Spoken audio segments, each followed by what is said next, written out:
think I need to reinstall XSplit. That might be part of the problem.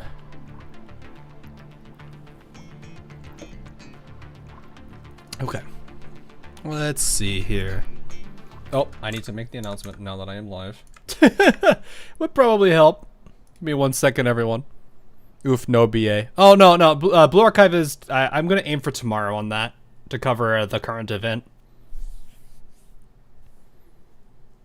Because there's a whole bunch... Well, there's a bunch of stuff going on in Blue Archive, so it's not like I am... I've ignored it. Don't worry. What was... Oh, yeah. I was like, what was I doing again? I've been busy, like, recording audio, so my mind kind of was just like, trying to think of everything I need to do today. So, alright, let's see. The cat is here. Yes, the cat is here to greet everybody. Can never get enough of the cat. I still love that she does this. Hey, Anthony. And Caboose, how are you all doing? Go for the Hakyorian main story for... Well, I mean, the event's limited. Or is that going to be out of place? Am I going to be out of, Because I don't know how long I'm going to have on that... Well, I'm... Is there any important story in the Hakyorian, No, it's the Hyokyoran, I think is how you say that. I think it's how you say it. Oh wait, no, because it is summer. Yes, no, that is true. Ah! My brain, I forgot. It is the Hyokyoran right now. It's the summer versions of them. Oh no, that is important.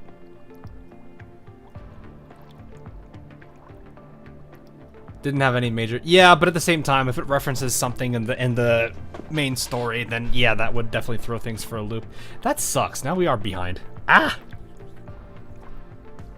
You grind now on Stella Solar. Fair. I don't know.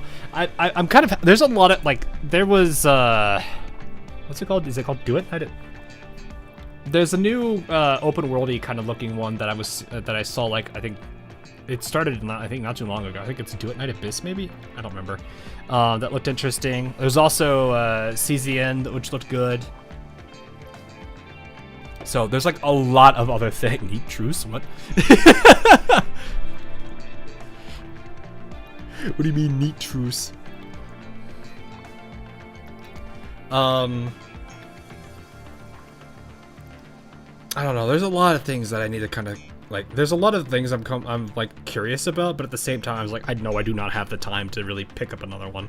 I say that going with the possibility of Enfield around the corner. Oh gosh, I'm not looking forward to how busy I'm gonna be the next like month or so. Why you get 3 out of row in? We're both needs, Commander. What do you mean needs? Wait. Doesn't that mean I wouldn't be employed? I think I already failed that. That's what a need, like, need is not in, what is it? Not in education or employment. Is that what that is, right? Do I have that right? I just want to make sure I'm not getting it wrong.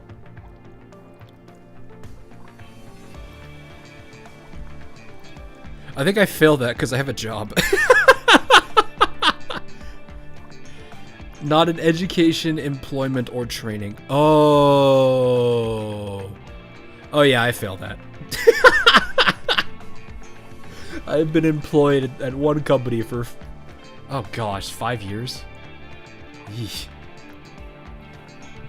Employment, yes, employment, exactly. Employment. You get a cat. I did get a, I finally had something happen, by the way. With this cat. I actually have managed to pull her in the mystery box now. I did not think I would ever do this. Because it's like a... I don't know what low probability to appear means, but I have now officially pulled her out of here. So I've actually got her to drop. So right now, she is sitting at, what, reinforcement, or no, what do they call it? Fortification 1. I need to actually go to her because she's kind of buried in my list right now. So she's currently sitting at Fortification 1 right now.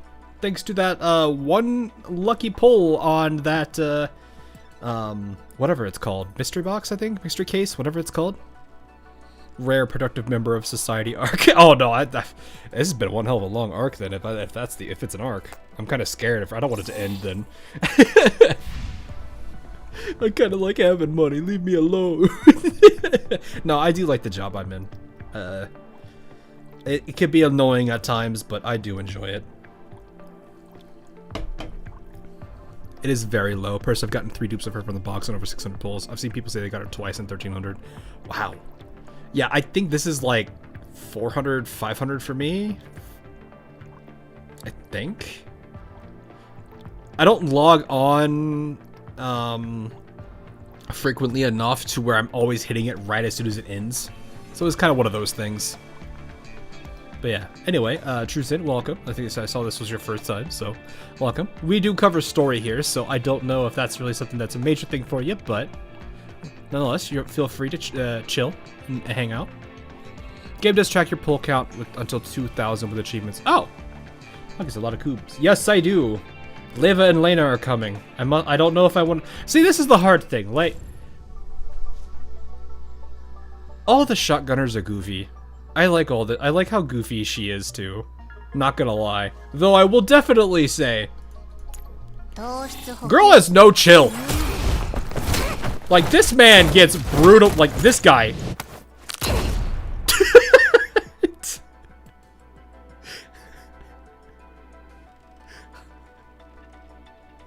Considering what she did in the competition too, yeah. She do go that way. Shotgun straight to the yeah. She angry with no sugar. Also, I think you click here and she gets her candy. What are you? Look at how happy she gets though.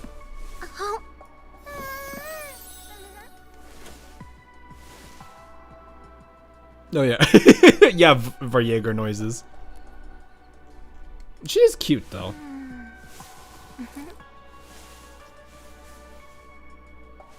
He doesn't deserve a chill. Yeah. I mean, Coffee would I am actually curious if Coffee were to walk in on a certain other medic experimenting with the Varjegers. Would she be like, you know what? You have fun, and just closes the door, or would she, as like a medic doll, be like, what are you doing? Why are you doing this? Like, you gotta wonder, would she go that far? Linda cute. Linda's cute. She definitely is cute. We'll see how she is in the story, because I do kind of want to see how she is on it. But, like, I am sitting here like, I kind of want to have her. Because I do like my corrosion team that I have right now, and she'd be a nice addition to it. Especially since Nemesis doesn't really synergize with Kat, Mekti, and Kluke. Yes, Florence. Florence, yes, exactly. Pretty sure Data from Star Trek The Next Generation is the best big example of an android who could eat food and just be affected by it. I'm pretty sure the dolls, like, the dolls have the ability to eat food. Like, I mean, well, okay, let's be real. It's kind of hard not to believe when you have this goofy shotgunner and, you know, this goofy shotgunner. This one doesn't talk about it, but she's still goofy. Why are they all goofy? That's not a bad thing at all. Literally, I like all the shotgunners for how goofy they are. They just be that way.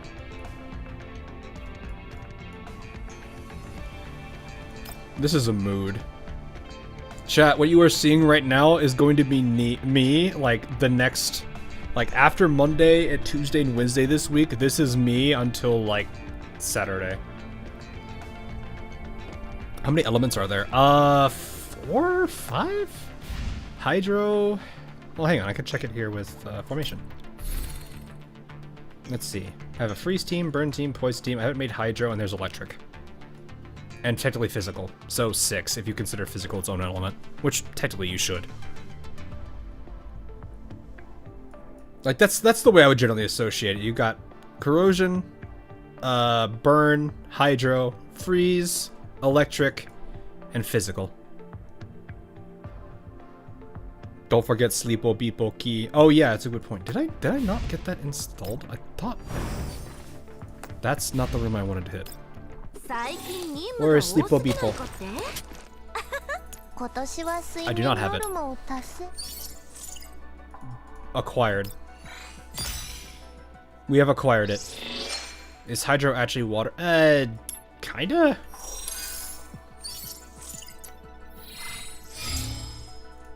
We have installed. Oh my goodness, this is a paragraph. Okay, let's see. Enters sleepwalking state. Unable to move. Does not benefit from by cover protection. And is immune to control effects.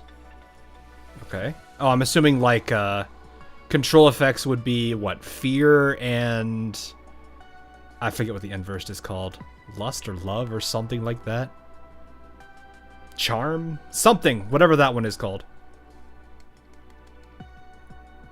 Upon entering this state, Mechty applies Nightmare Shroud and Dream Guardian to all allied units and enters turbo mode. Yeah, infatuated. Thank you. Oh, stun is stun's a control of? I guess that makes sense. And enters turbo mode. Wait, hang on. She enters. Every 10 points of Confectus Index consumed, she applies 1 instance of Nightmare Shroud to all allied units. Is this for specifically her consuming it, or is this the team as a whole? Like, is it tracking the entire team's Confected Index consumption? I'm assuming it's her specifically. I don't know how easy it is for her to get that many. Anyway, if in a sleepwalking state at her start of a turn, consumes all points of... Oh, okay, never mind. Consumes all points of Confectant's Index and gains maximum stacks of Sleep 8 kit. Okay, for 2 turns, each point of Confectant Index cleanses 1 debuff from herself and applies a stack of Dreamscape Exhilaration to all allied units. Oh yeah, this is just a huge buff. If she is in sleepwalking state at the end of her turn, for each stack of sleep held, she launches 1 instance of Waking Ricochet.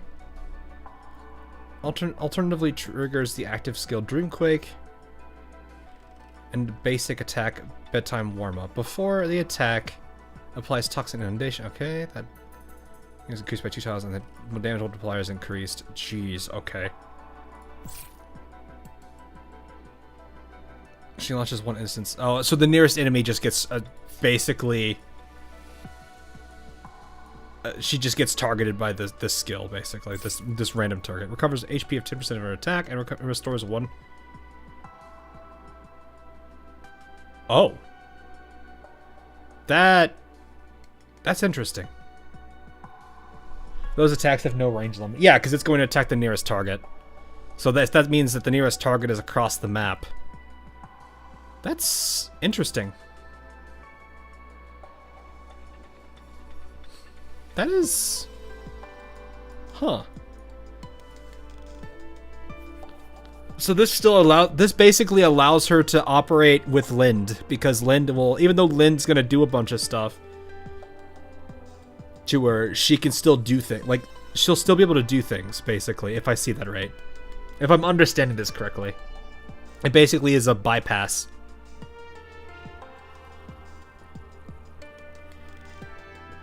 That's actually really nice. I like that. I'll spray you with a water bottle if you act too sus, Commander. You don't know me and it's okay, but I'm probably one of the least sus streamers you'll probably meet.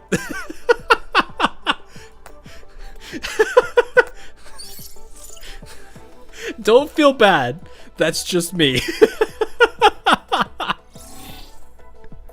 This is where you use that Lind key that disables... Yeah. I saw that key, because I've used it a couple times from some borrows. Because I wanted to see how it worked. And I was like... The funny thing is, I was already putting it on Mechty, because basically what I would do is I'd have Mechty go first, proc this, and then after that, Lind would go target her and then do things. Like, it still allowed everything to work out perfectly. That is really funny, though. But I didn't have the key on Mechty to try it out yet. Maybe I can try that out at some point. I do have the challenge modes to do. Tell that guy tell the guy that one water. Wait, that the one who should be spring that water bottle should be me. Well, there you go, True Zen. You could hit King with the water bottle. New skill changes the game. Yeah, I mean, it's not bad. It's kind of cool though. But the question I have I'm sitting on is, do I really want to? Because I do actually like how she plays. She plays into my corrosion team, which is actually somewhat decently built.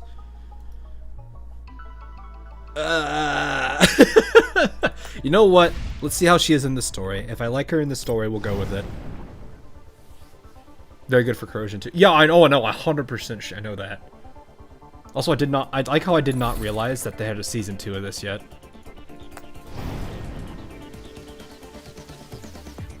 But yeah, like, I think what we'll do is we'll see how this is. This does, oh wow, this is short.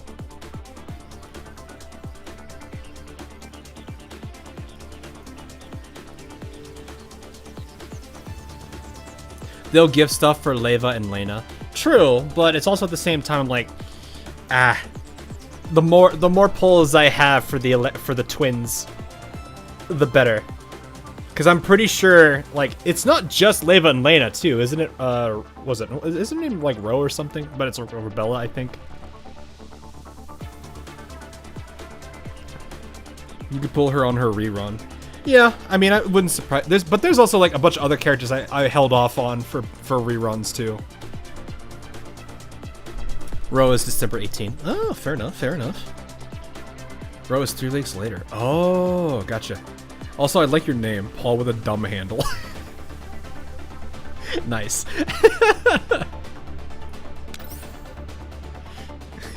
What are you doing with the dumb handle there, buddy? Composite guard. All right. So let's go through story. If I like Lind enough, I might do a couple pulls just for the fun of it. We'll see. Smiley face, I love it. The best filler is the kind that lets the character show off more of their well, yeah, well, because it's like what I really do appreciate about stories, especially ones that are like, because like most gacha games are going to want to make their characters appealing, right? Like that's a no-brainer. But like ones that let them shine in stories, like Wuthering Waves does I would say a very solid job at that. Because it's like, I think most of the characters I do genuinely enjoy. Like, Alto is one of my favorite bros. Obviously, you know, I really do like Augusta, not bad either. Like, all the characters of Wuwa, I've generally been pretty happy with. They all have their unique charms that I do like. Am I going to pull for them? It kind of depends. I'm not a person that's hit by FOMO as much. But like anything that focuses on giving characters their charms and story, I do appreciate. And I do like that because it really does help build them. It's kind of something I like about like Blue Archive, because it's like Blue Archive introduces characters before they're even released. You know, they're in NPC jail, but they still let them in on the story. They let you get used to them and get introduced to them. Maybe you actually end up liking them, and when they do come out, there's the motivation to pull for them. I like that. I do like that. By the way, did you get Origami? Not yet. I need to keep pulling. So maybe I'll get lucky, maybe in the near future, but we'll see.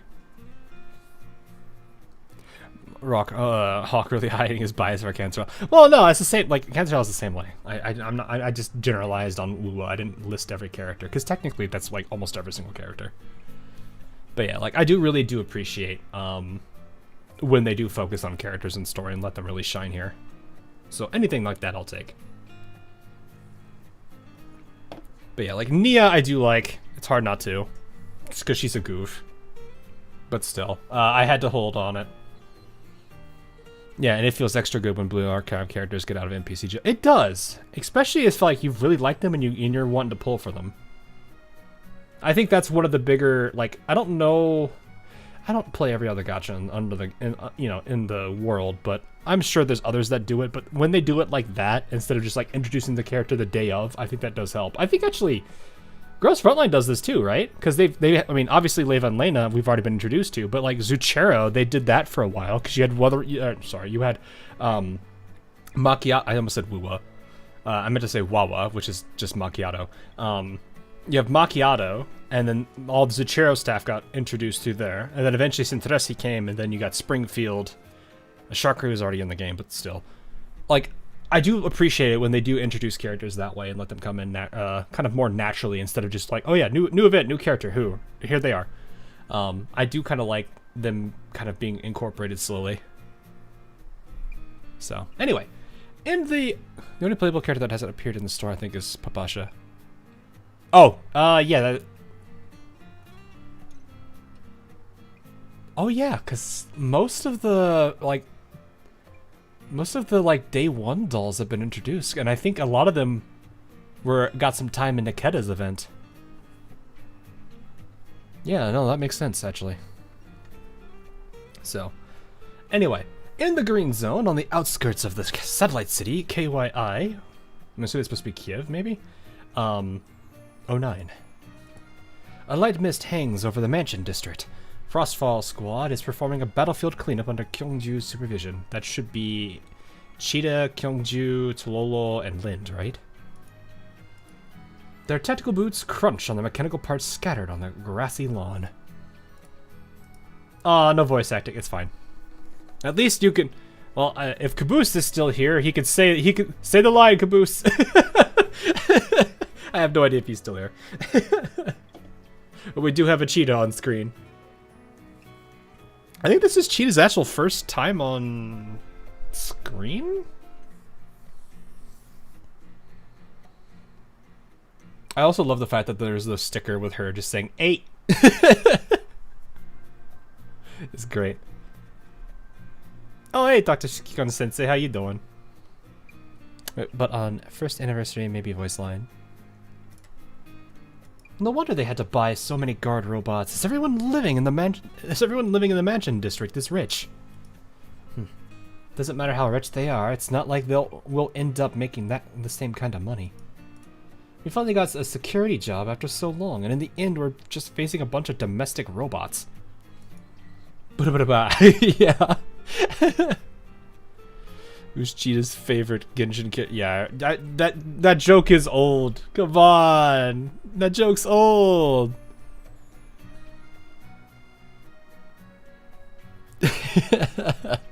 Poor Pasha will never get a new outfit. How many of them have outfits in GFL 1? Like, I'm assuming a majority of them do, right? I actually have no idea how many dolls are in GFL 1 too. That hit Steam too recently, didn't it? I could have cleared them out all by myself. Lind, Cheetah, don't complain. Kanju opens her day planner and checks every item and number on it line by line. Also, can I say how much I respect Lind's voice range? Wait, who it? Oh, I haven't actually heard it yet. Probably almost 500. Dang. Probably going to go all in on Rebella. Caboose. Oh, you missed it, Caboose! You missed it! She was on screen for a second. It's alright. Maybe she'll come back in a second. Then you can say the line. There's 10 minutes until the mission deadline. Looks like our tactical planning still has room for improvement. Give me a sit rep on your respective areas, starting from Tololo. Roger. 6 mechanical units eliminated in Area A. Motive core fragment clearance complete. There she is! You could do it, Caboose! Been replaying GFL 1 on Steam since it came out. Is, like, everything available for GFL 1?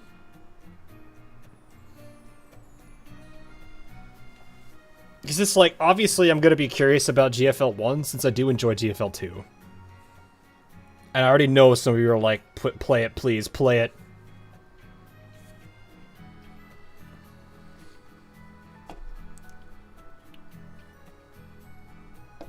The other question I have is do they have like a timeline or something that's linear that I can follow, or is this going to be one of those people are going to have to like tell me the order? The one on the right is quite attractive. Oh, hi, Jin. Yes, this. Welcome to Kyungju. She is a Chinese. What's the AR she's associated with? I forget what's called. Cause Tololo's the model alpha, I think, right? QBZ something, I think. QBZ 191. Okay. So she's imprinted with that. Yeah, the AK alpha. Yeah, I knew it was QBZ. I just didn't remember. Then I think Cheetah is the MP7. So anyway, we got Cabooses AA. We're good. We're in good shape now. QBZ, but none of the guns in the game is accurate. QBZ 191. What does it actually look like? If they're off, what is? Let me actually see. Sorry for the no audio. I'm actually curious. Okay, let's see.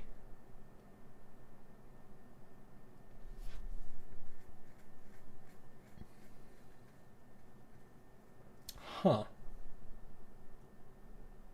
Okay. No, I think I see which one this is. There's one that looks like... I like how one of the photos, I'm like, I'm pretty sure that's not it.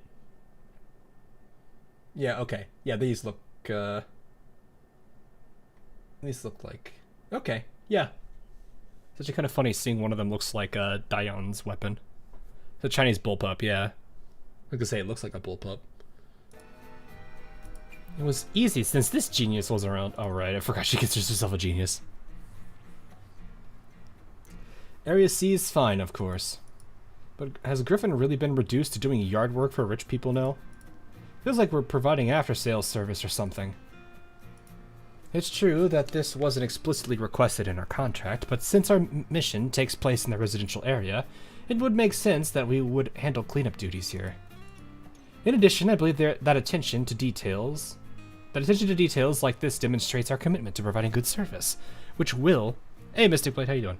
Which will affect our future clients' willingness to hire us. A genius at getting herself in fair. She, I think, didn't what... Lind used one of Cheetah's gadgets in the competition, right? That was the thing that, like, messed with the doors. The AA gun. Bro, stop.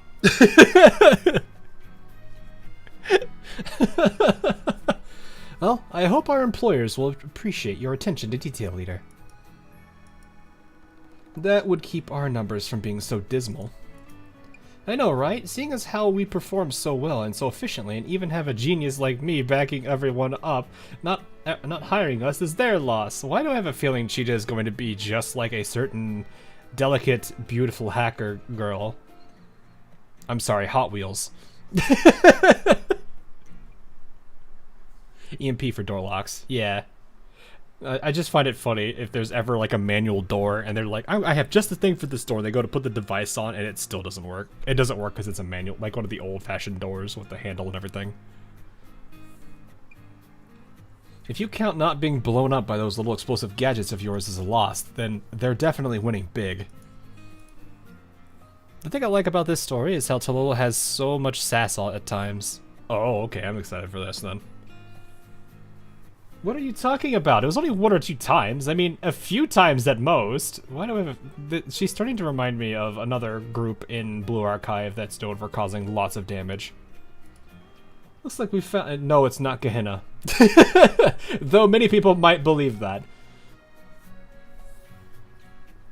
Looks like we found the reason why people are hiring us less often, leader. Cheetah. Don't listen to Lynn. She doesn't know what she's talking about. My inventions are fairly reliable under most circumstances. I honestly... Okay, so... I have never done, like, actual D&D as a character. I've read off things as in a voice because people have had me do that. I've honestly told myself that one of the days, if I ever did one, I wanted to do, like, an artificer that just makes the most...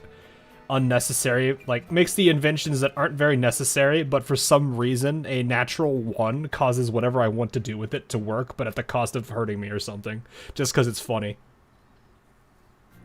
So it's like whenever I have like these people that are like, I'm a genius who invents things, but I also like cause massive amounts of damage. I'm just like, yeah, that's something I would ever want to do in a D&D character. I'd be like, look at this bridge thingamabob I made, and then I go to push a button, it explodes, sending me into a wall. But because of the explosion, it creates a land bridge between, which works. I don't know. I'd find that funny. It'd be like the inventor that just messes around. Engineering department. No, the CNC. But yeah. Anyway, annoyed, Cheetah spreads her arms in protest. Sunlight streams from behind them and reflects faintly off something on the lawn with a golden gleam. Tolo pauses as she spots the reflection. Tolo, what's wrong? There's something in the grass. She bends down and retrieves an ID card from under the wreckage of a robot. It's an intricately made card that reflects glints of golden light. The circuitry-like patterns on it move slowly as she turns it. If I'm not wrong, judging by how it feels, this should be... Don't touch that, Cheetah. You don't know where it's been. Relax, leader. It's just a little experiment. I'm not going to break it or anything. What's the most dangerous club in Blue Archive, you think?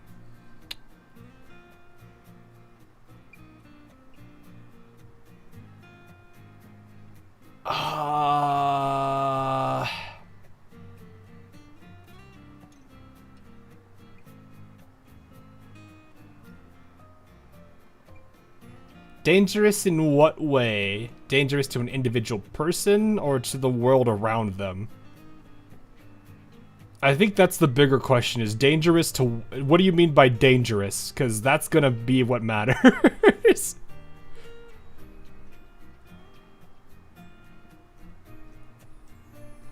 It's in Millennium, isn't it? I would probably say no to Millennium. Well, I mean, there's definitely a potential there, but I think there's a couple in Gehenna there.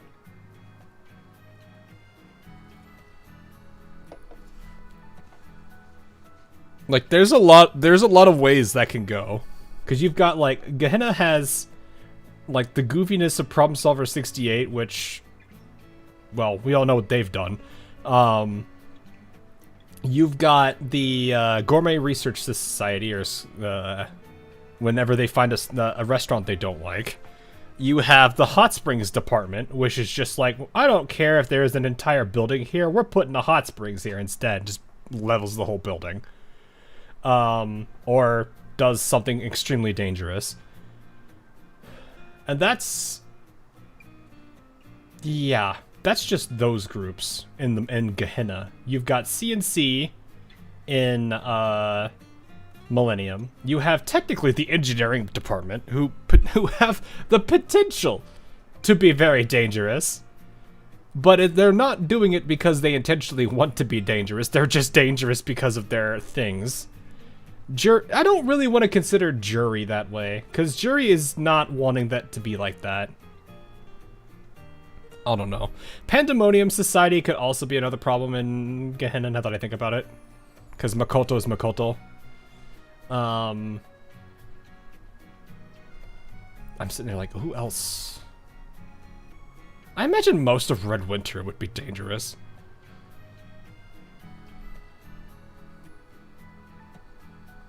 You could argue Arya Squad could potentially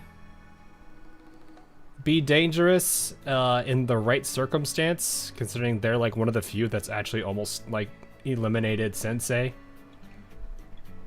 I don't know, there's a lot of ways that could go.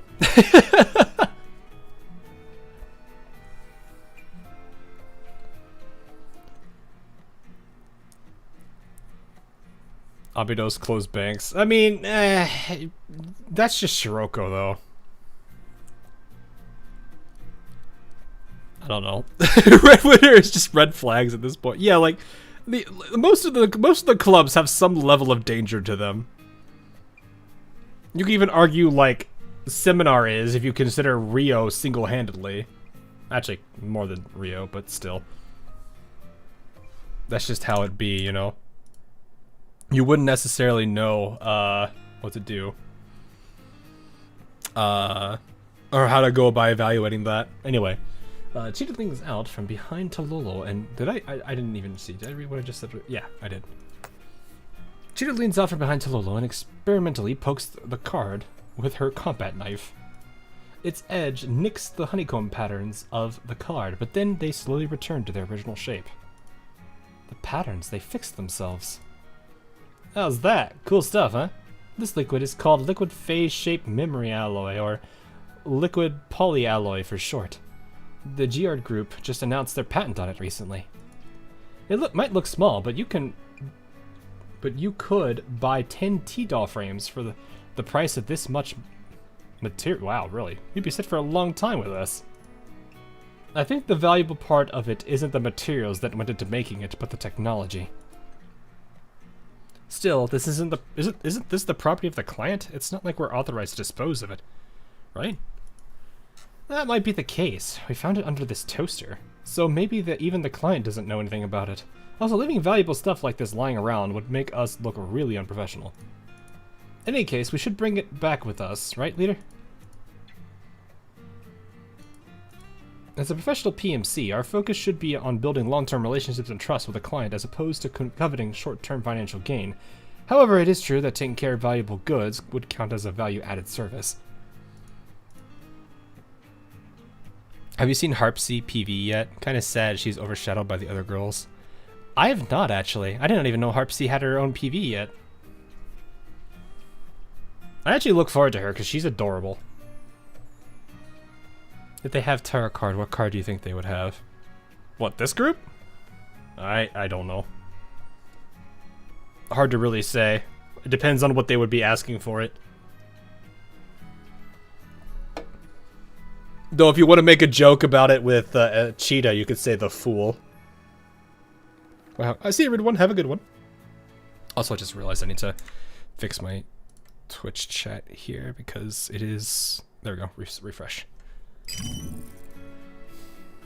Anyway, beep. Kyungju turns away and dials a familiar number. Miss Helion, this is Kyungju. Permission requirements. Frostfall Squad has eliminated the rogue security robots, and we have also finished recovering their motive core fragments. I think the client should be able to move in without worries now. The sound of rifling paper comes over the transmission channel. Helion's tone seems a little more crestfallen than usual. Understood. Also, we recovered an ID card on the premises. Its function is unknown. Since the card is quite valuable, should we hold on to it for the time being before handing it over to the client? Yes, that'd be a good way to handle the situation. Don't you? I have full faith in your decisions because you always take all the relevant factors into consideration. I have also seen the efforts you and Frostfall Squad have made for Griffin. Thank you for all your hard work. You should consider this upcoming period to be a vacation of sorts. A vacation? So you're saying that our upcoming commissions... The sound of pages flipping comes to a halt, and Hellion sighs quietly. Just then, an exclamation from Cheetah drowns out her reply. Leader, this is bad. Like, those tin cans are getting back up again. G and L beta protocol activated? G and L.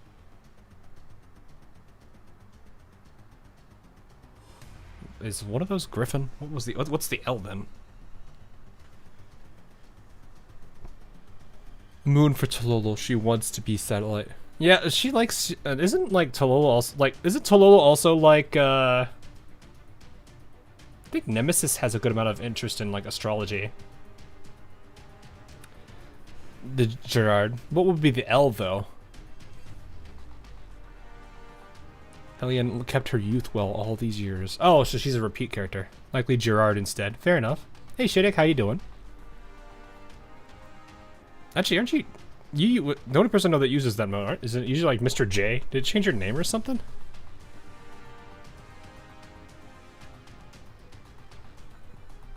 Anyway, Tololo's more interested in astronomy. Yeah. I just remember like Nemesis had like her mask thing, and I think that like showed what looked like something astronomy related. We'll see. Tololo needs to meet Benafra. What? System rebooting. Target identification module. Loading successful. Executing attack order. The situation has changed. The rogue robots have reactivated. We need to deal with them ASAP. But if we do that, this commission might... Prioritize keeping your girls safe. If need be, you are authorized to take any and all means needed to resolve the situation. Understood. After ending the transmission, Kyungju fires off orders to Frostfall Squad. Cheetah, Tololo, move up with me and suppress them. Lind, focus your fire and eliminate the nearby targets. Remember, short control bursts only. Make sure we thoroughly destroy those robots this time. Move out. Actually, I think this is one of the few times I could probably do this. Let's take this team. Actually, no, Lin stays. Cheetah. There we go. Story team, let's go. I'm borrowing a Lind, though. I don't know how well this is gonna work because Lind's whole mechanic. Well, I guess I could I do it on Cheetah, maybe? Like, let Cheetah use her skill first, and then I have no idea.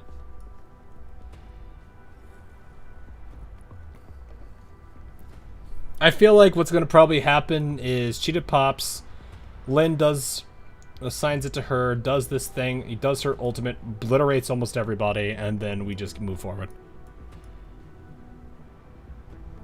You can skip activating the thing. Wait, what? There's a thing? Oh, the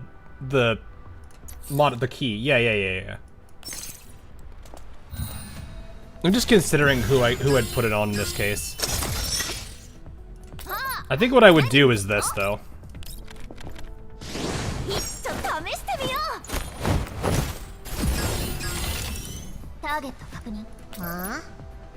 Because I could do something like this, hit her.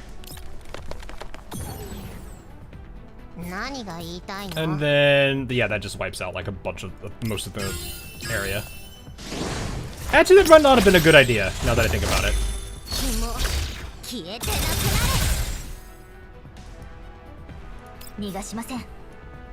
Because I don't think she has, yeah, she has no sight on them. Alright, well, too late. It's fine. Yo.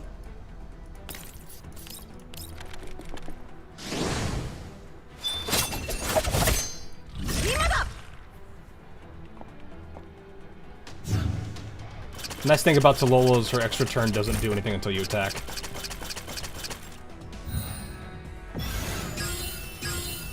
So she literally cannot do anything. Oh no, she could basic attack. That's fine. My turns usually finish before I even do anything else. Is Sako aware that it's... I did not know, no. Also 26k. That makes sense though, because this is like severely over level.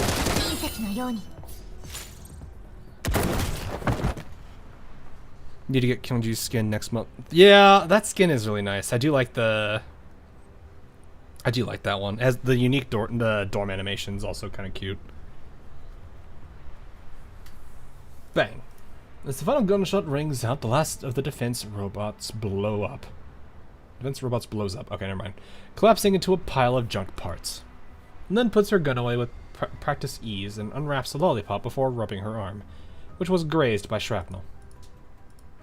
Can't believe I actually got hit by something like this. This pisses me off. Say, I noticed a while back, you seem really sensitive to pain, Lind. Why don't you turn it off in combat? Are you a masochist or something? My brain moves slowly when my glucose levels are low, so it's perfectly natural to use pain to boost my reaction times. So she actually needs glucose? Interesting. Lind turns aside in a somewhat unnatural way. More importantly, you should be worrying about these robots, right? Why did they flip out all of a sudden? They were making noises which sounded like commands before they started back up. It seems this outburst was triggered at the programming level, like an RCE, remote code execution or something. But we shot up their motive cores, didn't we? That's like cutting their power off. There's no way they could start up again, right? Unless their cores self-repair. Ah. The four of them seem to realize something at the same time. This is polyalloy. In other words, it was made by Gerard. Tololo wads into the robot's wreckage and begins digging around inside it. Frame code prefix reads G and L beta.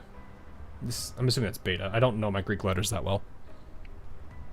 Lend, the world's very first diabetic android.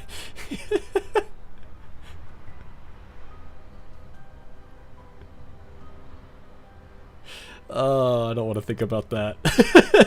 I have a family. I have a family that's got diabetes in it, so I know plenty of that. I also had a friend that whenever we would be out at practice for the football practice that we would do, he'd be the only one that would have to bust out like a can of Coca-Cola and drink that during the water break. Everyone just looked at him like, what?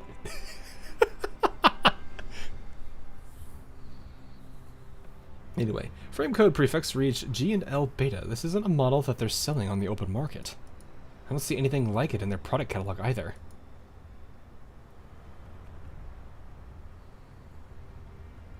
She's the reverse, though. She needs sugar, so she's hypoglycemic. You know, you can be hypoglycemic while also, like, your blood sugar can be low. Both low blood sugar and high blood sugar is not good for you as a diabetic.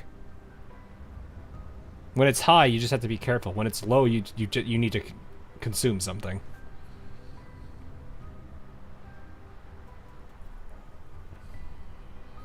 I hate it when someone does a SolarWinds attack on your household room, but wait, what?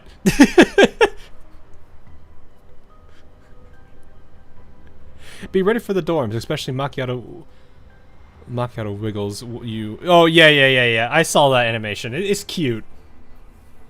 I did not know Macchiato doesn't like horror movies. Diabetes type 1 is more of low sugar. Type 2 is when it gets high.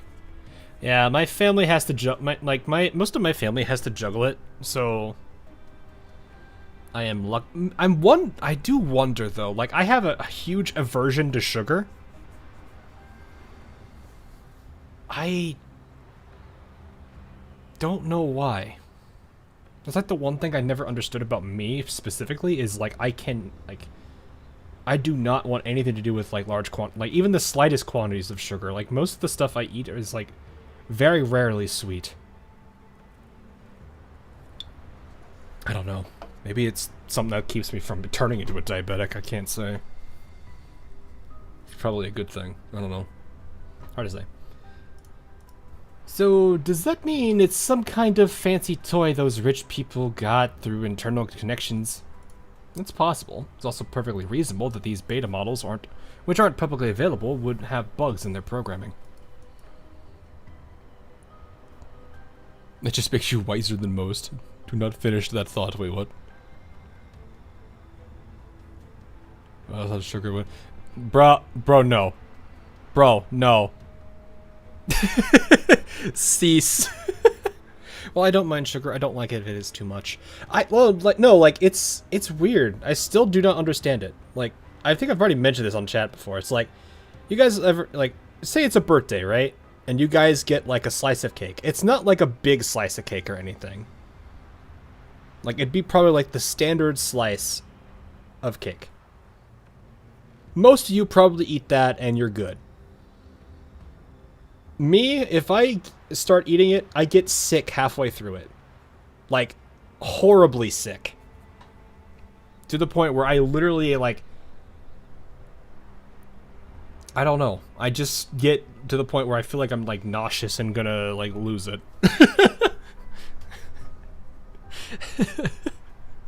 I do not understand that aversion. It's like my body just cannot... Maybe it's just I can't process it or something. I don't know. Or I can't break it down properly. Hard to say. It's not even getting into the fact that they're from the Gerard group. Are you talking about what happened on Miss Kalina's side sometime back? Yes, the ripples from the robot uprising in Odessa spread far and wide. Gerard's been paying out huge amounts in penalty fees and compensation. Their stock price has also plummeted. Factor in Rurik's departure in the plane crash, and the group having to appoint a new CEO, I'm sure even the Gerard brass must be terrified right about now. Can you drink zero sugar soda stuff? Yeah, no, that's what I do. Like if I want like caffeine in the morning and it's not, I don't have tea available, sometimes I'll have like a zero sugar soda. But yeah, like it's really weird. It's the one thing about like my diet that I never understand. I just cannot tolerate sugar. Like especially like it's not even like ridiculous amounts of it. Just moderate, maybe even like yeah, I'd just probably say like a moderate amount, like something people would probably be okay having normally.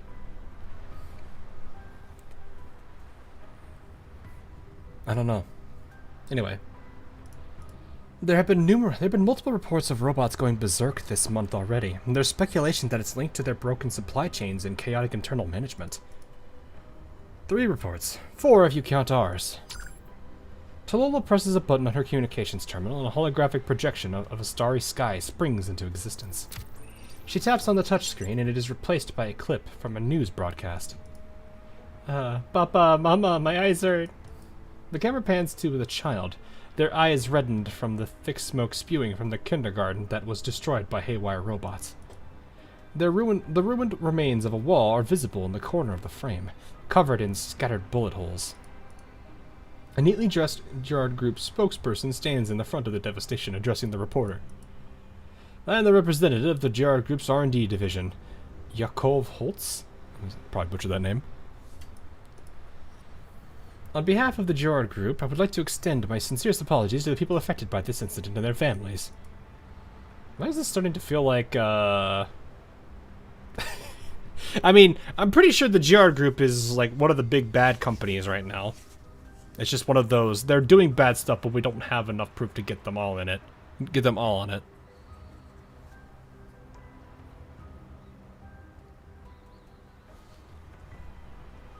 Because I think the Gerard Group was the one that had, like, Sextons and, Darcher working with them, right?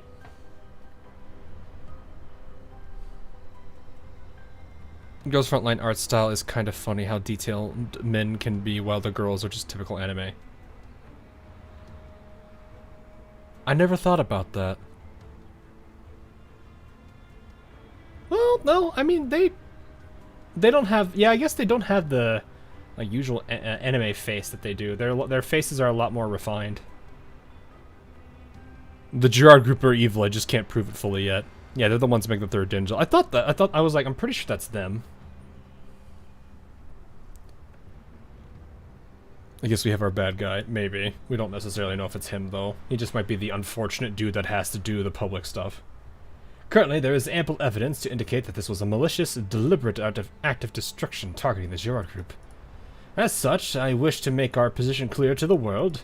We will be investigating this incident with all our resources at our disposal, and we will not give the culprits any opportunities to cause further mayhem. There is no need to worry. The Gerard Group has always made user safety our #1 priority. Except for that one time. But that wasn't our fault. It's just how some male characters are sometimes. Yeah, no. Like, I'm so used to seeing it mostly, like, I would say the biggest thing is probably what, the way the eyes are drawn. That usually is the biggest change between, like, art styles and that. Because, like, the usual, like, anime style has, like, larger eyes for characters, like the big round eyes that you usually see, whereas these are very small and not as apparent.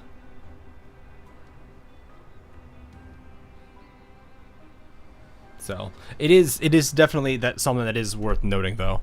Sexton's playable soon, TM. I kind of want to get the sister of the creepy doll. She seems adorable. We'll be holding a press conference later I thought I was reading this and my brain was like shutting down. I was reading this and I was like, wait, what? Like, I had to stop because my brain was like, how? It put the how here, like how it's supposed to be, I'm pretty sure, and my brain was just like, wait, that's not what it said. We will be holding another press conference later on to address how... on to address how. Wait. This could be worded on how to address... how we intend to address this. Yeah. I don't think you need this. You could have dropped the to address, or moved the address to replace handle, and that would. I don't think. You can get rid of the on, so you could do. We'll be holding a press conference later to address how we intend to handle the situation, or you can do. We'll be holding a press conference later on how we intend to address the situation. I think both of these are fine. I think there's two ways they could have gone. I think they tried both, and I think that confused me. My brain was like, wait. I think that sentence still works. It's just, it doesn't feel right. You know what I mean? Like, it's a sentence that if you read it once or twice, it just feels weird. Anyway, Tallulah ignores the spokesman's bloviation and shuts off the clip.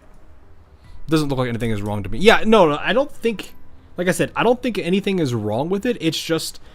It doesn't feel right. Like, that you could polish this sentence and fix it more grammatically. But it's not... I don't think, incorrect. It's just my brain would not read this sentence that way.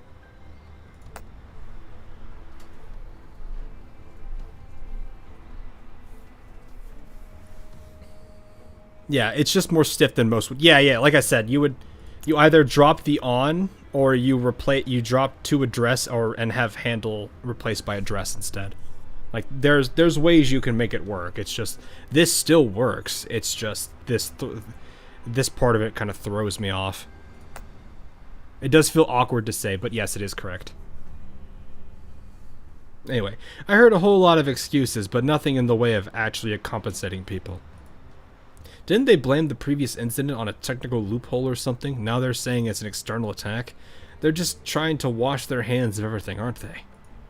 But if someone really did infect those robots with a virus, there would probably be more victims.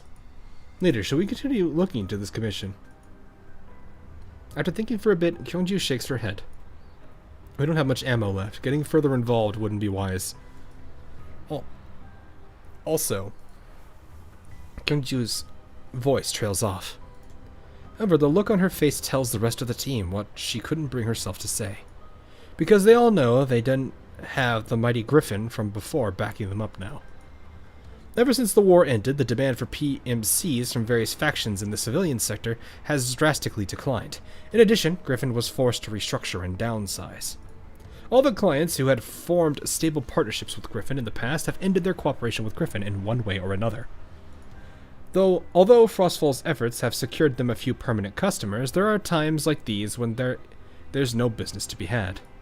Without their beloved commander, and many of the dolls who were once their colleagues, the things they can do now are very limited indeed. Well, it just seems like they need to... Well, wait, actually, when was... Did this occur after,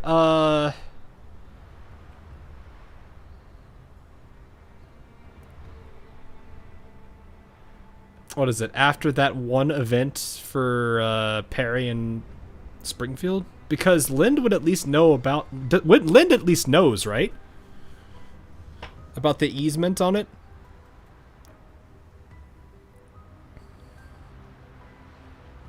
Because I'm fairly certain, like, they mentioned it in that event.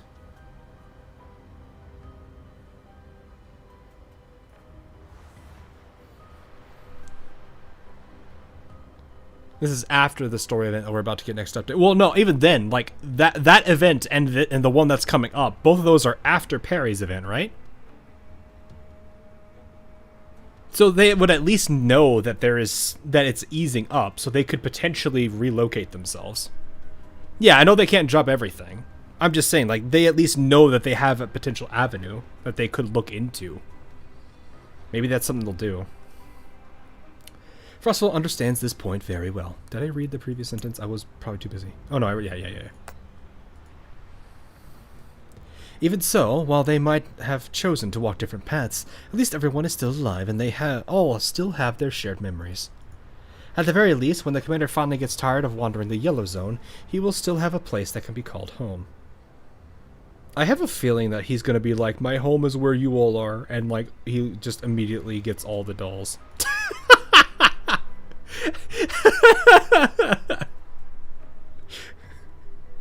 Meanwhile, everyone's like, man, it should have been me.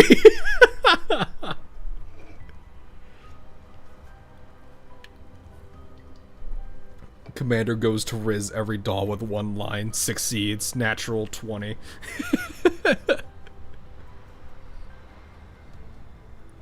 Probably let Reason alone. They will do their best to keep Griffin going. Still, there are times when they must face the limitations of their circumstances and accept the knowledge of their powerlessness that accompanies this realization. After sensing the dejection among her team, Kyungju softens her tone a little. I'll make a note of the potential risks in our debriefing. Even if we can't do anything about it now, I'm sure it'll be useful in the future.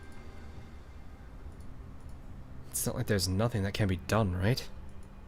Frostfall Squad heads back to their vehicle. Lind lags behind, connecting her data port to one of the robots and downloading some of their data to herself.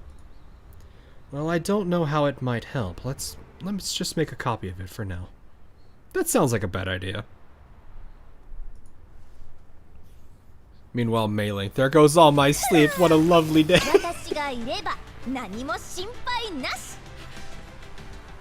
Though, to be fair, I have a feeling Mei-Ling would probably at least be happy because, like, if there's more dolls, there's more hands. There's probably still a mountain of work, but it's not like she's doing that mountain of work alone. Because I imagine, like, Papasha seems like a mechanic of some sort, and I imagine that probably helps. You know, like, I imagine some of the dolls have some, like, technical background that could help Mei-Ling. That sounds like yet another sleeper agent doll was made. Yeah, it does. It really does. Mei-Ling's probably drunk on rice wine at this point. Yeah, her entire, like, being is powered by sheer rice wine. Papasha is still completely in my... I know, but what I mean is, like, Papasha looks like she's a handy, like, some kind of a, you know, mechanic of sorts, because, you know, the way that she's depicted. Like, if I go to... Where are you?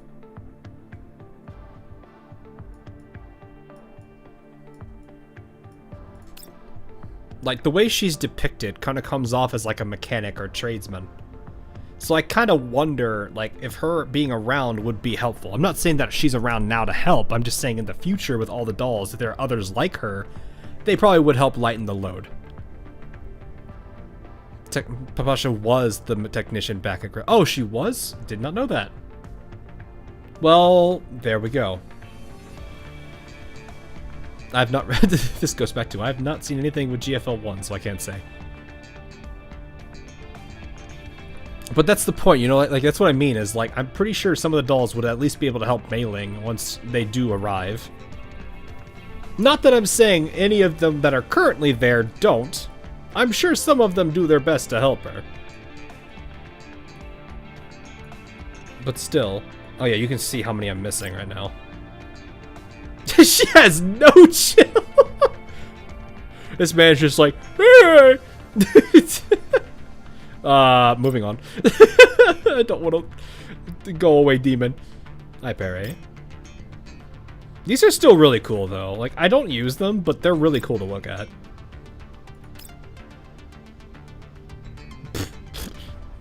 Girl's got the biggest smile on her face.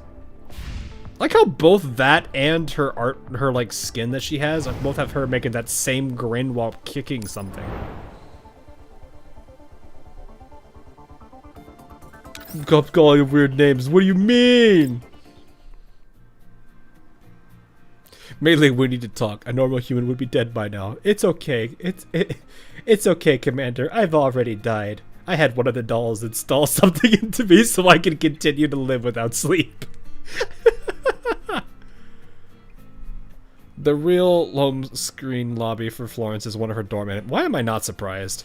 I feel like I know which one that one would... I feel like I can imagine which one that would be, considering her. I'm gonna love how the live 2D art is actually through... Oh no, they did a good job with it. But it does, like, it's good. They still kept the quality of a live 2D. But that's just the power of like 3D models that are harnessed properly and are really well put together models. Your average doll names are already weird enough.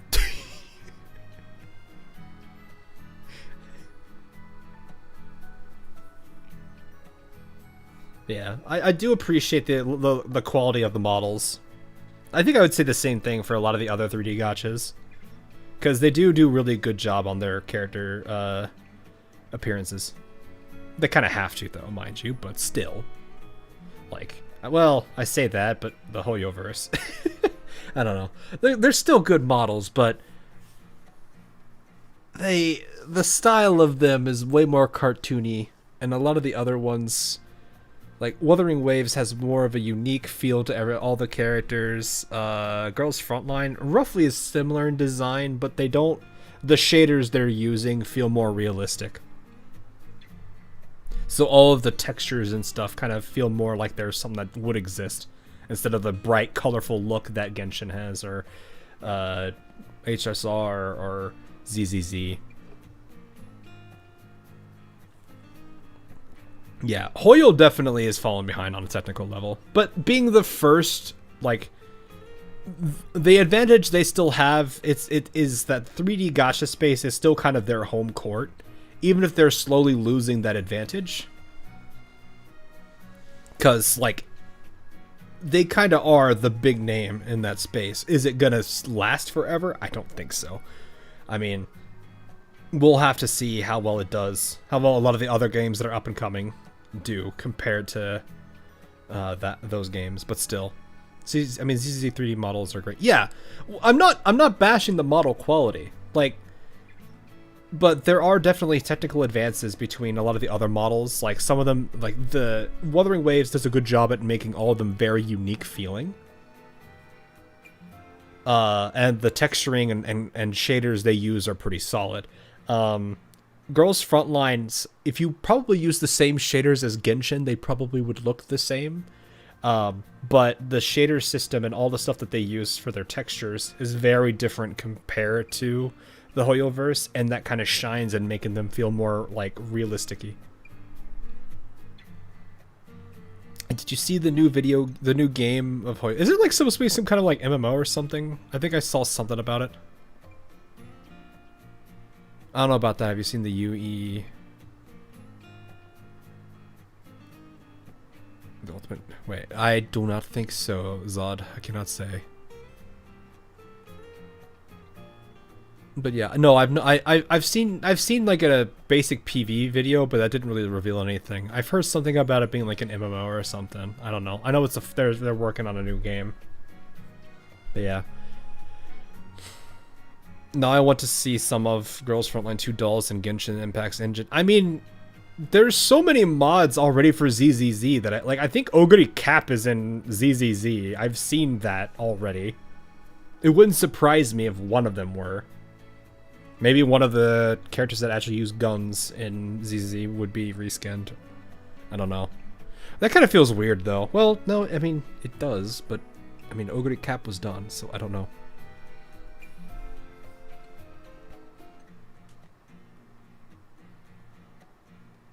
It is set in Singapore, according to people. It is set in Singapore.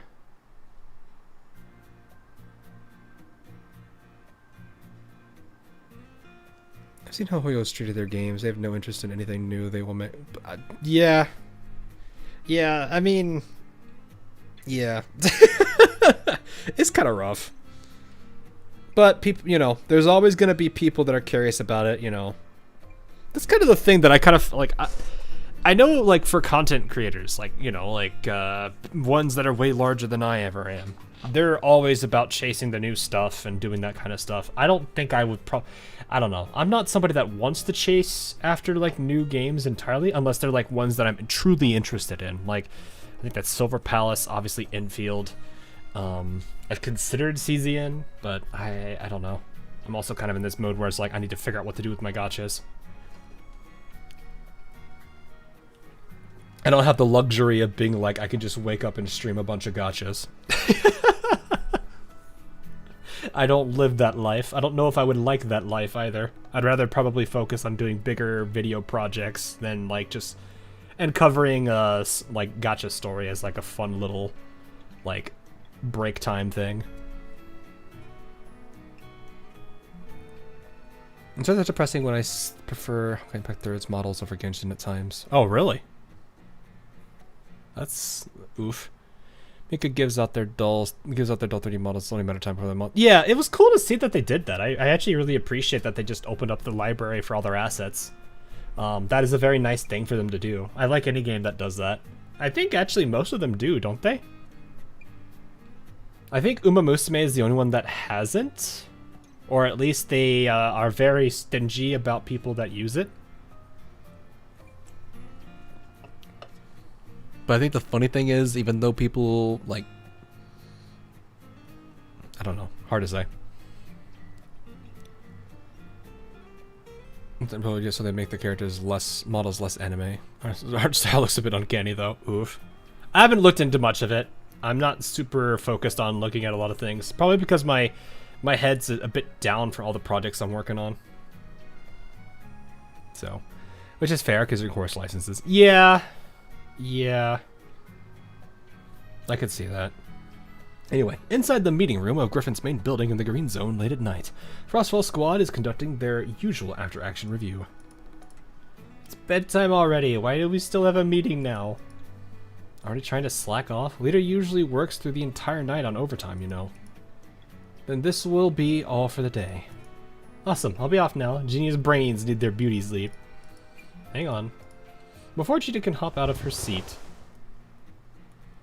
she feels Kyungju's hand pushing her back down. We're done with the after-action report, but there are other things that we need to talk about. Saying so, Kyungju flicks Cholol's hairband. Okay. And brings her mind back from... Oh, I see, just to kind of like get her attention. Brings her mind back from gazing at the stars twinkling outside. While I believe in avoiding unnecessary overtime, there are some things regarding Frostfall Squad's future development that merit discussion. Have a look at this. Kyungju's fingers fly across her terminal, and the screen displays a spreadsheet checkered in red and green. Is this a record of our squad's finances? Yes, the green cells represent our income for the past month, and the red cells show our expenses. That's weird. We've got a lot of jobs last month, didn't we?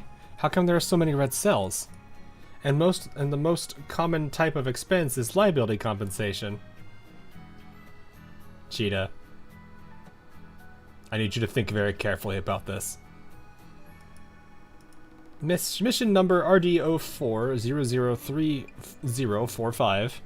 The client's mansion was damaged in the squad's explosion, to the extent that a deformed gate forced them to climb through a window to get home.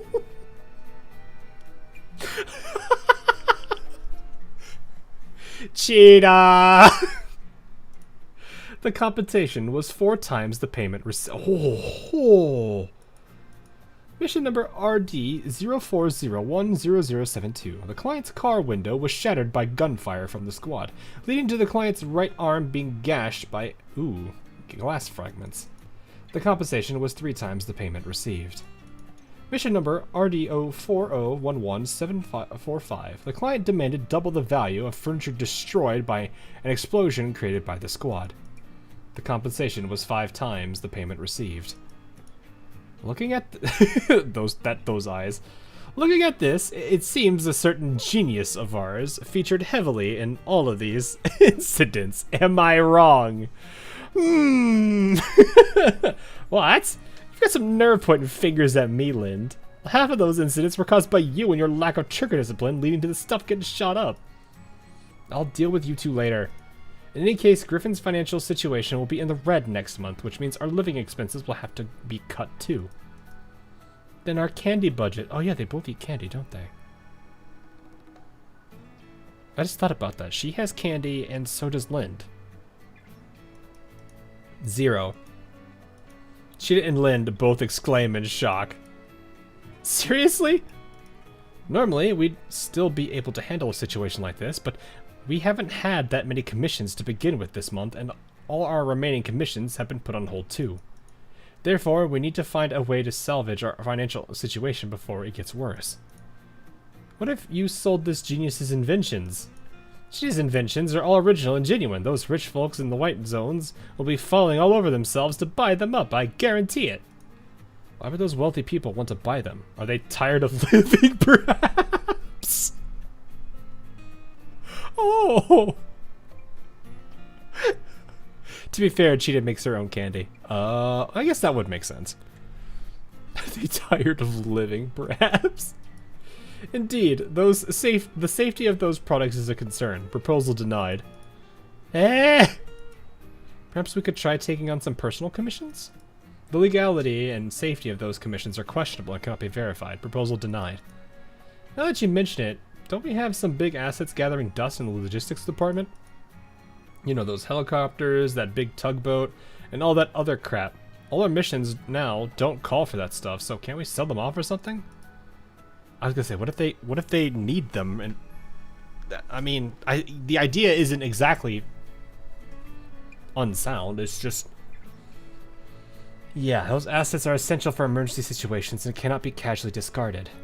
Proposal denied. This doesn't work. That doesn't work. Isn't there anything we can sell for some quick cash? Oh yeah. What about the ID card we picked up earlier today? Miss Hellion discussed it with our client, who refused to claim it and said Griffin can dispose of it as we see fit. Sounds great. Let's sell it off to an underground broker then. Didn't she just say it was super valuable? This means we ought to be able to hold out for a good long time if we do. Proposal denied. Are you even going to deny that too? Well, do we have the addresses for any underground brokers in Griffin's systems? No, I mean, they didn't even have any fixed premises or anything. What kind of information would we possibly have on them? That's fair. Sharky could use another Black Hawk.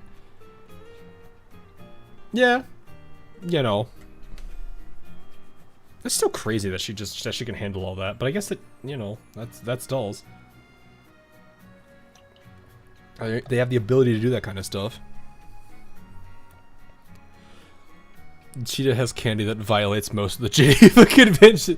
Well, I mean, does Geneva even exist right now? Can you really have a convention, a Geneva Convention, if it doesn't exist anymore? Just part of the idol's skill set.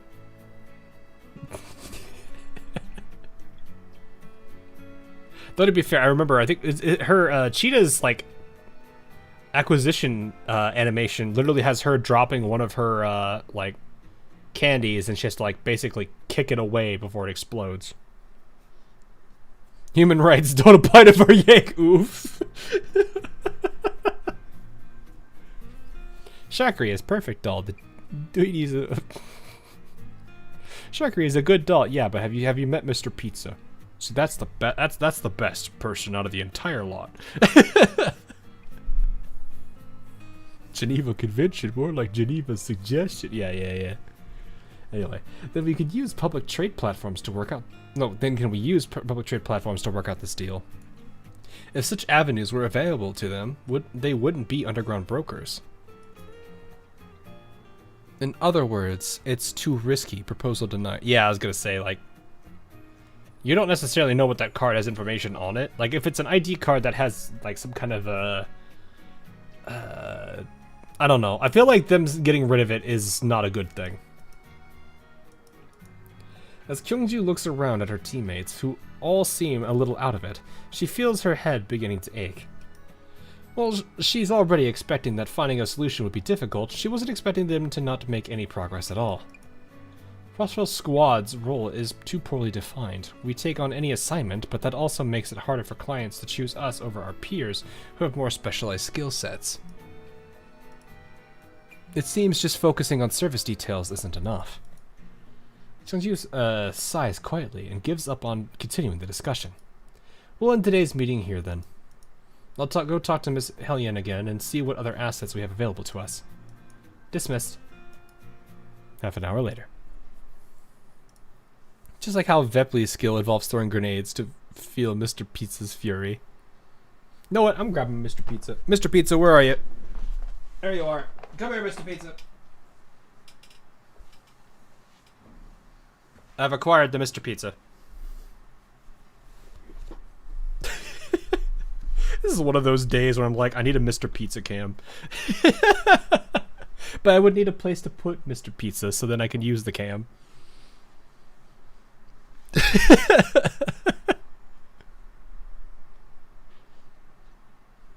Yeah, this is the best, like, $30. Was it $30? I actually don't remember how much he was. I got him at AX though. It was with their stand. I love that they made Mr. Pizza a physical Yes, absolutely. I needed the moment I saw that he was like something I could get. I was like, I need this now. And I didn't get the smaller one. I got the big boy. Like, he is a good size.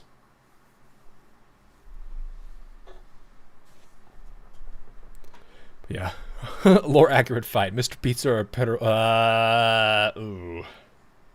Considering we've never seen Mr. I don't think I've actually seen Mr. Pizza really fight at all or do anything yet. I think the Pedro still wins. Pick up Mr. Pizza for emotional support. Yes. But yes, I do need maybe one of these. I could make a joke and just get like a picture of Mr. Pizza and say it's the Mr. Pizza cam. It would probably be just as entertaining as it.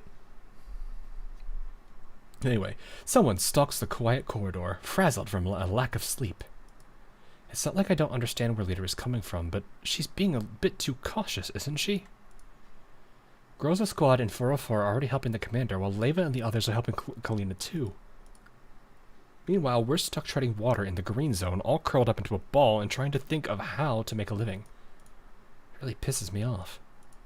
In any case, let's grab the ID card while Leader and Miss Hellion are talking. After making up her mind, Lynn opens the door to Hellion's office. However, the scene depicted in her visual modules comes as a bit of a surprise. Is someone there? The moonlight shines... Oh, this music. Shines through the window and illuminates the corner of Hellion's desk. A very suspicious-looking character is there, rummaging around as if like they're looking for something. Ha. After confirming that the object bobbing around on the thief's head is a beret, Lynn breathes a sigh of cheetah. She silently circles around behind the burglar and slaps her on the back. Oi, cheetah. The sudden smack startles Cheetah so badly that she curls up into the fetal position and grabs her head. Caretaker, I'm so sorry, I didn't mean to come here and steal stuff. Please give me a chance to turn over a new... Quiet you, it's not Miss Hellion, it's me.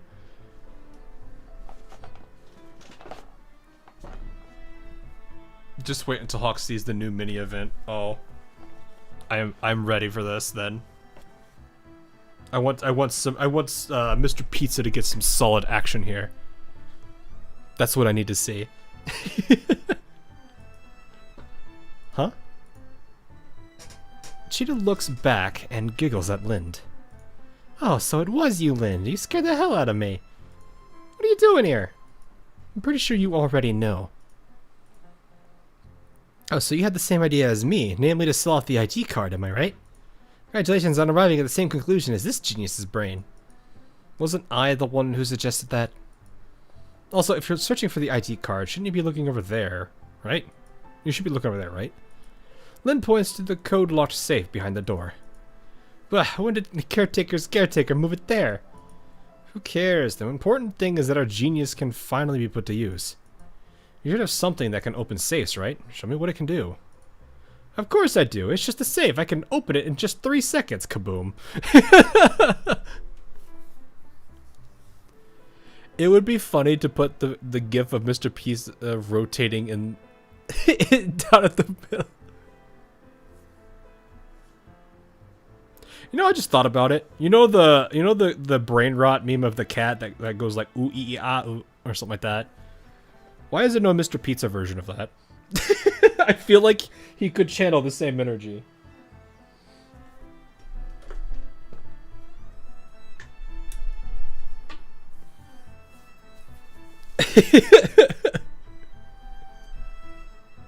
Oh my goodness. Anyway, Cheetah produces an unlocker from her pocket and connects it to the safe.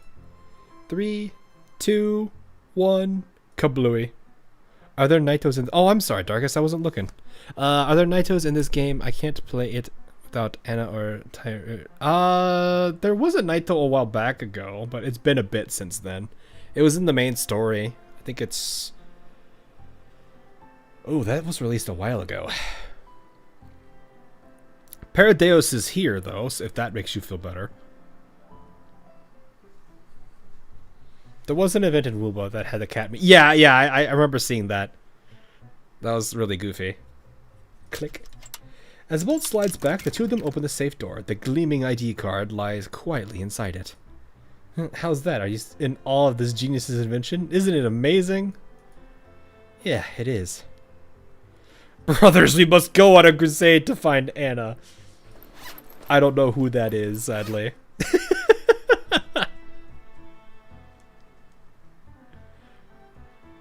The closest thing I'm like, I only know a little bit of Paradeus.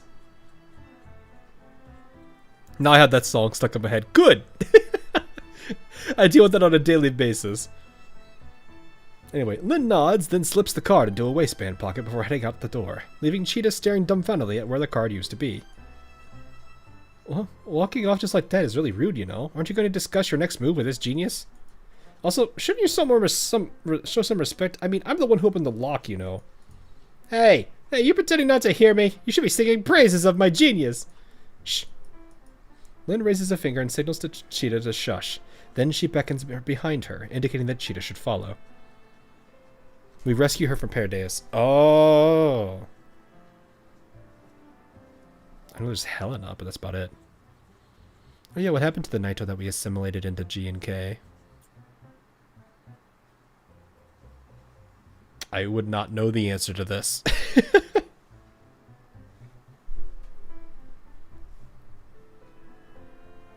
I do kind of wonder, like,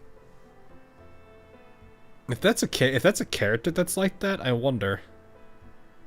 Well, actually, I'm curious. What does Anna? Who is this Anna? I want to see.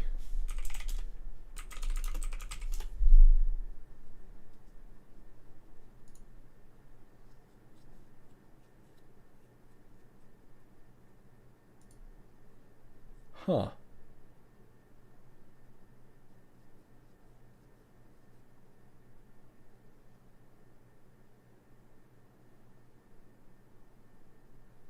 I was sitting here looking at her. I'm wondering. I'm like, this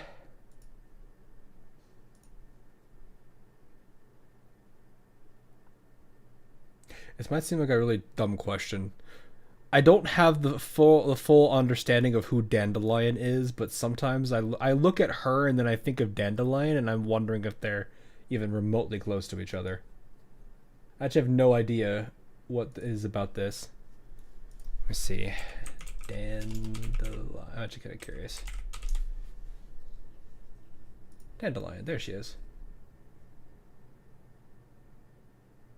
Born from the neural cloud of M4A1. Okay, never mind then. They are not the same person.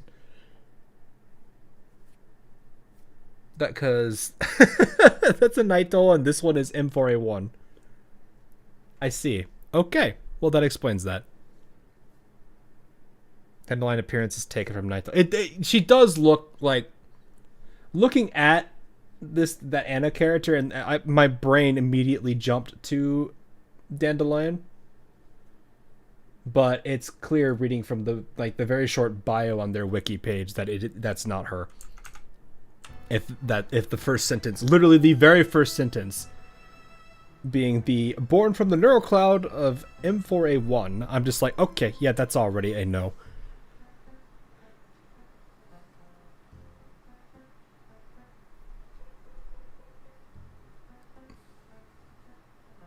So they look very similar. Yeah, that's why I was like initially thinking that, but then like I said, like I read the wiki and it's like, yeah, no, never mind. Me neither. I just saw images of Naitos and they got me into the game. Oh, yeah, that was easy.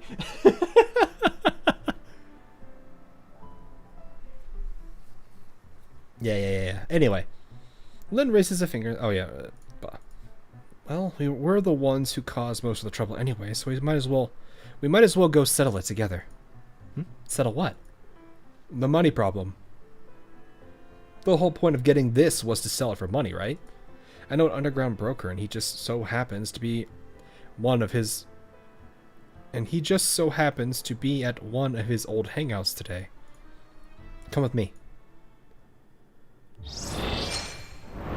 That doesn't sound like that's gonna go south at all.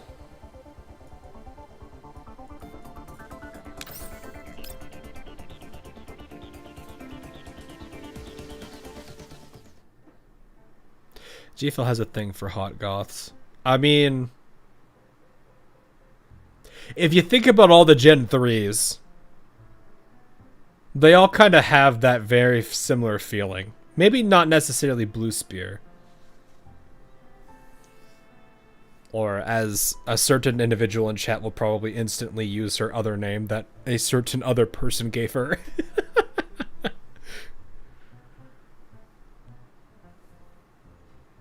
Yep, there it is. Called about instantly.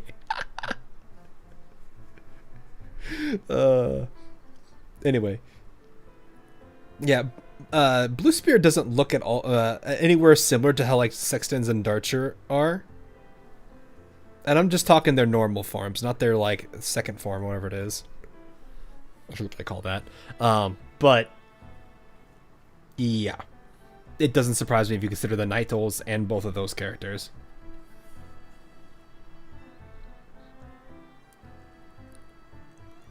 Night Owl slander, they'd never hurt us. Question mark. Cheetah follows Lynn to a seedy little alley in the yellow zone. The nearby street lamps crackle and blink every now and then. The ground is covered with beer bottles and open junk, and the air is redolent with a rotting stench born from the unholy fusion of expired alcohol and food scraps. Is this old hangout you were talking about? Can anyone who lives here really afford to buy that polyalloy card?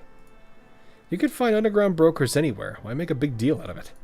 Rather than worry about not being able to buy a broker, or find a briar. Find a briar? What? Find a buyer? I took the first two letters of broker and combined it with buyer. You should think about what you'll do if robbers suddenly show up. Lind reaches into her waistband pocket. The hard sensation there helps calm her neurocloud down a little. Relax, we're both super strong tactical dolls, aren't we? Who would be dumb enough to try and mug us? People who don't know you're tactical dolls. Also drunk people. Oh yeah, how did you meet that broker anyway? You know how you keep asking for materials for your inventions, especially the stuff with really weird names? I can only get those through less than legal channels. Did you only realize that just now? Huh? Oh, so that's how it works. I guess this broker guy really helped us out a lot. I'm suddenly filled with confidence about this trade. I'm just imagining, like, Lynn goes and says, "This is the person who gets who uses the materials that I get from you." And he's like, "Oh yeah, what do you do with it?" And she just shows him half the inventions she's made. Also Varjägers. Yeah, Varjägers are a good example of that. So after hearing you say that, any confidence I had is gone. Lynn comes to a halt in front of a neon sign that seems to advertise a bar. Right, this is it. We'll do things like we discussed. I'll talk to the broker, you keep watch outside. Huh? Are you sure you don't want to let everyone's beloved genius, yours truly, handle the interaction? I've already dealt with him several times before, so I'll probably have better luck haggling with him. You can take that mouth of yours and squawk if you see anything funny. Lynn continues down another winding alley and arrives in front of a rusty door grate. She knocks lightly on it, and it cracks open a hair shortly afterwards. A wary face is visible in the gap. The man exchanges looks with Lind, then nods and opens the door, gesturing for her to enter. Less equals more. What does this sound? Even more natural than before. I wonder what that ad is supposed to be. And before, nothing beats a jet.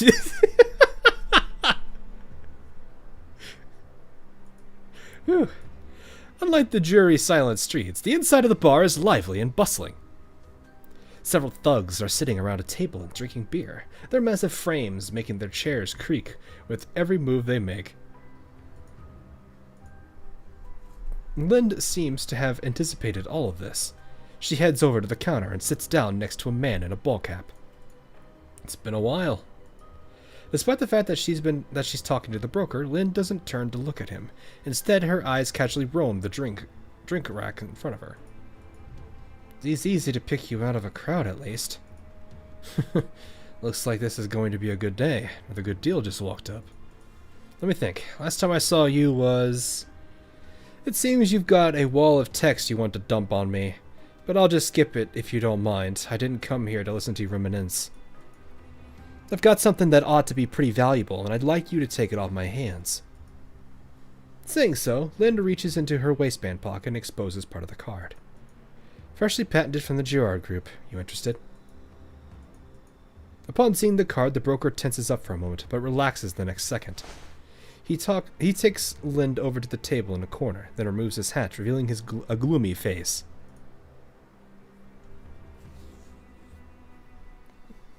Sounds like a lava stand. Les is... I didn't think about what you said there.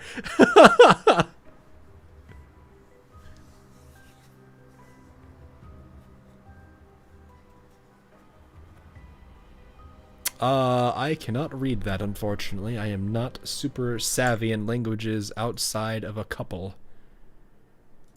Let me actually see what that said.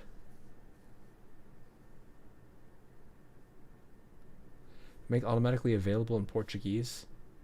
Like subtitles? I don't know how. Let me see. Can I actually do that? I have to see how to do that. Not that I have anything against, not that I'm saying I won't do it, but I have to figure out how to do that. That's kind of the harder problem. M. Levistan, confirmed. Fair. Fair. How would you do that? I've never actually looked at how that works. I don't usually have people ask me that question. Let me see real quick. That's like something like about having... Yeah. I saw... I quickly Google translated it. Let me see if there's something for it.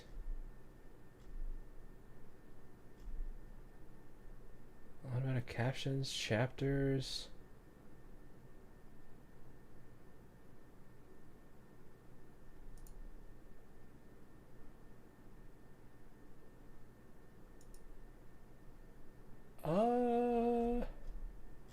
I will have to look into that. I've never actually seen anything specifically on it.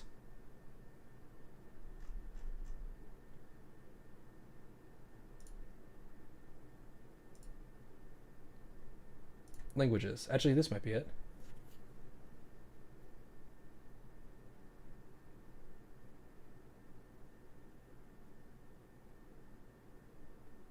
Wait, hold up.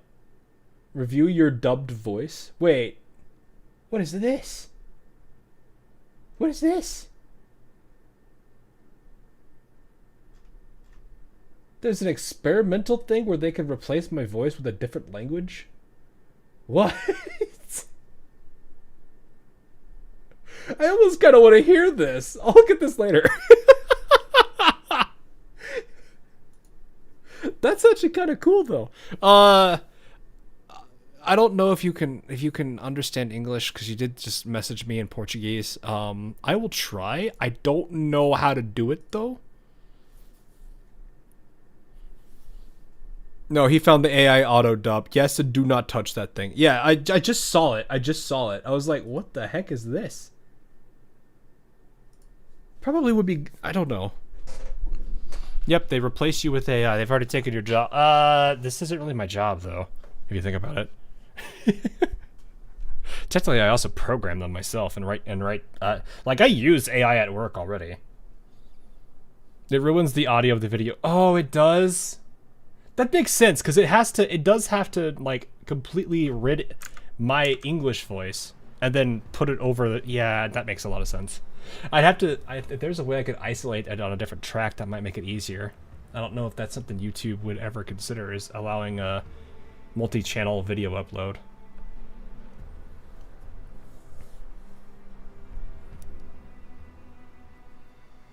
It talks at a yelling volume? Oh gosh, okay, yeah, I don't want to use that then.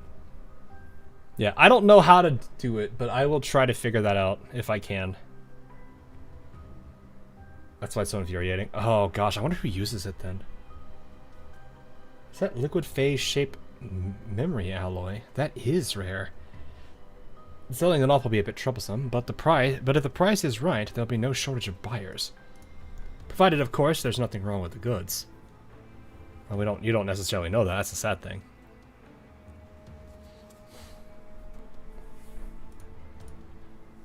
You can just say you want to test it, you know.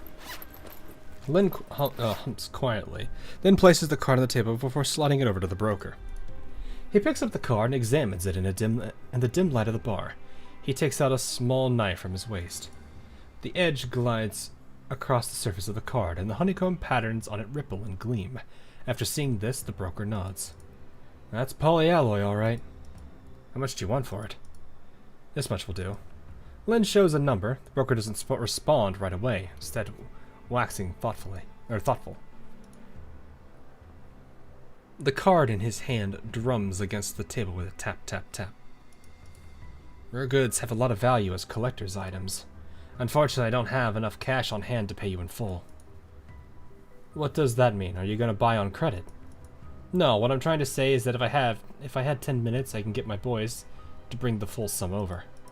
But as a trader, I understand that time is money, so in the end, the ball is in your court. Having said his piece, the broker waits for Lynn's reply. If it's just 10 minutes, I can wait. Thank you for placing your trust in me. It seems the broker is pleased by the answer, because he smiles almost imperceptibly and raps on the table. The thugs seated by the entrance get up and squeeze their bulky frames out the front door. The folding metal gate creaks mournfully. After that, the broker snaps his fingers and someone places a steaming cup of coffee in front of Lind. The sweetness of the double-sugared beverage allows her frazzled nerves to relax a little. This seems to be the first time I've sold you something, right? Thought you'd want to haggle more about the price. I've never skimped on money as long as the goods were worth it. That's my principle as a businessman. Fair enough. That sounds super sus. I mean, it would be weird for him to not do, I don't know, like to try to like take it by force. One, he'd lose a client, and two, I'm assuming he knows she's a doll. So, if I'm not wrong, the last time I saw you, you were alone. Turns out you got yourself a crew pretty fast. Get you what you want with less complicated. Yeah, and sometimes it just means it's just a quicker transaction, because if you haggle, you're basically doing a counter offer. Then the initial buyer or the initial seller might wait and see if she can get a better offer, and at that point, you know, it turns into well, are you gonna get it in the end? Which for some people, that kind of matters. So, like, high priority goods, or like really recently acquired goods, or stuff that's like recently printed, or just that kind of stuff. Sometimes you just take it at a pretty hefty cost. It's like the idea of like a loss leader, you know?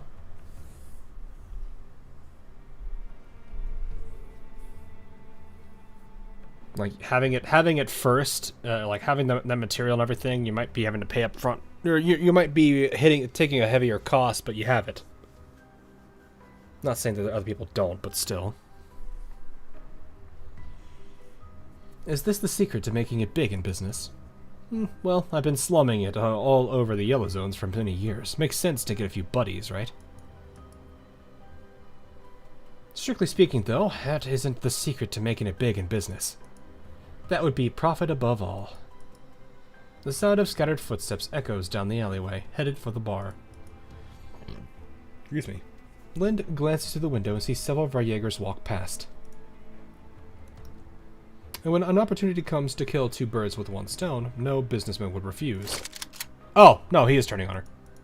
Lynn hears the crisp sound of a chambering round from behind her. She turns and sees the broker's mouth twisted into a savage grin, the muzzle of his gun pointed in between her eyes. Just then, she gets a transmission from Cheetah. Hello, hello, can you hear me? I saw a bunch of armed Jaegers headed toward the bar just now. Better keep your eyes... What's wrong with the signal here? Hello? Lynn, there are Jaegers headed towards the bar. Be careful. Wow, thanks, Cheetah. That warning came just in time. A pack of Jaegers burst into the bar, and they all point guns at Lind. Lind shakes her head, ignoring Cheetah, she repeats hello over the channel and tightens her grip on her gun. I was hoping we could settle this in a civilized way, but it looks like that's no longer an option anymore. Fine, then. I've been pissed off all night. Time to take it out on you. Well, that was a mistake.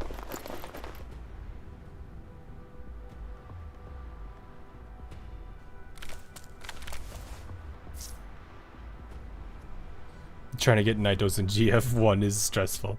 Oof.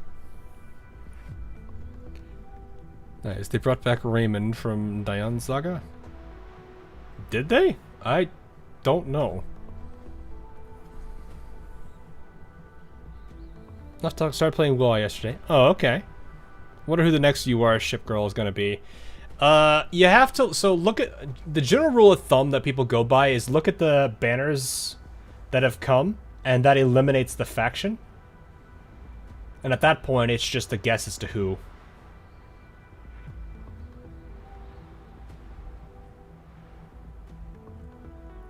I'm trying to think what faction hasn't been covered yet.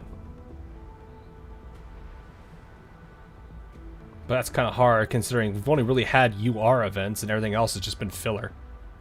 Which kind of is sad, because... I mean... It's been a very uneventful year for AL. Tulupa hasn't had one in a while. I don't think it's going to be Tulupa.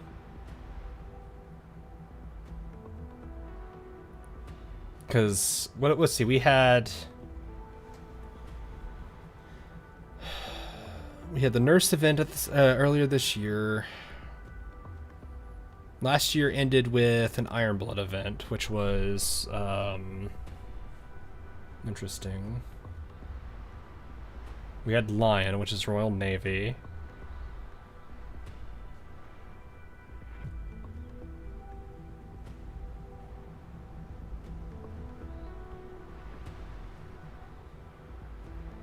Yeah, I'm just sitting here like, what? We had the, what was it, the Italians. Ironblood was a small filler event. US was the filler event for nurses.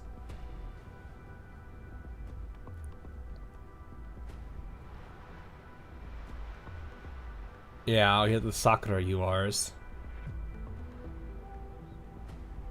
It's probably not Ironblood, probably not Eagle. Royal Navy was Lion's event. The French were the anniversary.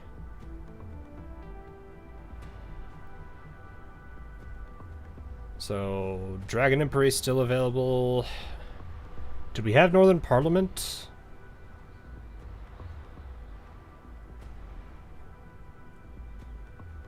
I don't know. Hard to say. I knew it, and you're only punctual when it's time for a fight, aren't you?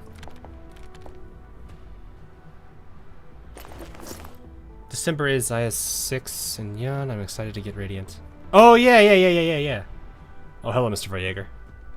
But how did things end up like this? Did negotiations break down or something? More like he played a hand. Rather than not successful, should I say it was too successful? Either way, it seems a fight is unavoidable. So you prepared for a breakout. Time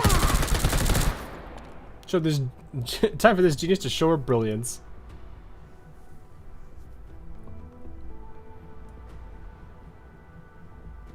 I'm gonna do things a bit more interesting here. Hi.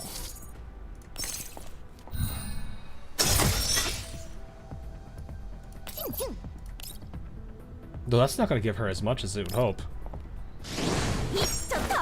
Whose favorite daughter in GFL2? Daughter? I mean, we really don't have that many characters.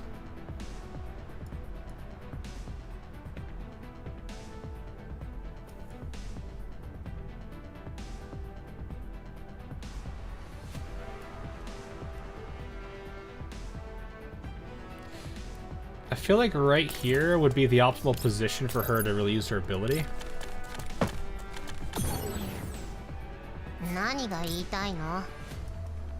Oh, I was off!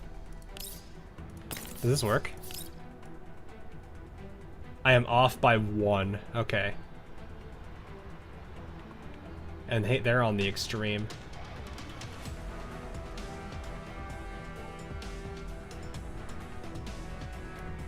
It's fine.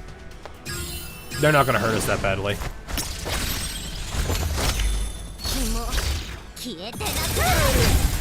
Yay!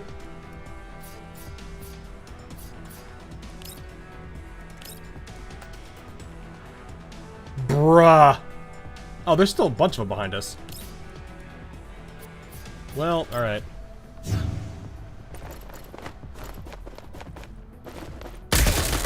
Yes, attack the one behind cover. Brilliant move.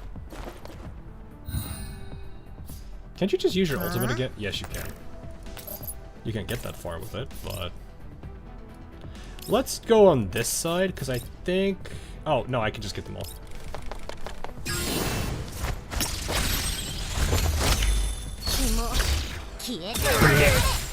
All dead.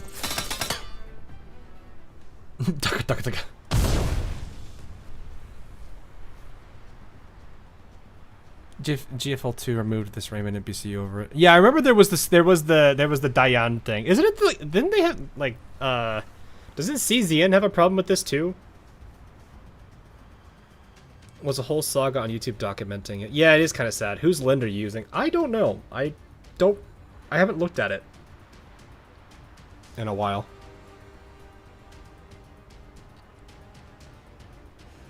But I remember hearing about this whole thing with Raymond, because it was the Dion and Raymond thing, like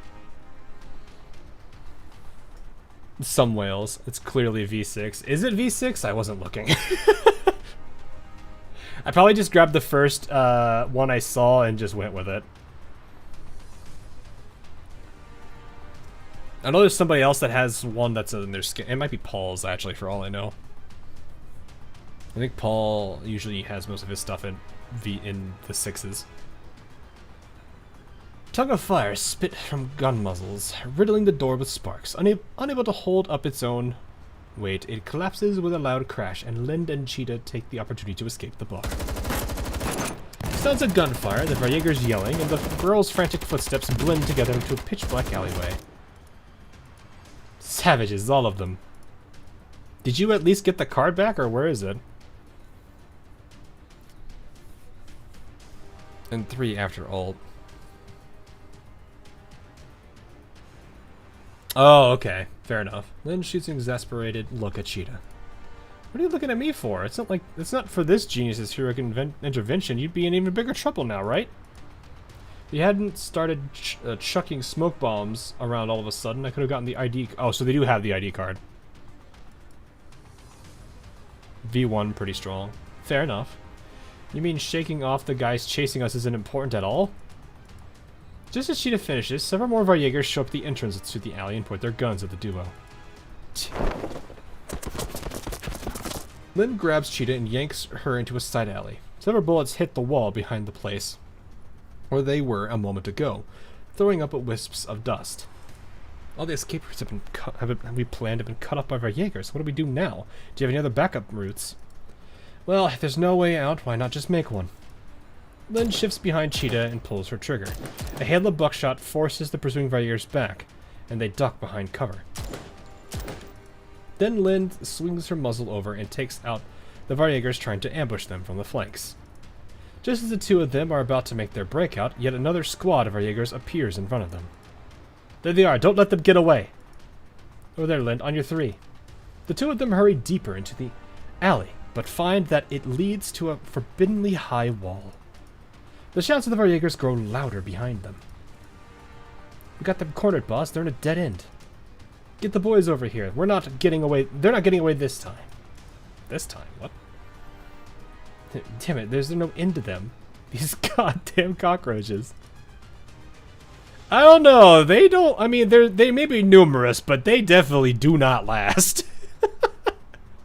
How is this game 46 gigabytes? People give Exilium kind of a huge install size. The game is very heavily 3D, man.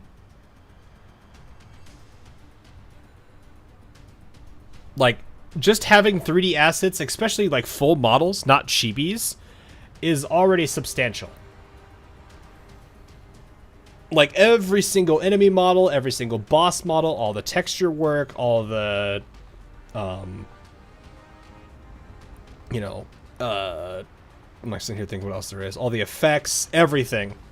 3D games can be They can be, but there's still gonna be, like, the amount of, like, 2D games are still going to be infinitely smaller than that. Also, I'm pretty sure, like, this game is still small compared to all the other ones. But then again, that's much newer, so.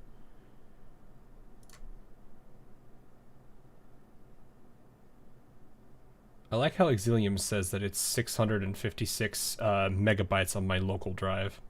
Yeah, that seems accurate. That doesn't seem right at all. Wuthering Waves is 82 gigs on my drive.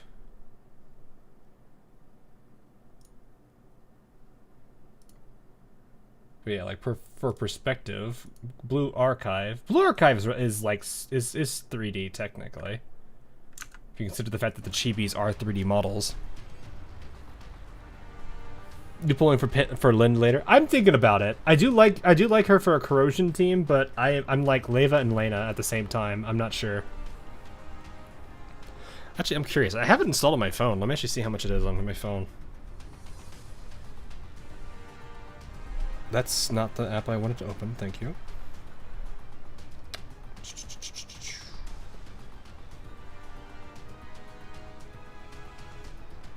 I don't know the last time I installed or I've updated it, but GFL was like 27 gigs on my phone.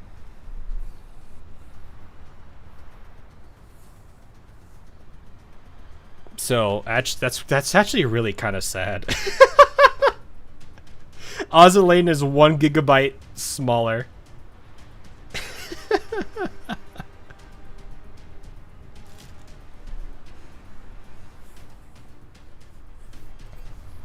But yeah. Anyway, after checking her ammo and discovering she's running out, Lind looks at Cheetah. How many more of those bombs do you have? Let me see. Oops, I think I just threw the last one. Lind looks at the wall. It doesn't seem surmountable by effort alone.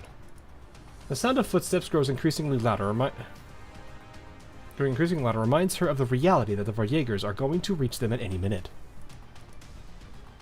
I feel Ale has all those audio files bloating up the file size. That, I also have Island Planner and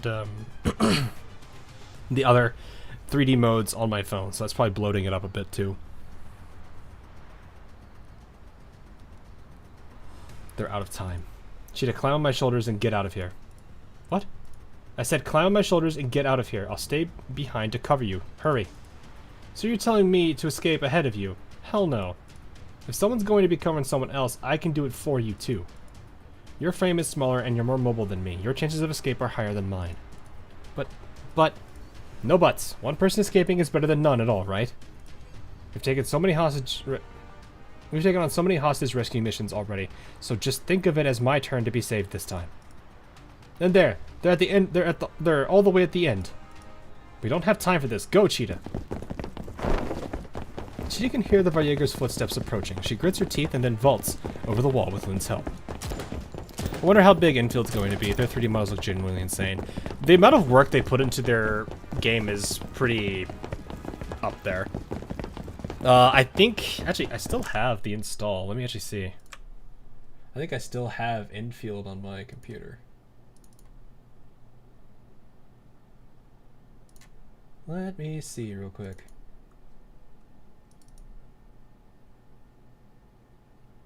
Because I don't think I fully uninstalled... Actually, I probably have.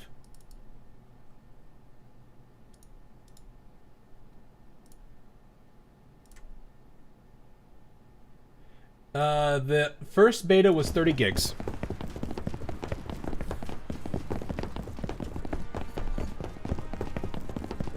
And it had a lot of stuff to do in it, so there's going to be dramatically more this time around, so yeah, probably.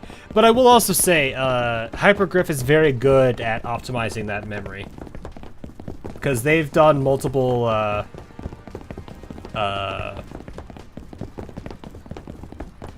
like, basically adjustments of that, I think, throughout their time of being around. They actually are pretty efficient at it, too. So, anyway. She looks back and sees the Varjägers swarming Lind, who fearlessly fires into the horde. I'll be back for you, Lind. Wait for me.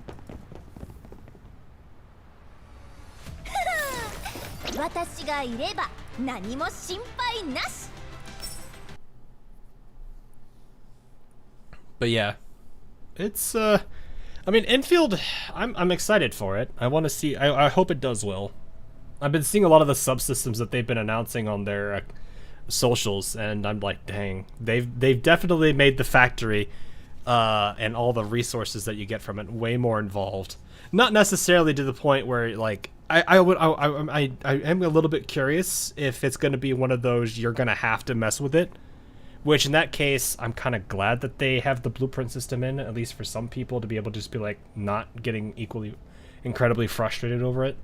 But at the same time, like, it's probably going to be involved enough that people are going to have to move stuff around. And the personal blueprint system is going to be really handy for players like me who actually will build out the factories. So, on the outskirts of the Yellow Zone, Frostwell Squad follows the signal to its endpoint, but all they find is a patch of sandy dirt surrounded by an endless expanse of wasteland. Over here, Lynn's signal is close by. This is where the trail ends. They must have jammed it starting from this point. Cholo, can you make any contact by radio? Connection failed. Lynn's communicator is probably not in range. Let me see. When was the last time Lynn's signal showed up? It was roughly 5 hours ago. Cholo looks around. There is nobody else here besides Frostfall Squad. A gust of wind blows, and the trio's footsteps are instantly covered up by the sand. Even our tracks from 5 minutes ago would be hard to find, let alone 5 hours. Shit, you're the one with all the clues now. Think carefully. Did you see anything noteworthy during the battle? You're talking about noteworthy stuff.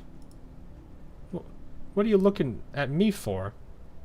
If not for this genius's heroic intervention, you'd be in even bigger trouble now, right? If you had started chucking smoke bombs around all of a sudden, I could have gotten the ID card back. Come to think of it, those Varjägers were acting really weird. They'd already gotten the polyalloy card, so why would they need to pursue us so hard? I like Last Right, but what really spooked me, what else I was doing on Halo 2? I saw his name, but I can't... Oh yeah, the, I don't know how to say it, Poriknik or something like that. I've been seeing a bunch of people taking basically his likeness and putting him in the Pog emote, which is really funny. So, Enfield played with this idea of reconveners, which is basically a way for them to bring original Arknights characters into Enfield. Unless they are like Sarkaz. Like, some Sarkaz are obviously going to be alive. Like, I think Warfriend is definitely one of them. But, a good number of the original Arknights characters are likely going to be reconveners, unless they're like Sarkaz. Like the long-lasting Sarkaz. Or I guess any race that can live to be very, very, very, very old. Because I don't think it's necessary. Well, there's Sarkaz. I don't think there's any other race that can live to be very... I might be wrong. Because I don't think Calcit's... I don't know what Calcit's supposed to be. Anyway, come to think of it, those Varjägers acting really weird. They've already gotten so why'd pursue us so hard. What? So this wasn't just a robbery, but a deliberate, dull kidnapping. Also, there were tons of Varjägers, and they blocked off all the escape routes we planned beforehand. How many of them were there? About 6 or 7 squads were there, at the very least. That is strange indeed. The Varjegers usually think of underground brokers as easy targets due to difference in fighting strength, so both sides tend to think poorly of each other. Not all the time. We've seen a couple where they've actually worked together. Though, work together is very loose, because they definitely totally backstabbed a man. But yeah, like, what was his... I forgot what his name was, but the, it was the guy in, Perry and Springfield's event. Jacob, I think, right?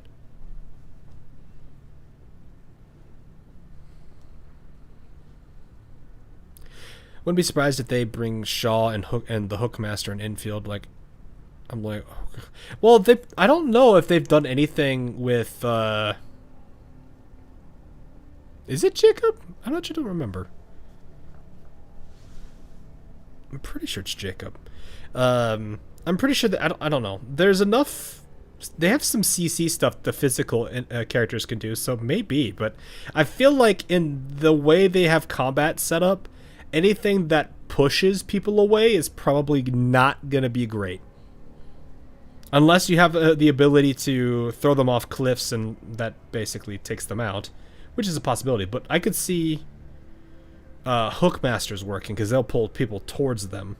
But that'd be kind of weird to have to figure out how that works for their like skill sets and stuff. I don't know. I don't know if we're going to have like a complete one-to-one with the class mechanics.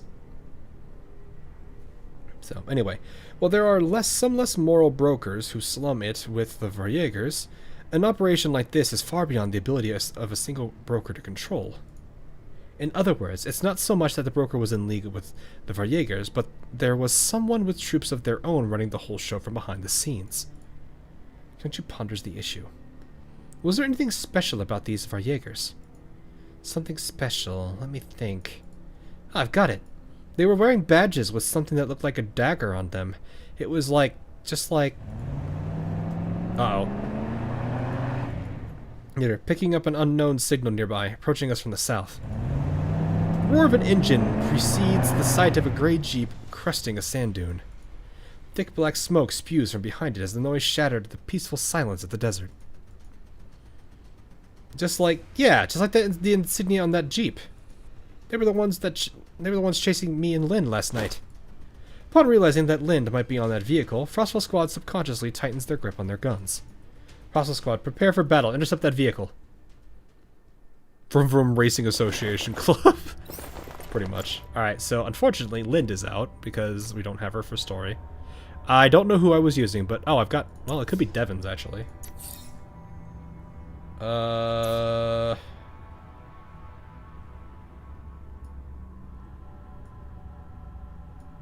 It could be. There's also Paul. No, Paul. It can't be Paul's because Paul's has his skin on.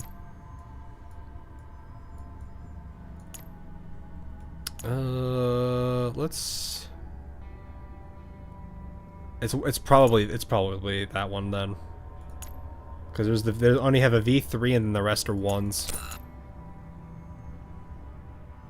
which is fine. It's Hawk's neighbor about to give another light pole of metal wrapping. Wait, what? Oh, are you talking? Wait, did you guys hear a car? I didn't actually hear it.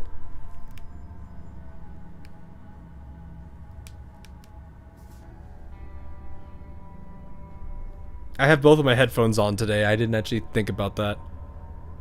And they are kind of noise canceling, so I would not have heard a car. We need to switch back to all-purpose. The game had car sound effect. Oh, you're talking that. Yeah, I was like thinking, are you thinking that one or the car? I wouldn't know. Like I said, I do have people that live here that literally will rev their engine and absolutely have destroyed their car on a light pole. Which is really funny. Alright, Kyungju, where are you? You two, right here, actually. Perfect.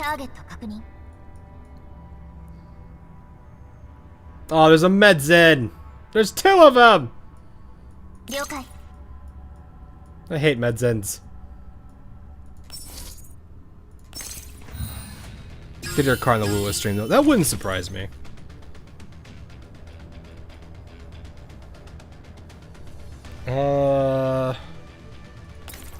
I'm gonna go ahead and just buff them and just get this going.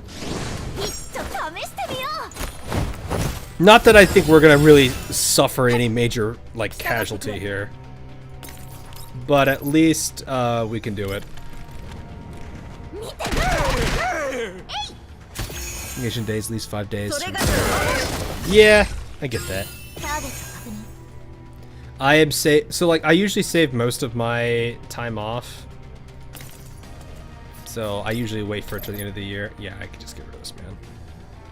I'd rather none of them are gonna do. Yeah, I could probably just do this, and I'm just gonna get rid of the medzins. I don't want to deal with their stupid anesthesia mechanic. Or Cheetah is just gonna wipe that one out.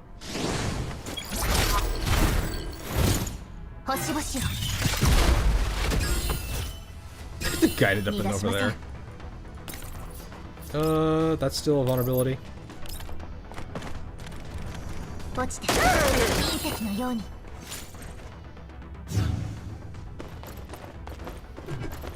Pew. 7 damage. Lovely. Pew. That's the most damaging attack I've ever had. That barely hit the 15s. Lolo's getting bullied.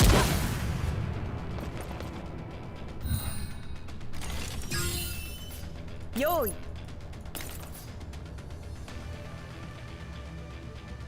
Actually, I don't have.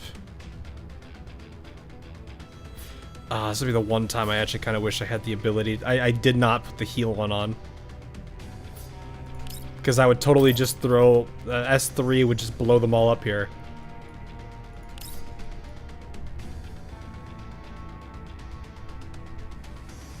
After months of triple turn action. I don't have her developed. Is that I don't know if that's a thing.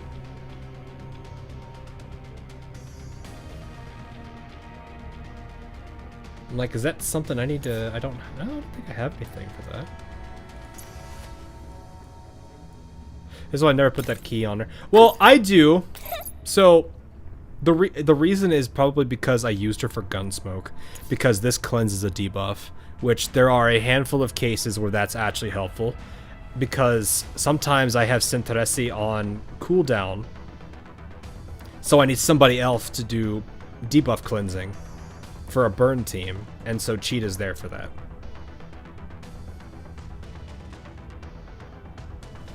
Oh, I need Springfield. Okay. Yeah, I think she's only... I don't think it... Can I even see what... I don't think it shows me what version she is here. Yeah, I've never used her for Gunsmoke, that's why. Yeah, I've used her for Gunsmoke just to do, like I said, for the buff cleansing. It was the, I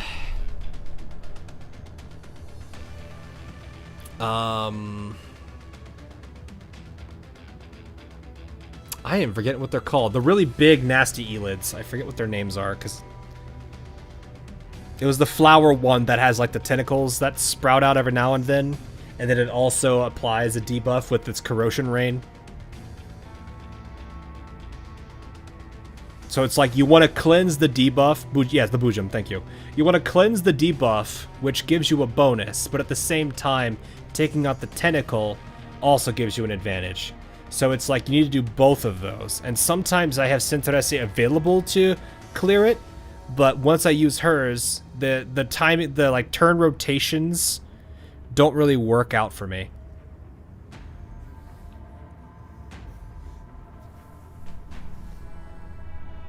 So I had to like the best I ever was able to do was work with Cheetah to counteract that problem.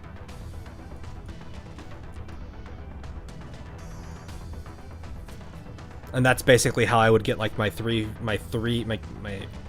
don't remember what my last Gunsmoke score was on that boss. It was a decent score though. All right, anyway. Oh boy. I mean, we're still taking 2 here. The shield boys I can care less about. They're not going to hurt that badly.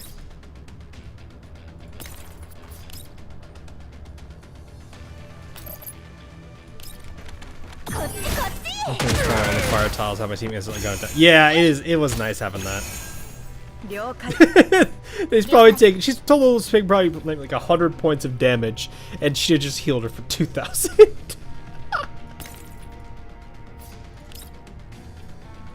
Hi, how are ya?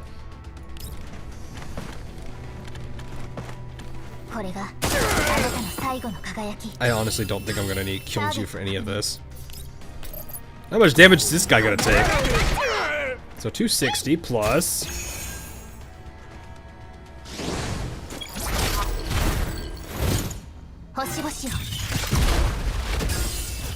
Okay, about what, 16,670-ish?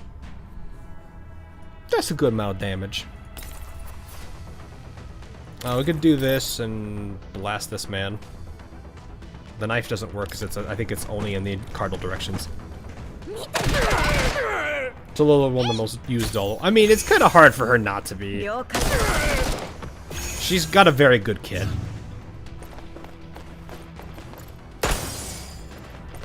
How dare you?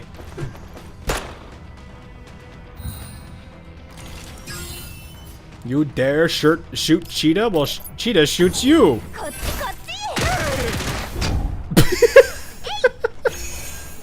And then you get 8 on. Here, catch this knife.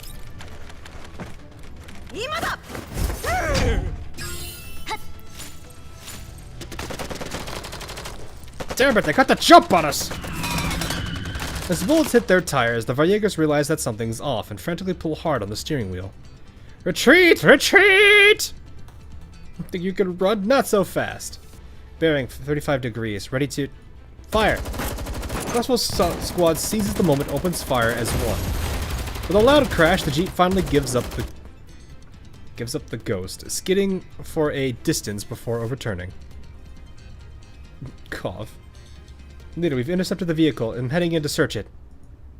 Leader, I didn't find Lind on the vehicle, but I found that broker from yesterday who dealt with us. Cheetah drags the trussed-up broker from the crashed Jeep and dumps him onto the ground like a sack of potatoes. The impact knocks his gas mask off, revealing the grimace on his face. Dolls? Is that so surprising? You should have seen a lot of dolls recently. For instance, the one who tried to sell you that polyalloy card last night. What did you do with her? Kyungju presses her gun against the broker's head. The broker laughs in an infuriating way, as if Kyungju's anger means nothing to him. So that's how risky this deal turned out to be. If I'd known, I'd ask that guy for more. Anyway, you're streaming. Did you get Candy Girl or not? Nah, not yet. We're still thinking about it. I want to see if this story motivates me, because it's like I kind of want to, but at the same time, Leva and Lena. So I'm on the fence about it. If the story makes me like her a lot, I'll go for it. But I'd rather... I'll see. Yeah, actions taken, she does a lot. Oh yeah, she does take a lot of them. I'm a bit sad that Elements in this game... That Elements is in this game, because my 2 favorite intercept units are both different elements. Still use them anyway. I mean, you don't have to, like... You can still play with those too, and have like the rest of the team work around them. Not perfect, but you can still do it. I don't know who your 2 favorites are, but it's fine. No worries. Probably not going to do like the highest tier of content, but I wouldn't be that worried over it. If I'd known, I'd ask the guy for more. Don't change the subject. You jabs his temple with her gun for emphasis, and the pain makes the broker wince. I'll ask you one more time. What did you do to Lind, and who is that guy? Okay, fine. According to the code of the brokers, I shouldn't be telling you who hired me. However, I think exceptions can be made when your life is at risk. The broker stretches out his right hand and draws a number in the air. He called himself Holtz. Showed me a picture of the doll to bring in, and made me an offer I couldn't refuse. As for whether it was a fake name or not, he wanted the doll for... what he wanted the doll for beats me. It's way above my pay grade, so to say. Holtz? Kyungju is visibly surprised to hear that name. Lita, what's wrong? If I'm not wrong, the client from yesterday's commission at that mansion was also called Holtz. Oh, is it because she downloaded the data?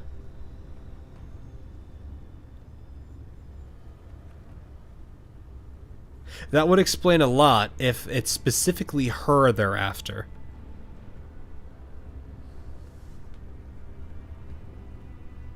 It also could be the card. Who knows?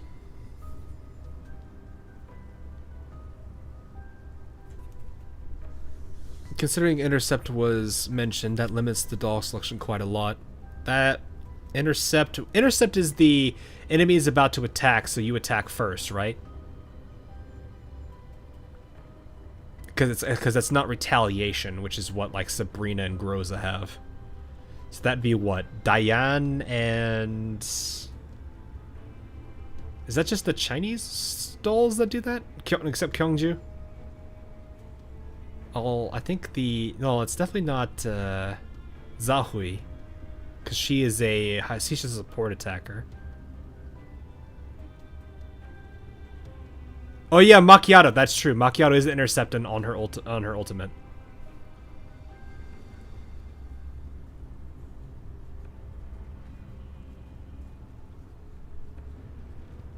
Doesn't Diane intercept? I thought Diane intercepts, or is it just Jungyu? Or is she a counterattacker? I do not use Diane enough. I haven't really built a physical team, so I can't say. I have Diane, but I've not really worked with her. Or is she a counterattack? I'm pretty sure Diane has something. Has intercept if she's targeted. Oh, I don't know. I'd have to look at her kit again. We can all look at that. I can look at that after this chapter. We'll clarify Diane for us, unless someone wants to look it up while we're chatting here. According to the client information he submitted, this Mr. Holtz ought to be the young master of a toy company. Wait, seriously? What would some prince from a toy company ever want with Lind? I'm not sure, but I'm sure that Miss Hellion's information is correct. Where did you hand her over? It was due south from here, at a port on the edge of the Yellow Zone. Miss Dahl, if you ask me, we can talk terms here and make a mutually profitable Bam. And she decides that there's nothing more she can learn from him and cuts off his blather with a gun butt to the back of the head. She then knocks out the rest of the Vayegar Moose as well. I thought she'd have just kicked him on the ground because she felt like it. To be like Jeongju just knocks him unconscious and Cheetah just kicks him like, this is for Lid kick. she literally goes to kick him and just says the Baka line.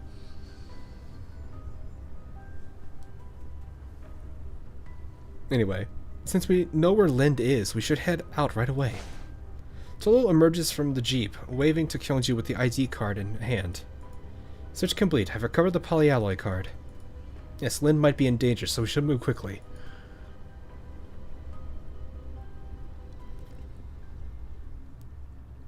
I'm sitting here like, I'm trying to think. It's got to be the fact that, oh yeah, possible move at max speed. I'm fairly certain it's because she downloaded the information. That's the only thing I can assume. Alright, let's check Diane real quick before I forget. Diane, where are you? There you are. Launches interception. Okay. Before taking targeted damage. Oh yeah, so if she's attacked, so if she's targeted, if the number of tuning stacks is greater than 2, launches interception. Okay, so she does intercept. She just has to have more than 2 tuning stacks and then has to be targeted. And gains a permanent stack of tuning. That's actually kind of nice. Can only be triggered once per turn, so she gets 1 retaliation. But it has to be at her. So, Dragula Lord, you are correct. Going to assume there is an upgraded version of it.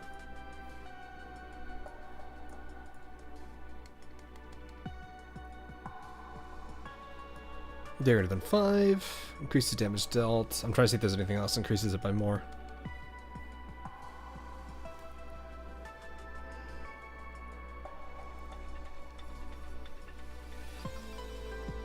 Ignores 15% of cover damage reduction when attacking wait, what? Exposed like stability. Okay. I was like, when I think exposed, I was thinking like they're revealed, not exposed as in like their instability break or whatever it is. Doesn't Groza... Groza does not intercept. Groza is a counterattack. Where's my girl? There you are. See, increases the number of counterattacks the user can launch by this turn by 2. So I think normally she has a single counterattack. Yeah.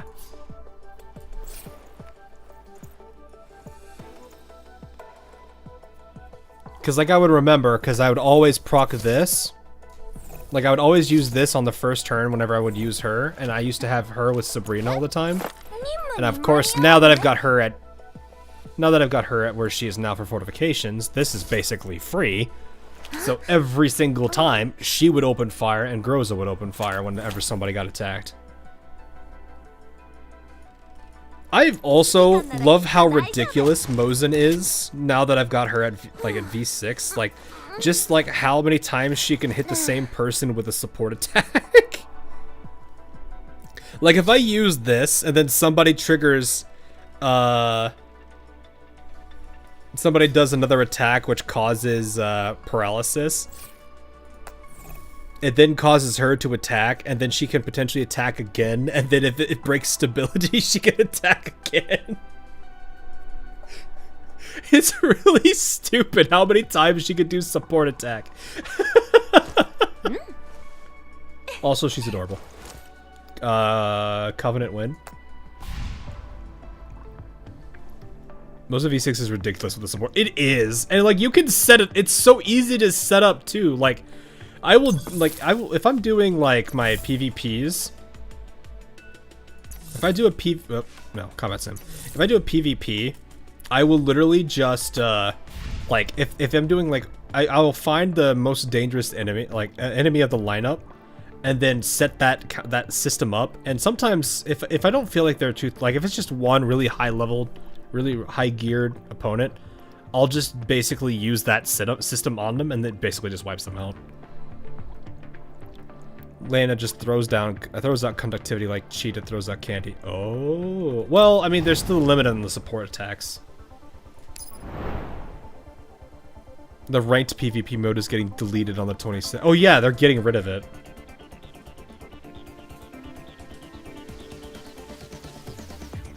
I tried an artifact recovery. I kind of want to. I need to do the electric team now that I've got an electric team. Baskets wine and VIP and guests. Alrighty.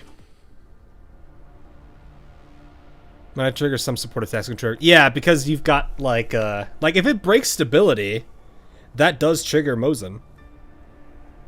Even more so if you have an electric debuff that triggers.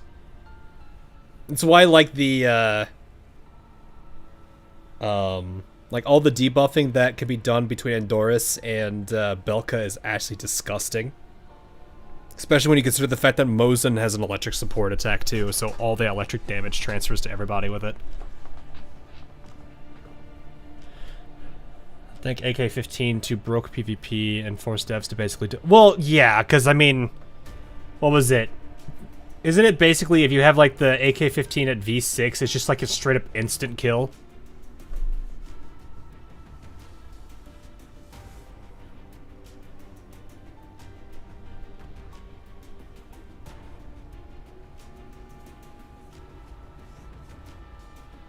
And it's like a 0-turn insta-kill, if I remember right. Like, you literally load into the fight and your team's wiped.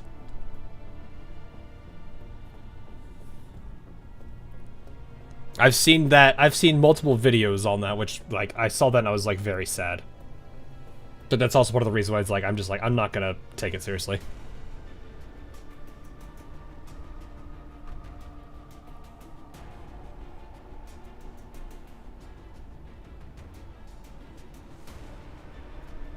Yeah, exactly. That's why I'm like, I don't know. Gacha games with PvP like that, it kinda doesn't really work. It's kind of why, like, sometimes, like, with PvP, it kind of gets really nasty. Like, I think one of the bigger things that I've started to wonder is if Uma Musume should have 3 different tiers. Like an open league, a minor league, and a major league. Because like in the graded league, that's anything that's above a B, right? So that's B pluses all the way up to the S's and even higher when we get to that point. And that's a huge like distance gap between B plus to like S. And I've seen a handful of S pluses in the champions meeting this time around. So I feel like if you're gonna what they should do is have like I said, open, minor, and major. And like minor is like A plus and below. So you basically have a B plus and below grade, you have an A plus or B plus to A plus grade, and then you have an everything above it. Or though they might raise it eventually for like the was it like U, E, UA, U whatever other grading scales they have that goes above S and double S. So, but yeah. There's PvP gets weird in gacha games, especially with ones where it's a very critical thing like how Uma's is.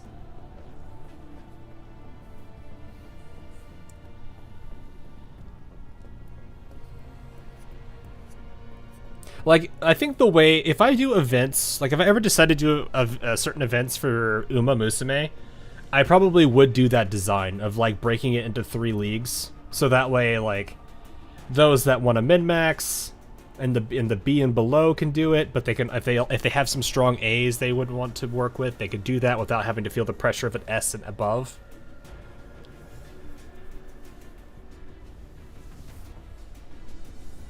Or maybe the better way to do it would be to force people within a grade to only use like maybe one or like you could use the borrow as an SSR card, but then you can only have at max 1 SSR card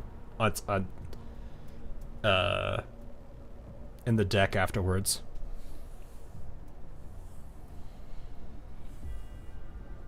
I don't know. Maybe that'd be like I'm trying to think how I would balance it around players for their accounts to be more fair. Basically, I want to get rid of the ability for pay to win to really shine in my events if I did that way. I'd rather people on even terms. Anyway, the Veil of Night settles over the quiet port. Rusted cranes stand in formation by the waterline, a testament to its past glory. Currently, most of the street lamps by the shore are damaged, blinking on and off intermittently. Frostfall Squad huddles in a dark corner of the port, studying a massive cruise liner moored to the pier. This luxury vehicle stands in stark contrast to the dilapidated port. Its hull and surroundings are illuminated like daytime by high-power searchlights. More people are boarding. Tolo studies the gangway intently through the binoculars she's holding. This will be the 11th group tonight. Security guards in black uniforms stand on the gangway. They step forward and halt the 2 people who are approaching them. One of them, a well-dressed gentleman, takes out a card from his pocket and hands it to the guards. After verifying the guest's identity, the guard returns it to him with both hands and executes a picture-perfect 45-degree bow before gesturing to the guest and his accompanying doll to board the vessel. Most of the guests are accompanied by dolls. I surmise that after this Holtz kidnapped Lind, he might have brought her aboard as his companion doll. Given the way they're dressed, I'd say there's some kind of party in there. Why would they use Lind, though? That's a little weird.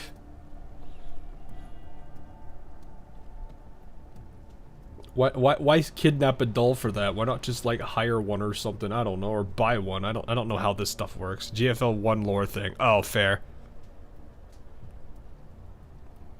Barely getting to B finals with the current cup. Kind of painful seeing my aces always just barely lose a race at 2nd or 3rd. Lol. Yeah, Team Upper O has surprisingly been my true ace this cup, which is really funny. I've also learned that McQueen is a very, very bad matchup against Silent Suzuka with Runaway. Probably because it's cheaper. Yeah, fair, but this guy's a toy maker. Guy probably has money for it. Because it is cheaper, sure, it's a shortcut, but still. But yeah, like, Silent Suzuka with Runaway has been a disaster for my McQueen. Because McQueen needs to be within 30 meters of first, and if you're using Runaway style, or it's called Great Escape, I think, actually. I don't actually know what Runaway's true. I haven't looked at the skill name. The skill print, but, yeah. I know that any Suzuka with Runaway is basically just gone. Like, I kiss her skill goodbye. Team Up or O's skill rework, though, I've had, like, near 100% activation on pretty much every race, which is great. Why would you need so many dolls for a party? That's just weird. Also, our current location could be considered the border between Green Zone and the Yellow Zone.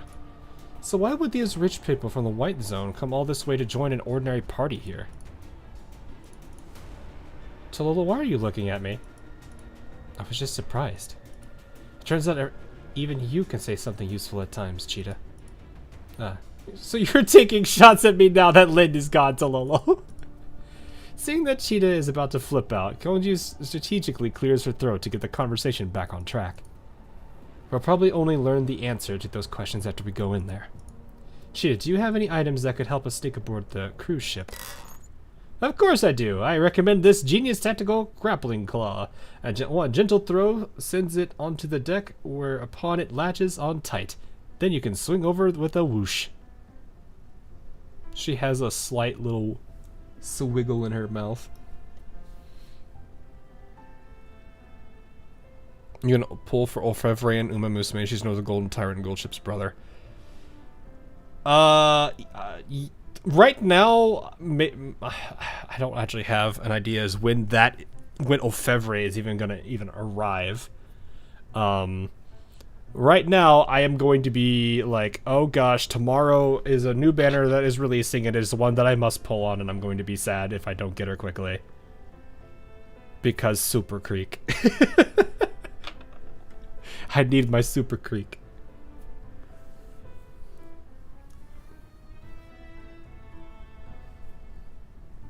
But yes, I will think about it. I don't know. There's not a lot of... There's a handful of Umas that are on my... Actually, you know, I think I have the list of it. I know I sent the list of it at some point. Give me a second. I've got it somewhere.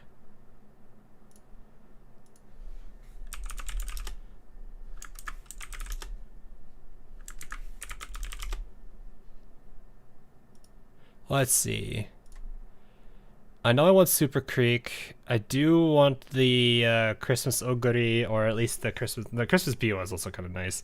Tamamo Cross I do want. Chiano O. Bourbon I do like as well. Kita-san and Mambo. Nakayama Festa. The Christmas Daiwa and vodka at some point. Zeno Rob Roy. I don't know. There's a handful that I do want. Actually, I don't even know where Orfevre is supposed to even be on this list. I thought about Arden, actually, and Dober. Because I was thinking about having fun with that at some point, but I don't know yet. Let me fix my... Hang on, I gotta fix my other screens. There we go. Ah! There we go. Mambo is just Matikan Tannhauser. Yes, Mambo is Matikan Tannhauser. A lot of people just call her Mambo because it's way quicker.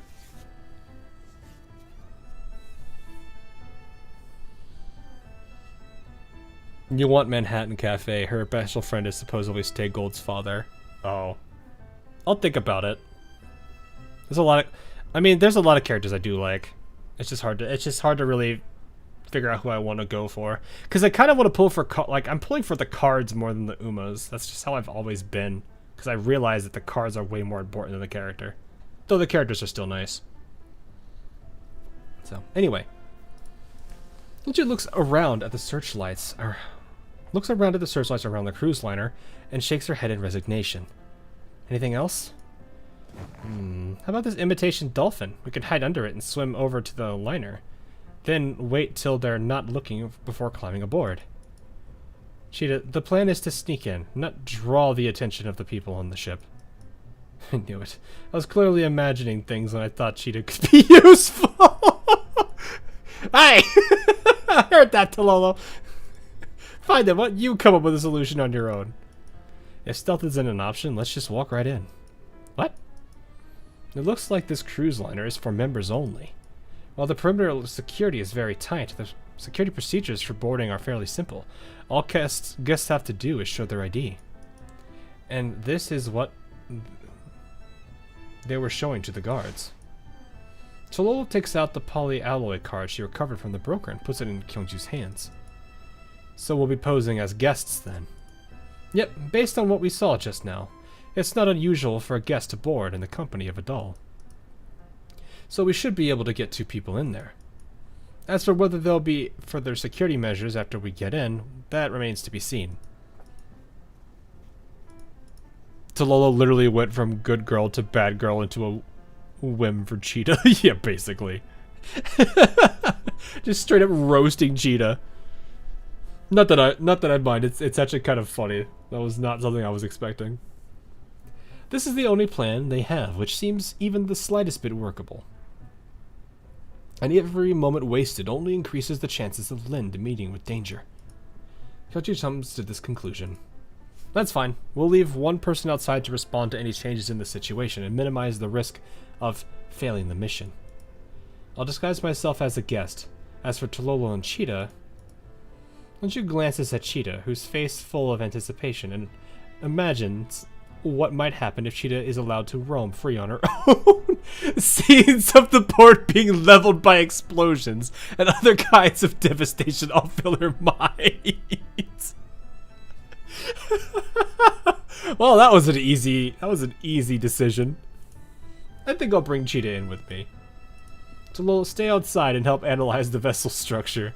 Make sure you maintain constant contact with Griffin HQ. Got it. Cheetah's like, man, why they gotta do me like this? Tololo nods and raises the binoculars again. Now the remaining issue is how to hide the glossiness of a doll's synthetic dermis. Skin. In case people didn't know what dermis was. It's easy, leader. Just leave it to me. Last, it's time for my genius invention, Skinwalker spray to shot. Why am I terrified of... The word Skinwalker terrifies me. I've played enough of horror games to know what that is. Soon, Tololo is watching Kyungju and Cheetah approaching the gangway through her binoculars. Greetings, your identification, please. Kyungju hands the guard the ID card with her left hand. Her right is behind her back, feeling for her dagger. The guard eyes Kyungju warily. Is something wrong, madam? Are you not feeling well? I feel a little hot under those searchlights. Be quick about it, please. The guard sticks the card into the reader. There is a quiet beep and the word success appears on the screen. We apologize for your discomfort, madam. Welcome aboard the MV Novelist, madam. We hope you and have a wonderful night. Thank you. Kyungju nods and collects the ID card. Then she gently drags Cheetah along into the depths of the cruise liner. I did say that we got the little, like, single pulls for the outfit thing. I saw that I was getting those. I was like, wait, is that in? I was like, wait, no. Wait. I was like, why are we getting these now? Where is it?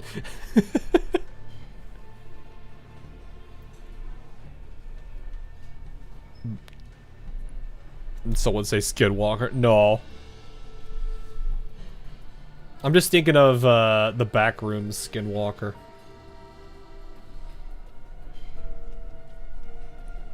The liner's interior is decorated in a Baroque? I can never say that one. Baroque style with crystal chandeliers. I don't know, something about the ROQE that throws me off. The crystal chandeliers hanging high overhead, filling the hall with brilliant illumination. Baroque. Yeah, I know. I almost want to say K, because it'd be that way. But yeah. Anyway, filling the hall with brilliant illumination. Guests in fancy clothing hold flutes of champagne as they converse in small groups. The sound of laughter and clinking glasses fills the air. Ju and Cheetah only draw a few side glances as they enter the hall. Those guests who notice them merely raise their glasses and salute before turning away to re-immerse themselves in the revelry. Wow, is this how the rich throw parties? Look at this luxury. Leader, look, they decorated this wall with collapse pieces. Can we grab a few on our way out? Lower your voice, Cheetah. There are many guests and security personnel here. We need to keep a low profile and avoid drawing unnecessary attention. A line of security robots roll between them in an orderly manner. They split up and slowly roll into the areas to the left and right. Hyunju watches them as they head into the depths of the hall. The left contains the dining hall and shopping area, while the right has a bar and the lounge. Which one are we going to check out first, Leader? Time is tight, so for efficiency's sake, I cannot read. We should split up. Do you have plans to get Summer Mika and Nagisa? I don't know yet. I haven't really thought about what banners to pull on Blue Archive. It's been a hot minute since I've considered anybody for pulling, and that is even with Nia on banner. So I don't know yet.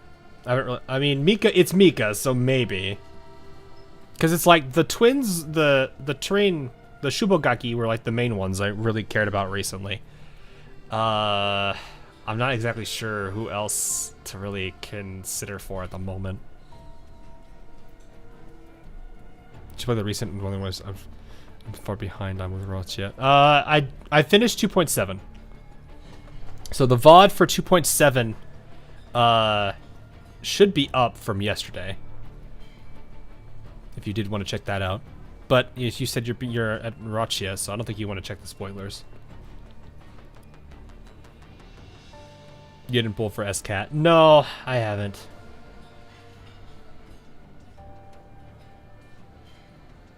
So, I don't know. I've not really been too heavily focused on Blue Archive as of late, because I've been, like I said, head down in projects. So, time is tight, so for efficiency's sake, I think we should split up. Cheetah, you go left, I'll go right. We'll meet back here in 10 minutes. Got it. See you later, then. You were terrified of her being away, of being able to wander free on her own, and now you're doing it for 10 minutes. I guess that's fine. The bar that adjoins the casino is livelier than the main party hall. The guests gather in small groups, and occasional laughs escape them. Some of the guests are red-faced with anger, loudly bemoaning their luck and lack thereof. Oh, it's a casino. Okay, fair. I said bar, but this is a casino. Apple juice, please. Hanji takes a drink from the passing waiter's tray and leans on the bar, quietly listening to the conversation between the guests.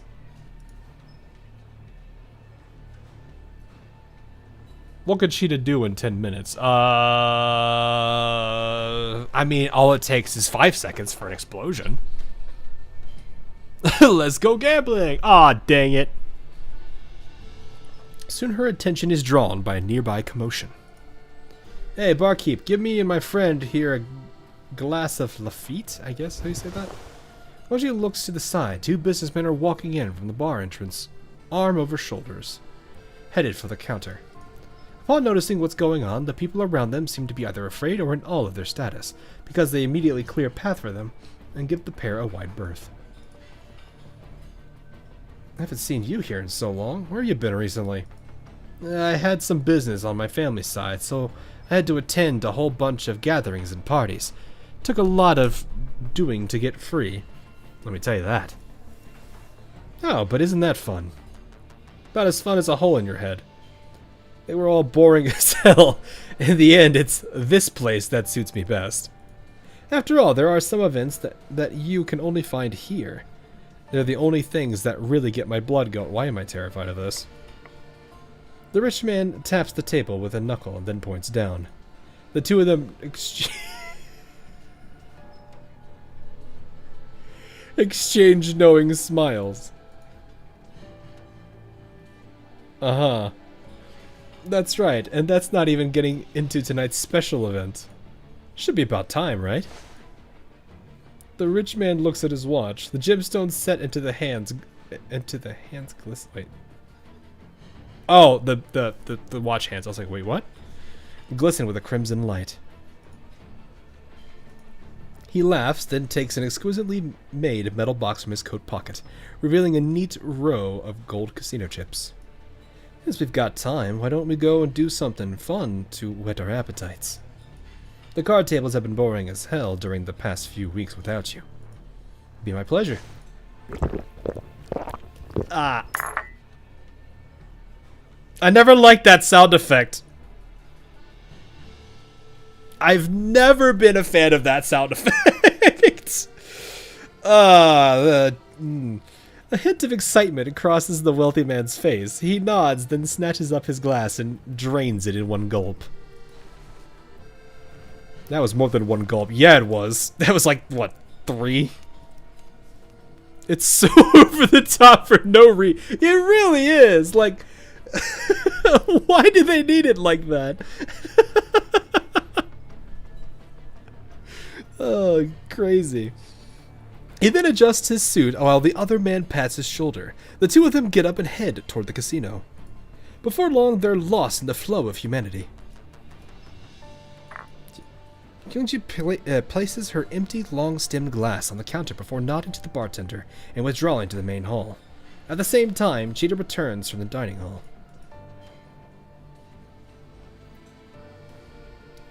Was there supposed to be... Oh, no, okay. Later, listen to me. I found 2 really weird things. Kyungji nods, indicating that Cheetah should continue. Remember what Lolo said about seeing humans with doll partners at the port? But I didn't see any dolls in the main hall. Where'd they all go? Now that you mention it, I've only seen humans here too. See? If Linda were taken onto this ship by that guy, she would have to be put somewhere out of sight with all those other dolls. Keep track of the dolls' movements is definitely important. Well done, Cheetah. That was an important clue. I've got more awesome stuff in store. Take a look at the picture I managed to secretly take with my microcam. The picture shows a security robot's back access port. After magnification, they can clearly make out the serial number on it. G&L Beta. That's the model we saw at the mansion on those robots Mr. Holt ordered from the Gerald group. Ah, I see. Oh yeah, didn't Lolo say these models weren't being marked by the Gerard Group? Don't tell me this entire ship is Gerard Group property. That's definitely possible. However, it's also possible that the Gerard Group merely lent technical assistance to the ship operators. Regardless of which case turns out to be true, the one thing that we know for sure is that the ship is firmly linked to the Gerard Group. That is a train! Excuse me! That is too high-pitched for a train, or for a ship horn. Come on!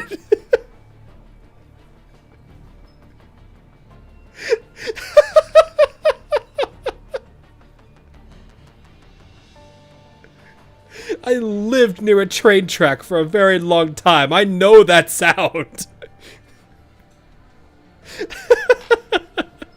No, yeah. Ship horns are usually quite a bit deeper.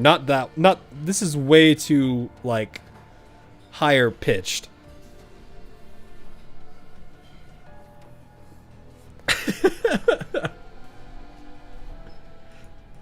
Suddenly a loud hum fills the air. It seems to be coming from overhead. What's going on?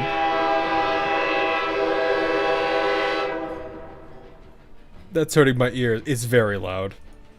The humming gets louder, but the guests seem completely used to this, and do not respond in any way. Just then, Kyungji's communicator beeps. She picks up a call and hears Lolo's voice. Later, the gangway guards just returned to the vessel, and the gangway's been closed up. It seems the ship is about to weigh anchor. No wonder we heard that strange noise. It must be the vessel's air horn. Oh man, you know 2 characters in Blue Archive. I think it's more of a school, not necessarily just two characters. I think the entirety of that group would like the sound of a train horn. I'll have Miss Hellion arrange for vehicle support so I can continue supporting you at sea. I'm concerned that the situation might spiral out of control once the ship leaves port, so please be careful. Understood. As it turns out, I have some things that I need you and Miss Hellion to investigate too. Why don't you brief to Lolo on everything she's learned so far? So you want me to look into the link between Novelist, Mr. Holtz, and the Gerard group? Yes, I've got it. Also, I have some input on the potential location of the dolls I'd like to share with you. Interesting. In the next moment, Kyungji receives a quick sketch of the liner's structure. Observations of the exterior suggest that the liner is divided into 3 main decks, marked 1F, 2F, and B1. Excuse me. Passengers can only board the vessel via one route. In other words, via the 1F deck, where you are right now. But what about 2F? What are they doing up there? Thermal scans indicate that 2F contains servers, so my guess is that it has a functional purpose similar to a server room, a command center, and other such facilities. However, I'm suspicious of the B1 deck. The part that's below the waterline. Yes, there's a hidden passage on 1F that appears to lead to B1. It's very heavily guarded, and there's lots of worker traffic moving through it. Measurements of the cargo they're moving show they are very similar in size to dolls. So in other words, Lin's most likely to be in B1, in B1. Leader, since we know where the entrance is, why don't we hurry over right now? We could take out the door guards and rush straight in. After studying the number of security robots, I was gonna say, that's probably not a good idea. Patrolling the main hall, Kyungji shakes her head. Jalil, are there any guests leaving through that entrance? No, only workers.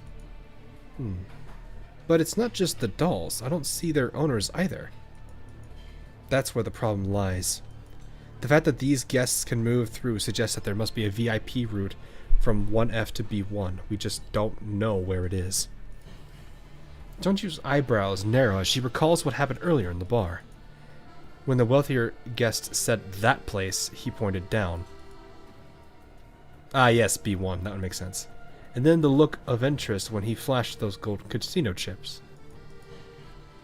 Looks like there's a big secret behind the bar. Cheetah, let's head over to the casino. It's very likely that the B1 entrance is hidden there. With simple binoculars. I mean, if they have like thermal imagery, there's probably some things they can probably do. I don't know how much.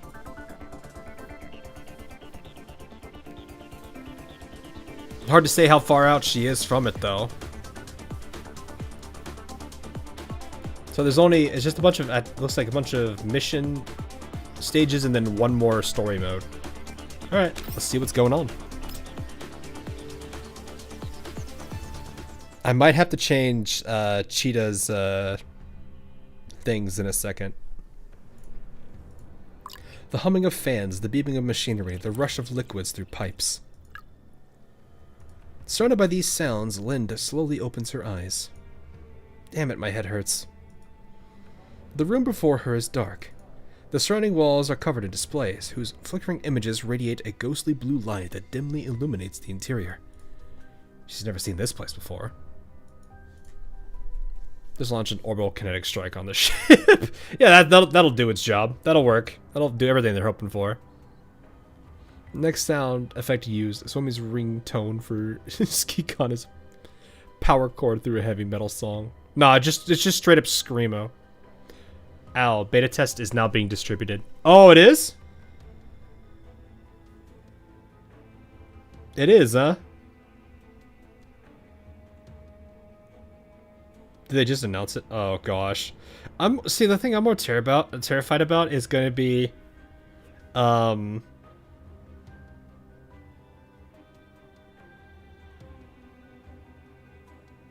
more terrified of hopefully people not being too toxic over it. Wait, where did they say that? I don't see anything on that. Did they announce it somewhere?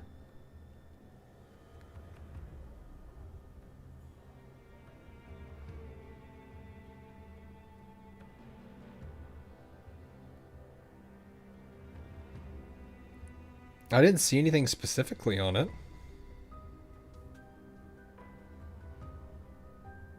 Oh, they announced. Okay, so the Twitter post probably just hasn't hit yet.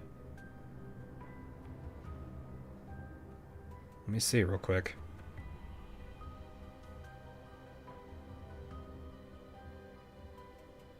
That's kind of surprising that they're doing it at now. Yeah, the beta should be beginning at the end of this week, which is very weird. Oh yeah, Access Distribution's underway. They literally just announced it 6 minutes ago.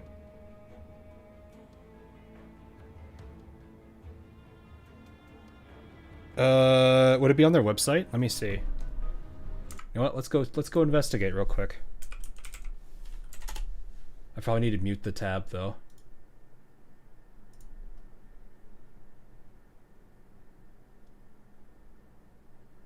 How would you know? Oh, check access.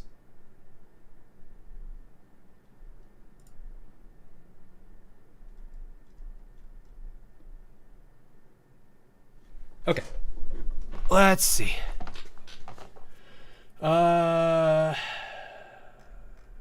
It's not showing anything yet, so we'll check. I guess I'll check later. They do it in batches anyway, so I don't expect it to be quick.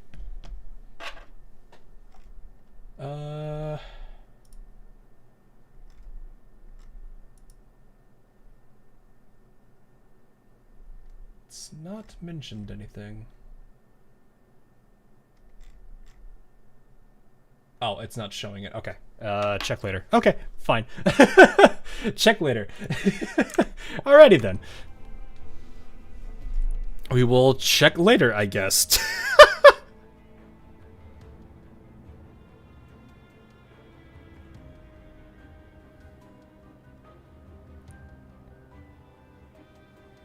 We will check very much later.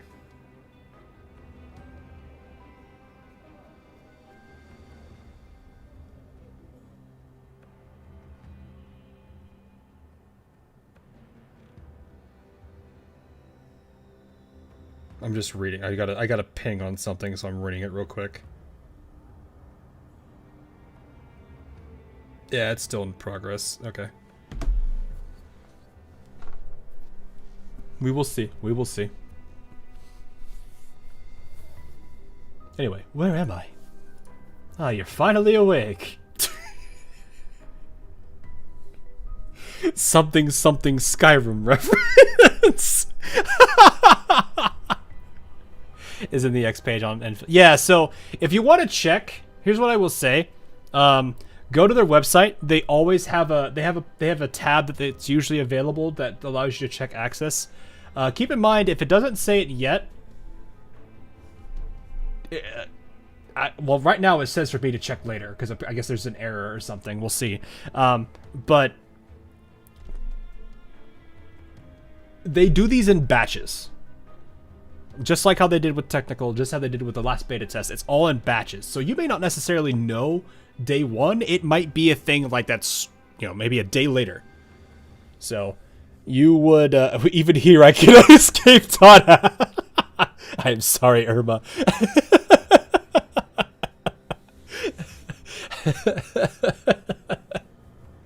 But no, if you are hoping for access, don't wait until they announce that they've finished distribution before thinking that you didn't get in, because you might be like the last person on. I've had a person that got access on the very last day before they announced the end of the distributions. So don't panic or anything. Just because it says you are not, it's probably, you're gonna probably see a bunch of memes about you are not yet eligible. There's gonna be so much of it because there was last time. There's probably gonna be more of it now, if I had to guess. So, no worries. You're finally, how do you feel? Lynn shudders as she hears an unfamiliar voice speaking directly into her ear, and reflexively reaches for her gun, only to find that she is securely bound to the chair she's in. The chair slides along the ground from some distance, and the shrill sound of metal grinding against metal fills the air. The man laughs sadistically as he watches Lynn struggle. No need to be so anxious. This guy has a very punchable face. I'll give you your gun back later. Lynn looks to the side and sees a man in fancy clothes leaning against a control console, a mocking smile on his face. Oh no, it is. I go. The first thing I'm gonna do is go to their website. Go to the Griffline website for Enfield, and if they have a button that says check access, that's pretty much basically saying they're starting distribution. So that's how you would know. I'm actually kind of curious if it's fixed or not. Will it be fixed? That is the bigger question. We will see. Because mine still says... I'm guessing they might be having some issues, because mine still says error. So, anyway. He has one hand in his pants pocket and holds a long stem glass in the other, blissfully savoring the fragrance of the wine within. The man slowly raises his head and exhales a long, slow breath.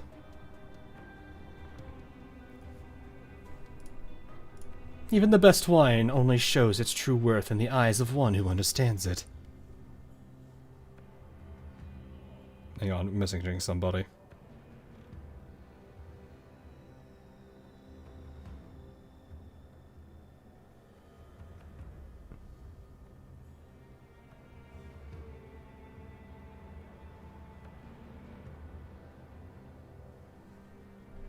Anyway. Similarly, even the most powerful dog can only show its true power when wielded by a capable master. If I were you, I'd feel honored to have been chosen by a professional like me.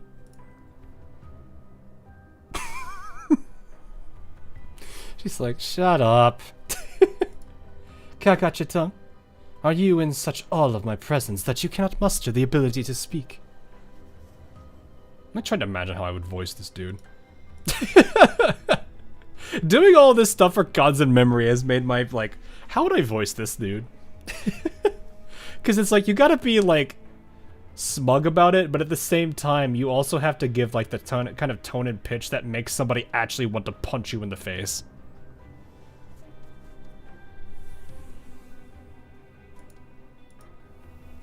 Is this what passes for businessmen these days? Have you fallen so low that you're resorted to kidnapping dolls? You'll really do anything to make a quick buck, won't you? Reddit or Twitter user? Yeah, he's also wealthy, so you gotta give him like the, you have to give him like the rich person kind of feel too. It's almost want to say like a Descartes, but a very smug Descartes, which doesn't really work. But I'm not gonna do like his like goofy speaking tone and everything that Descartes does. He just kind of had like that like really fancy thing to him. That's how I would at least go with it. Chad from Friday the 13th is how I imagine this would be. Oh, really? He takes a deep breath and forces a smile to his face once again. It looks like I need to properly introduce myself. My name is Carl Holtz, a genius who made best-selling toys at the age of 6. Even a doll should have heard my name when the magazines published it. Harl? Who's that? Not Harl. Carl. Nope, doesn't ring a bell. So what does this have to do with abducting dolls? You're insolent! My father, Yakov Holtz, is the supervisor of the Gerard Group Logistics R&D department. You should understand what that means, right? Our family hasn't fallen so far that we need to kidnap dolls to sell for money. So you're not a failure of a businessman. You're a failure of a Nepo baby thing. If your aim was to bring me here so I would praise you, you picked the worst person imaginable for the job. Nepo baby, yeah, that is oof. Carl's mouth twitches even more intensely now. He takes 3 deep breaths before he speaks again. He's like, it feels like he's about to already crash out. Man is not used to a doll talking smack to him, so he's like 2 seconds away from a crash out. Let me say again, I'm not going to sell you off, so stop calling me a failure. I simply want you to do me a favor, Miss Lind. Tonight there's going to be an arena match in the depths of a cruise liner. I want you to help me win the match so I can make a point to my father. The confusion in Lynn's eyes grows, but Carl gets more and more excited. He begins a long spiel but without bothering to ask Lynn if she wants to hear it. The cruise liner you're on is actually a cathedral of entertainment for those of our rarefied social class. And here, money, power, position, everything can be wagered. And those exciting bets are placed on the arena match that you will soon participate in. I don't believe anyone can resist that temptation. What do you mean by arena match? Does it involve fighting? I have no idea why people are so captivated by these primitive displays of violence. And I have even less idea where you're getting your confidence from, thinking that everything is going to come up roses just because you kidnapped a doll. You don't get it. A genius like me only makes a move after crafting a 100% foolproof plan. Since the arena match is a contest of strength, there's no question that technical dolls have an advantage over civilian dolls. Why would they pit civilian? I guess... Civilian doll be in with the steel chair!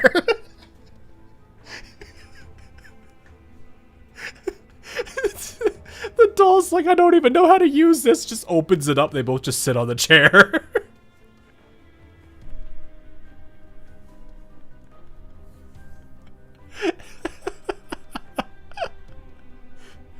Unfortunately, most tactical dolls are employed by the military or government organization, and I have no desire to antagonize the government. Neither do I possess the strength to face off against the military. I'm kind of just imagining him going insane, like him talking like an insane man right here. Therefore, Carl's eyes gleam with madness as— oh no, literally, as he slowly they do a good job with his expressions there, at least. Slowly walks around to the rear of the chair and plants his head on Lynn's shoulders. Hands on Lynn's shoulders.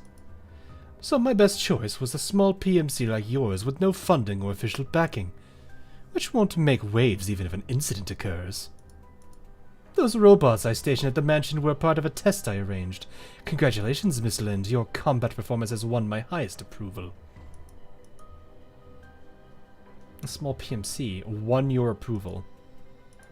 Lynn has no idea where to start picking his words apart. You're an adult, right?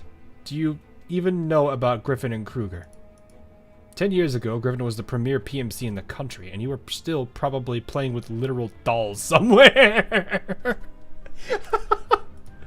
And this plan of yours is so full of holes, it's like a fishing net. 100% foolproof my ass. For example, if I hadn't gone off to sell that card, wouldn't your plan have derailed right from the start? But in the end, you went out and tried to sell it, right? That just proves my plan worked. Even if you hadn't taken the card, I would have uncancelled my uncancelled. That's a word I don't usually see people use. My future commissions with Griffin and continue trying to lure you out. As long as I could get away from Griffin, I'd have a chance to make my move. I'd have a chance to make my move. That's like how I'm starting to envision it. It's just like, so they're just like, as long as I could get you away from Griffin, I'd have a chance to make my move. Like that. He's kind of going insane. He begins rambling to himself. The mania in his eyes gradually fades, replaced by gloominess. Vehicles were useful for that, at least. Offer enough and they'll solve any kind of problem for you. If you hadn't mentioned Gerard Group just now, I'd probably have mistaken you for some stupid playboy. I suddenly want to Photoshop a monocle on him. Do you actually think those Varjager thugs could be trusted? Are you retarded? Wow! You don't see people use that word often nowadays.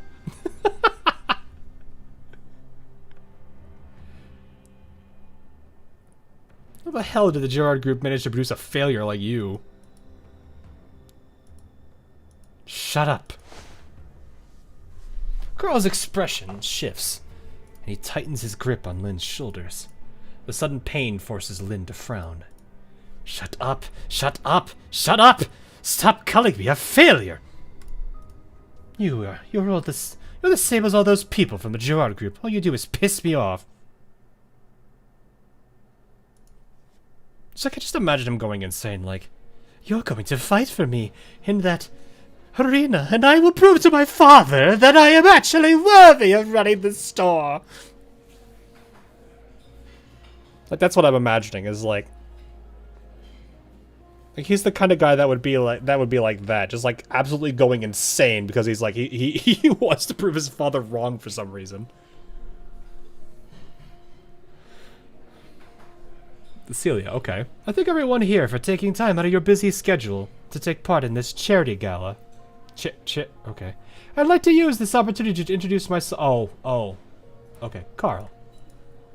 The toy he developed is a bestseller on the market, and all proceeds from the sales will be donated in full to our charity foundation. Come, Carl, say hello to all the nice people. Hello, everyone. Oh, I see. I expected nothing less of Madame Holtz's boy. He's clearly extraordinary, even at a tender age of 6. I'm sure he'll be running a corporation of his own by the time he turns 26. How blessed you are, madam. But of course. But of course! It's only natural that Madame Holtz's son should be a rare genius. Why don't you say a few words, young Carl? We'd like to bask in your genius. This is an ego trip he's going down. Thank you all for coming to attend my wife's funeral. To honor my wife's dying wishes, I will shoulder the legacy of the Holtz family and strive to restore its former glory. My condolences, Mr. Yakov. It is truly a shame that your wife was taken from us in the prime of her life. I cannot imagine the sorrow that you or young Master Carl must be going through now. Father, I want to see Mother. Where is she? Is Mother not coming back? Silence, Carl! Quit lying like a little failure! I see why that works so well on him. Silence, boy! Stop whining like a little failure.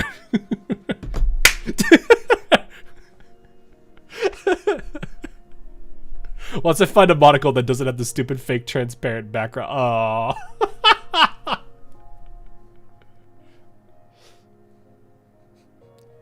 I saw a funny meme recently where it's like, I think Kratos was going into a portal, and it like slowly faded into like the world of Uma Musume with like a bunch of Umas looking at you.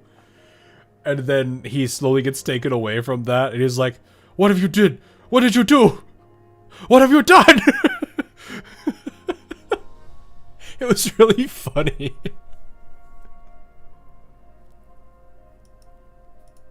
My apologies. It seems we have shown you an unseemly side of ourselves. Here comes the failure of the Holtz family, still playing with toys at this age. The Holtz boy never grew up, did he? Why don't you say a few words, Carl? Teach us how to be a spoilt failure who doesn't even care about how pathetic he is. Oh, so this is a kid going through a... Okay.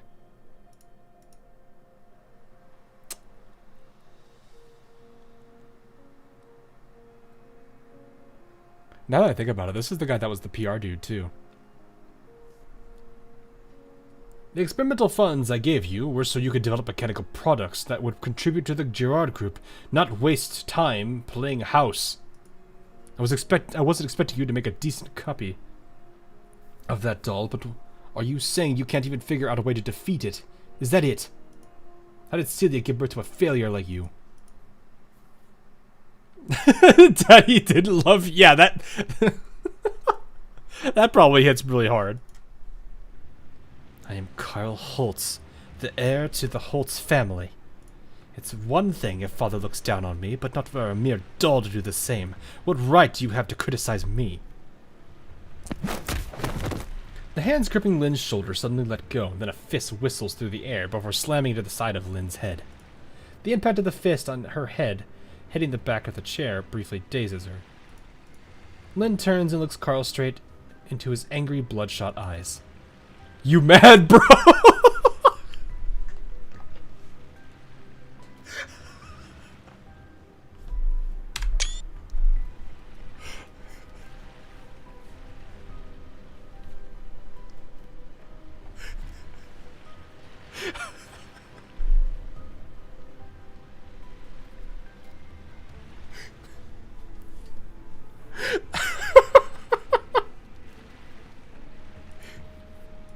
So the heir to the Holtz family went to all this expense just to capture a mere doll. Doesn't seem very smart to me. And besides, why exactly should I do what you tell me? I can't control those berserk robots. I have access to the Girard Group's latest technology. You've already seen those robots before. They were under my control. So you will too. Carl kicks a button on the back of Lynn's chair. The surface of the armrest in the back of the chair slides open, revealing a dense network of cables within. They coil and wrap around Lynn until she's tightly bound. Right after that, a powerful electrical current pours into her frame. Pain fills Lynn's neural cloud, and she can't help but grunt. She can't help the grunt that escapes her. Carlos slowly walks around Lind until he stops right in front of her. You're right. I didn't need to capture an ordinary PMC doll. After all, an ordinary doll wouldn't have given me such an amusing reaction. You, on the other hand, you're a different story. After all, you're an ULSD test type with a sensory feedback comparable to that of a human being's. Isn't that right, SIC-012? I hasn't heard that designation. The designations ULSD and SIC-012 in a long time. Her pupils suddenly contract as she hears them spoken once again. The experimentation regime she endured as an ULSD was a nightmare that constantly haunted her. She never revealed that part of her past to anyone else apart from the commander. How did you... Linda wants to ask just where he learned that information from, but the agony in her frame keeps her from speaking. All she can do is watch as he takes out a remote control and see him smile coldly as he presses the button on it.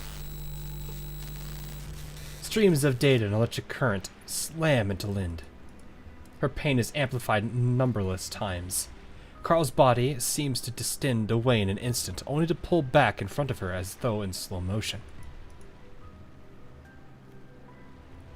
Junk data washes over Lind like a flood, filling her neural cloud and assaulting her level 2 layer. The tearing pain of the forced overwrite process pours into every corner of her frame.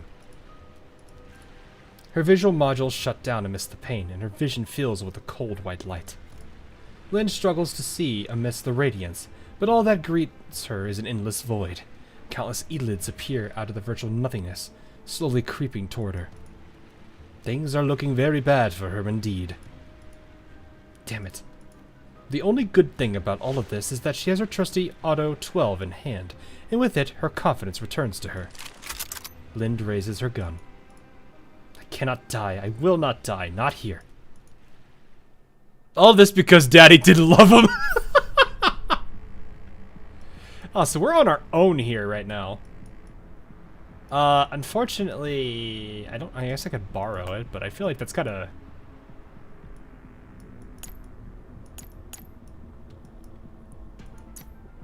I mean, I'd probably just end up spamming her ult anyway.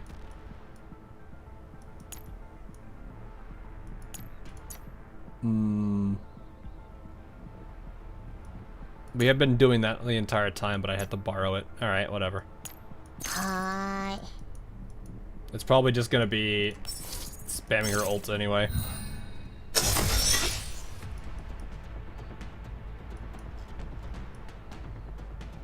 Probably place right there, so do this. I think I can just end the action, then she goes again, right? Yeah. And then, boink.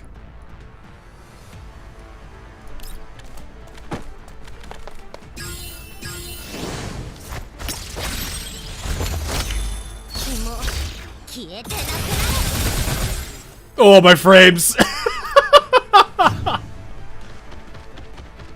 My frames! That frog might actually hit us. That guy's stupid. Oh, he didn't.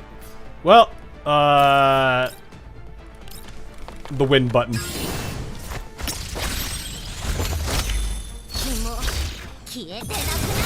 My frames. Not really.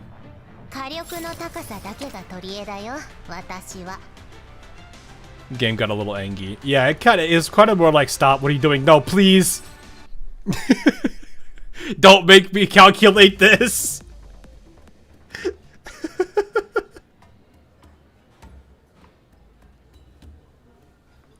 Oh no.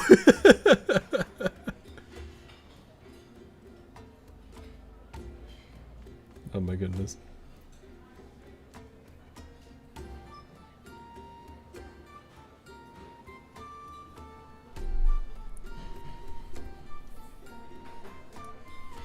Oh, I didn't even read that. Whoops.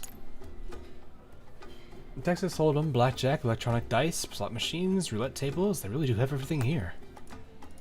The illumination from the luxurious decorations and lurid lighting meld together as gamblers move back and forth between tables, lost in this hollow enjoyment.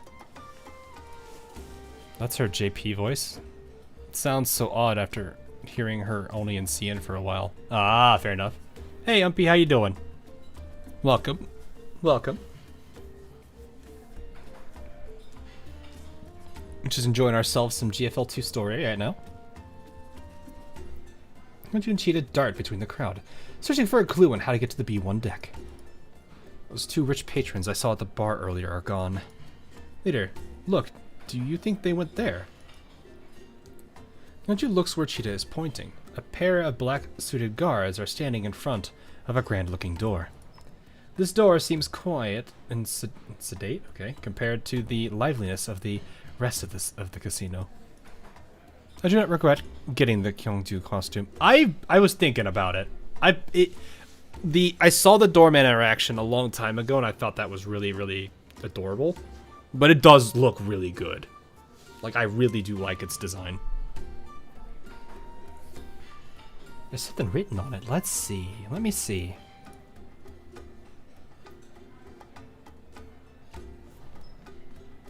VIP area. Only for guests with gold chips. Oh, what's this VIP area? What are those gold chips? Is there a super casino in there? A super casino. When that wealthy guest mentioned a special event, he flashed a stack of chips which looked like they were made of gold. It looks really suspicious. It looks like we'll need a way to think of a way to get in there. Why am I getting pinged? What is going on?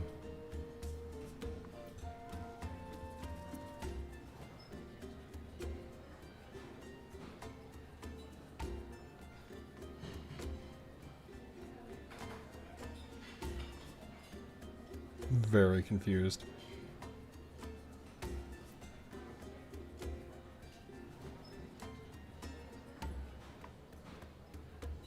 Okay. I was very confused there. Only for guests with gold shit. And the only way they can test it is that the guard at the door has to get drop kicked by them. Looks like we'll need to think of a way to get in there. Cheetah, how much cash did you have on hand that we can exchange for chips? Right now, about 500 credits worth, I guess. But leader, that's the last of my candy fund. Can you help make up the rest for me? I don't have much cash on hand either. All we can do is hope that the gold chips don't cost much to redeem. Won't you and Cheetah pool their cash and then head to the casino's cage? Welcome, ladies. Will you be buying chips tonight? How much are the gold chips? The dealer smiles and pulls back the red cloth inside the cage, gesturing to the labeled numbers below. It is as you see. 102030. Holy, got 5 zeros? So each one is 100 grand? This is insane. You might as well grab a gun and rob people at this point. Andrew ignores Chia's protests. Her expression is one of serenity. Understood. I'll buy 2,000 credits worth of chips for now. Thank you. Cheetah squeezes the 2 little chips they bought in her fist and drags Kongju off to the corner of the casino. Clearly she has something to say. You would think the dolls would have an advantage when it comes to casino games, especially stuff that they can actually kind of take advantage of.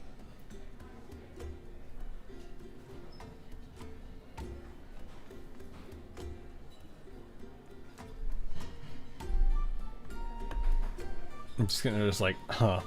This is actually happening, leader. Did our money disappear just like that? And even after all that, we only got these 2 measly little chips? Are you seriously planning to win 100,000 credits with a stake of 2,000?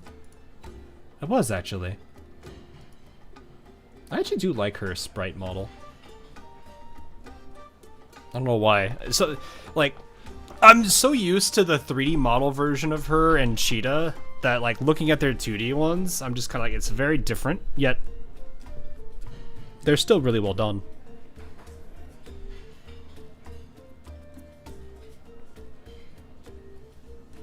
We gamba since we hacked the slot machine.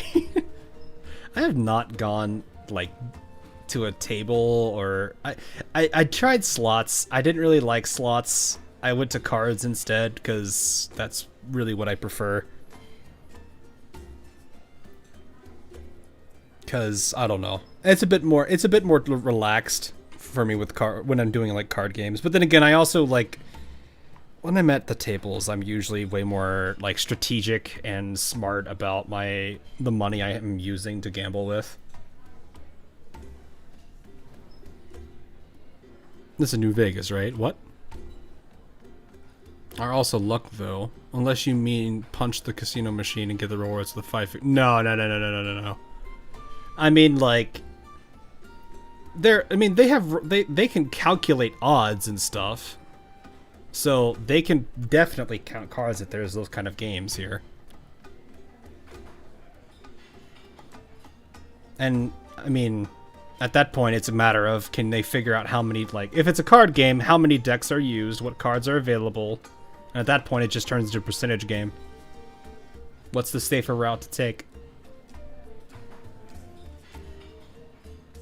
All things you can reach across and... the person getting mouthy at.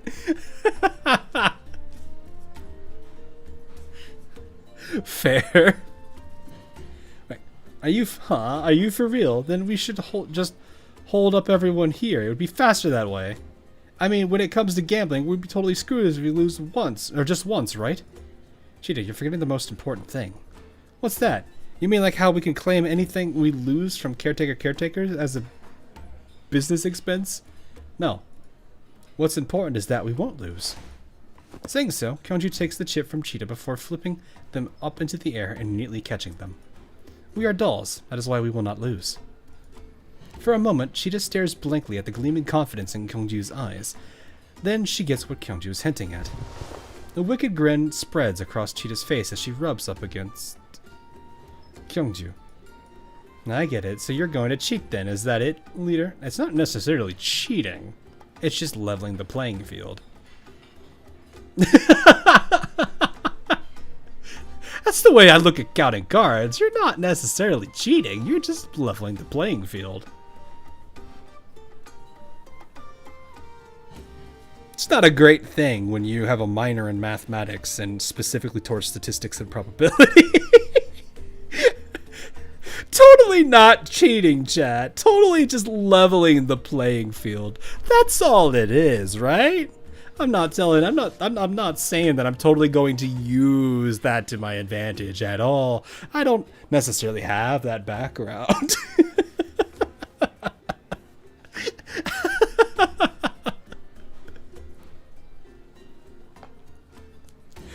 I've had times where people are watching me play and they're like, why the heck did you do that? And then I end up winning and they're like, you know what? That was a gamble, but you did it. And I'm like, buddy, he literally has like the worst probability of ever succeeding. You really think I'm going to not capitalize on that?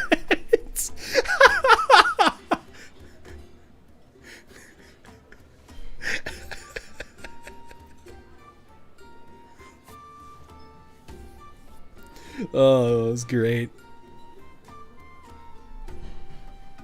In case you're wondering, I was playing with a dealer. I had already counted enough cards that were out on the field and what they had shuffled because they haven't shuffled everything yet. And they had a 6 showing. And I already had a rough number as to what cards had been played. They were using 4 decks. So I already was under the assumption he was at 16. And I knew that there were going to be a lot of high cards left. So what I did, I had double 3s. I split. I ended up when I did the splits and everything, I ended up with actually decent scores, but the problem was he busted. So it worked out in my favor.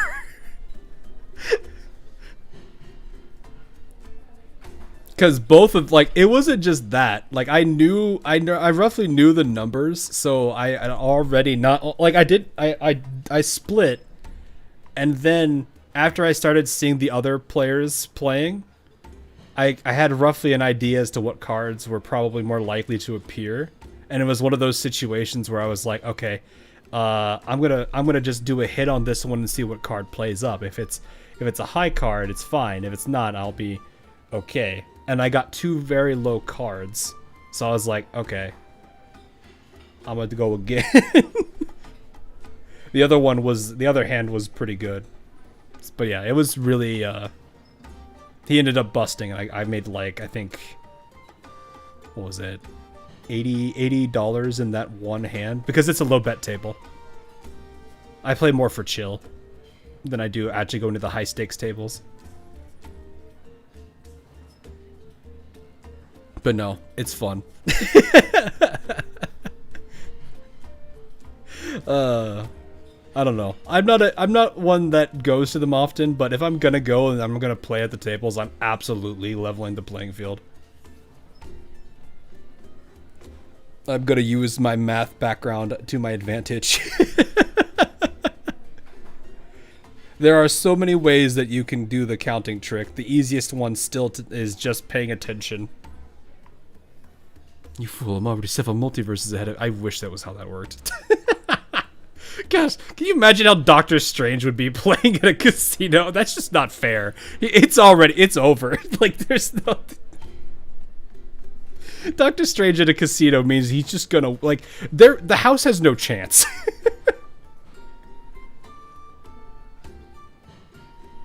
The man will know when to bet, when to play, when to stay, when to fold, when to do anything, because he can already see the future. I think on Las Vegas, if they suspect, they call security to ask you to leave. Well, the thing is, if you're on the low bet tables, they really don't care, because you're not really going to take that much money for them. And that's fine, because I'm not really there to do it. However, I was taking advantage of that time to kind of test the two counting systems I was using. One of them succeeded very well, but I just decided I wasn't going to do that because I wasn't really there to gamble. I was kind of there just to kind of enjoy my trip there. The other one was mid. It was alright. It was just a simple high-low system that I was using for counting. But it didn't really matter anyway. I don't know. I mean, I still ended up... I left that trip, like, up a grand, so I was happy. The other time I went to a table, I was up $100. I didn't really do anything else, though. So I was just like, you know what? If I could leave a casino with $1,000 extra in my pocket, I'll take it. Though I probably will spend, like, 20 on food, because it's food. Anyway, it's not cheating. We're just leveraging our advantages as dolls. Andrew looks at the card tables in the distance. I was observing how the tables were distributed in the casino. Each one has 5 dealers and a supervisor. They have IR scanners under the table to keep the players from cheating. Infrared, really? We probably won't have much luck trying to pull off sleight of hand at the gambling tables. The slot machines are fully automatic and appear to be a good choice, but there are too many punters around them. And there's no way we can do anything with so many eyes watching. Hawk spent all that money on Ibuki skin. No, so ironically, at the time I was still on my parents' like, what's it called? Plan. Like I was, some of the expenses I had, so like phone bill and stuff, were still covered by my parents, so I just paid my phone bill off with the 100. Because I have like I'm the one in the family that has like the unlimited data and everything on it because I wanted that, so I had to pay a lot more for it. I'd also had not paid last month because they were away on a trip, so I couldn't. So I had basically two $50 payments to make. It worked out. They laughed when they figured out it was casino money. Doesn't that mean we're out of options? We still have this? Oji exchanges a look with Cheetah, and they approach one of the electronic tables. Upon detecting someone nearby, a mechanical arm lifts a touchscreen and presents it to the pair. Kyungju taps it, and the edges of the table light up. The hologram of a virtual dealer appears over the center of the table and bows to them. Esteemed guest number 03425, welcome to the Carnival Cubic, DB01 online entertainment system. Please select the game you'd like to play and insert your chips into the slot on the right. During the game, please refrain from striking, damaging, or attempting to disassemble the machine. Since it's a network device, we should be able to hack it through level 2. The plan is to stop the data pertaining to failures and only let the successful data through. Oh, that's me! If we lose, it don't count, but if we win, it does. Oh, so you're saying we can directly access the casino network and mess with their net results. Precisely. The Gerard Group provides this special service for gamblers who have difficulties going to offline casinos. But it's turning out to be a godsend for us instead. Minju smiles and slips her chips into the machine. The dice on the screen begin spinning at high speed. Let's go for the mode with the simplest rules. High and low. I estimate 6 rounds should be enough for us to go from 2,000 to 100,000. Oh, okay. Why don't we maintain this signal spoofing for longer? Wouldn't that be better? We'll trigger system alerts if we do it for too long. It's less risky this way.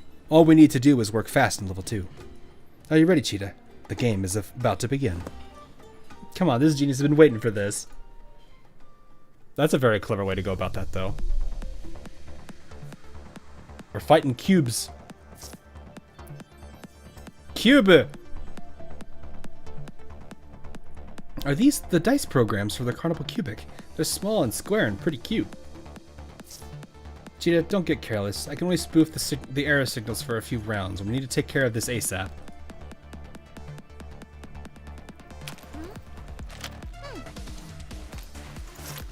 I think the one thing I actually kind of wish is they actually had more custom animations and interactions with each other here. But that would be a lot more work, and I know they definitely wouldn't put that into it. So, you know, at least letting them play some basic animation is fine. Hexahedron Cube!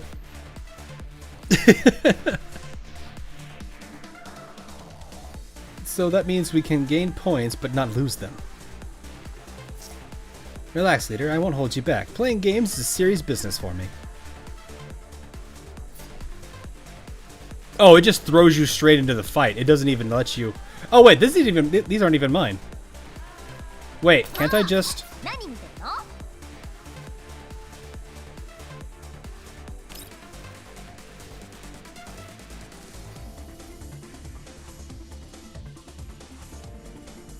Wait a minute, what is... This is different.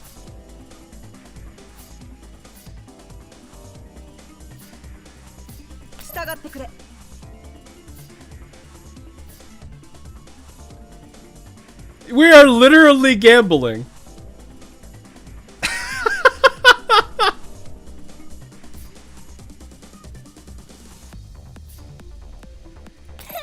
We're literally actually playing it.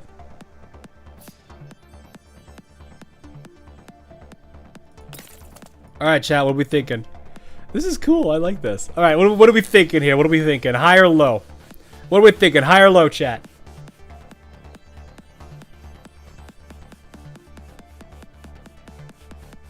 We're hacking the system. Yeah, no, it makes sense. What are we thinking? High or low with Cheetah? High first, high, low, high. So we got multiple for high. Don't ask me, you're the professional giver. I don't. This is literally 50-50 split. I just want to see what chat chooses first. All right. You know what? I'll let Cheetah be chat. I'll be Kyungju. Let's see who gets there first. We'll have fun with this. So chat, you guys will play as Cheetah. I'll play as Kyungju. So what is chat saying here? Let's see. I see some highs. I see a lot of high. All right. I'll put you guys here. So you guys are saying high. So one will be the cube on the left. 3 will be the cube on the right. 2 is middle. Which cube do you guys want? So I'm gonna say high, and it's gonna be whatever cube you guys specify. Let you guys have fun with this, because I'll see how this goes. So 2 for middle. She has AoE. No, it's selecting 1. Oh, and rolls on all cubes in the middle. Never mind. Never mind. Cheetah has the advantage. She's literally hitting all of them. Oh, so she just rolls them all. It's AoE. Never mind.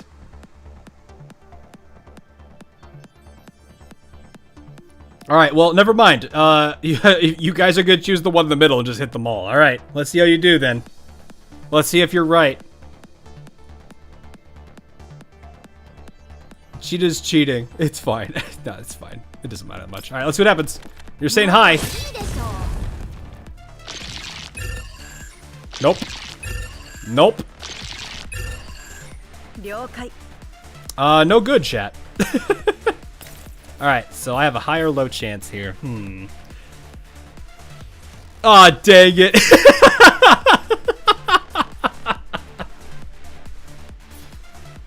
Alright, I am gonna say hi, and I'm gonna choose the cube in front of me. Oh, I was wrong, because it's 3. Alright, chat, high or low? I'll let you guys be in the middle. I'm just gonna lock in on middle, because that's just gonna be how it is. We lost 3 50-50s? Yes, you lost 3 50-50s. Let's see here. 1 for low, 1 for high. 2 for high. 3 for high. You guys are locking in on high again? It didn't go so well last time, you sure? 2 for low, 3 for high, 4 for high, 5 for high. I was gonna go to class, didn't it? Okay, bruh. Alright, looks like it's high. Let's see how it goes. Good luck! Let's see. Hey, you got 1! You got 1! There you go. You got 1 right. Alright, I'm gonna say low, and I'm gonna bet in the middle. Yeah!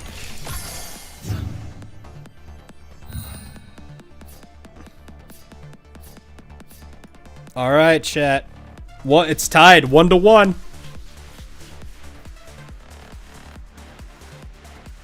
Chat just got 3 GTs. Chat says, I see 1 low, 2 low, 3 lows. Alright, a lot of lows. It's looking like it's going to be low this time around. Bouncy committing to high. Can we get much higher? It looks like the lows have it for 4 already. Low sense. Alright, I see a lot of low. Here we go. Good luck. Let's see. That's high. That's high. Got 1.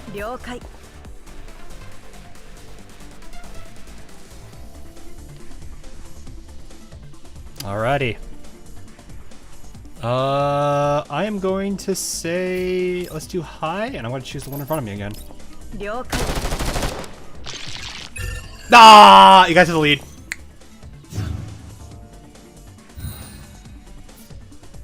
Alright, this could be it. Let's see what happens.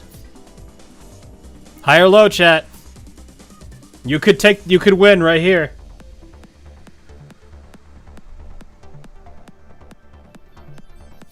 What's it gonna be, low or high? We ball high. All right, one on high. Two on low.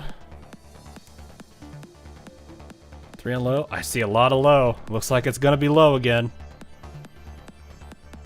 How? Sticking with a high. Bouncy is committed. I respect it. Looks like we are sticking with low though, just by wisdom of the crowd. Alrighty. Good luck. You guys win right now, that's it. If you guys get one right, it's over. Nope, that's a high. You got it! You got 2! GG!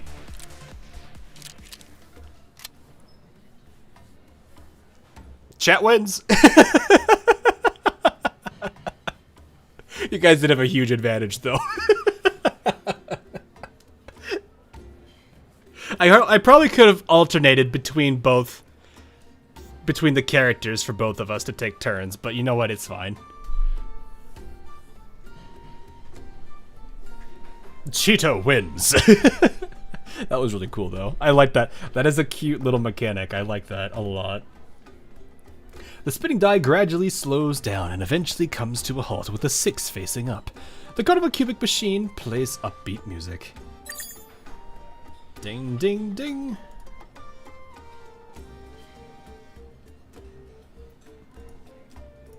Congratulations on winning again, guest number 3425. Do you wish to continue betting? I'm scored the 100k we need. Let's wrap things up. Angie clicks the quit button, and a flood of chips pour out of the chute amidst the sound of clinks and beeps. Wow, leader. We're rich! Deep Rock Galactic players suddenly be like, wait, what?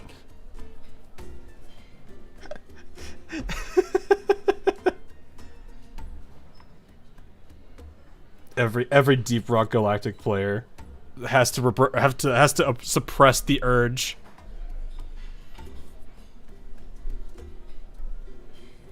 Is I'll get on an I can check if I've got the. I don't know how if they do batches. It's usually going to be by day, I imagine. So, if it's fixed yet, I don't know. Otherwise, we'd have to wait. Every day, you know. So can't say. Right now, it still says error for me, so I'll see. I want to believe I will, but I don't want to say that. She takes out the sole gold chip from the pile. Its mass takes her by surprise. Wait a minute. I think this chip is made from actual gold. Is the Gerard Group giving these out just like that? Well, 100,000 credits is probably close to the price you'd pay for actual gold. Is that how it is? And this place is a gold mine. Well, I mean, you're not wrong. I wish we had more time to earn more. Then we could hand it to Caretaker's caretaker. Chi's muttering is interrupted by an alert. Hyungju turns away to take Tololo's call. Leader, the cruise ship has come to a halt in a bay that's surrounded by mountains on 3 sides. A bay that's fenced in by the mountains. Choosing a well-hidden location suggests that their special event isn't something they want others to see. That's what Miss Hellion said too. She sent 2 support echelons and a helicopter over. We're currently shadowing the liner. If anything happens, we'll be able to support you ASAP. Alright, be careful, don't let the external guards spot you. Understood. We've also finished analyzing the vessel's structure. I'll send a 2D map to you later. Once you find Lind, you can evacuate by following the indicated route. I'll pick you up on the deck. Good work, Tololo. You're almost as efficient as this genius.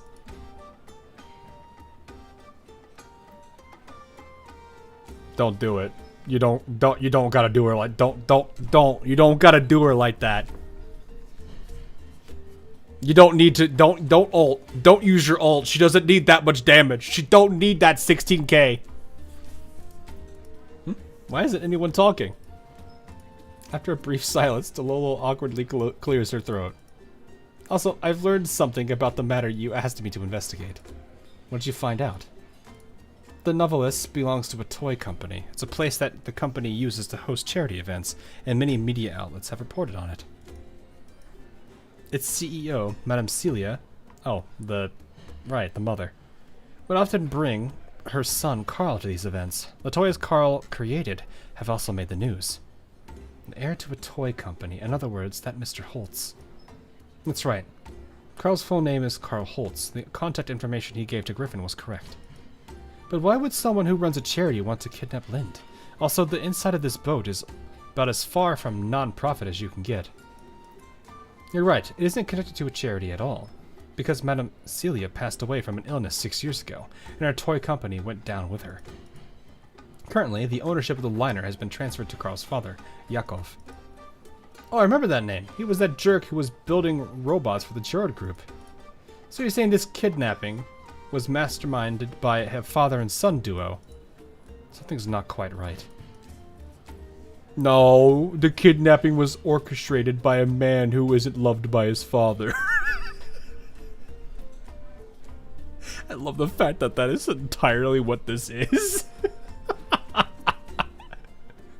After putting together all the information Tololo given, Gongju falls silent for a while. Since Carl's father is a Gerard Group researcher, he ought to have a way to get those berserker robots under control. Why would he go out of his way to get a PMC to clean up his mess? Could have been trying to get us to pick up that ID card. That would make it even weirder. Given the Gerard Group's wealth and power, they definitely have access to in-house paramilitary forces. They wouldn't need to hire criminals like the Verjägers, and they most certainly wouldn't need to resort to such a roundabout means to kidnap Lind. The most likely possibility is that Carl didn't want to draw the group's attention, and all this was simply a personal initiative. So you're saying Yakov doesn't know about this? Indeed. Everything's been going smoothly all night, from boarding the vessel to the ID check. Even the ship's security forces have been replaced by robots for the most part. I think it's less that he doesn't know, and more like he isn't even on the ship at all. Both sides of the line go silent. Well, even if we know all this, we still don't know what the kidnappers are trying to accomplish. There's still too much that we don't know. All we can do is head down to the B1 deck and see if we can find more clues there. Yep, seeing is believing after all. Let's go, go, go. Your daddy doesn't love your mama's boy, Lind after escaping. I can imagine her saying that and then doing like the finger that lowers the like one of her eyelids while she sticks her tongue out. Like that, the bleh face that they make in animes all the time. After ending the transmission to Lolo, Kyungju and Cheetah arrive at the door marked VIP area. Can we go in? One moment, please. The security guard takes the gold chip and presses it to a sensor on the door. There's a beep, and the door slowly slides open, revealing a lavishly decorated elevator. And then would go, nah, okay, so one hand would do that, and then the other hand would absolutely flip him off.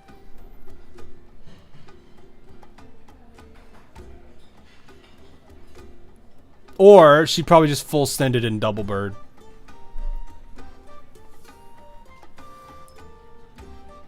Please proceed, ladies. It's a lift. Looks like our guest was on the mark. Hope we'll be able to see Lynn soon.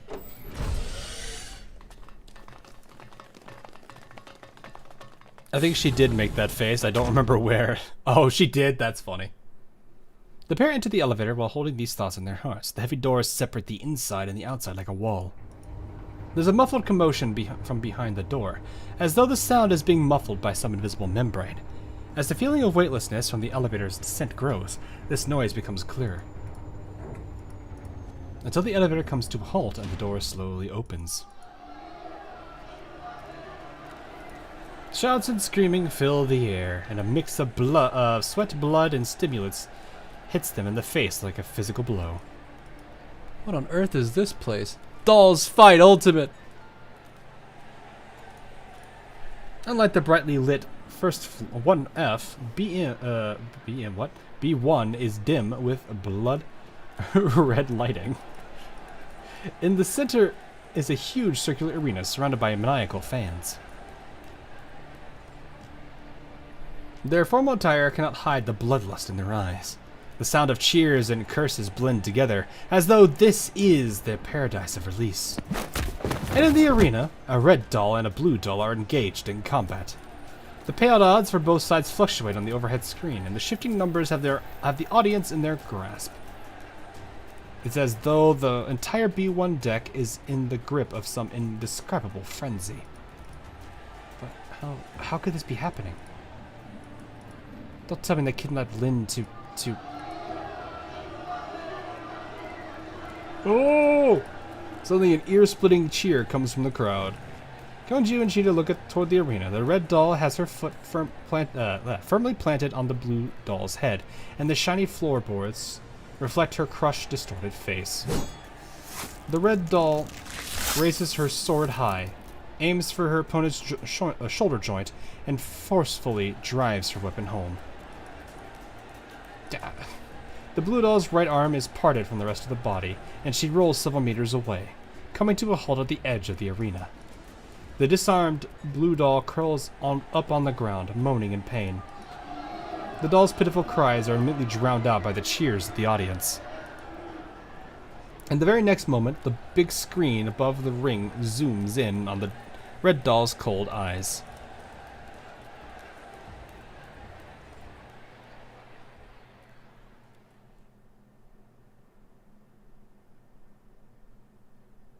Huh!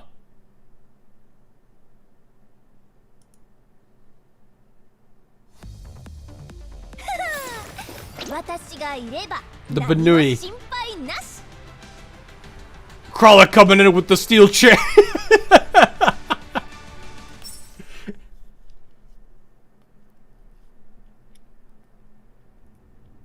Oi, you awake? Lynn's blank eyes open. She turns her head jerkily toward the voice. Protocol activated. Target identification module successfully loaded. Awake then, are you? Carl presses a button on his remote. There is a crisp click, and the bindings of the electric chair disengage. Stand up and walk around. Lynn stands up and mechanically walks around the room, then awaits Carl's next command. Turn in place, then sit back down. After seeing Lynn execute his command to the letter, Carl claps his hands in delight. I didn't think the beta virus would be so effective. Even a rushed copy of 45% of the code segments is still enough to control a doll's neural cloud. No wonder these defects in the arena all fight like they're possessed once they get infected by it. Why did Dad sit on such good stuff like this instead of giving it to me? Good stuff? I was just pretending to space out and he totally fell for it. Seems a bit too easy, doesn't it? Talk about a stupid moron of a Nepo baby.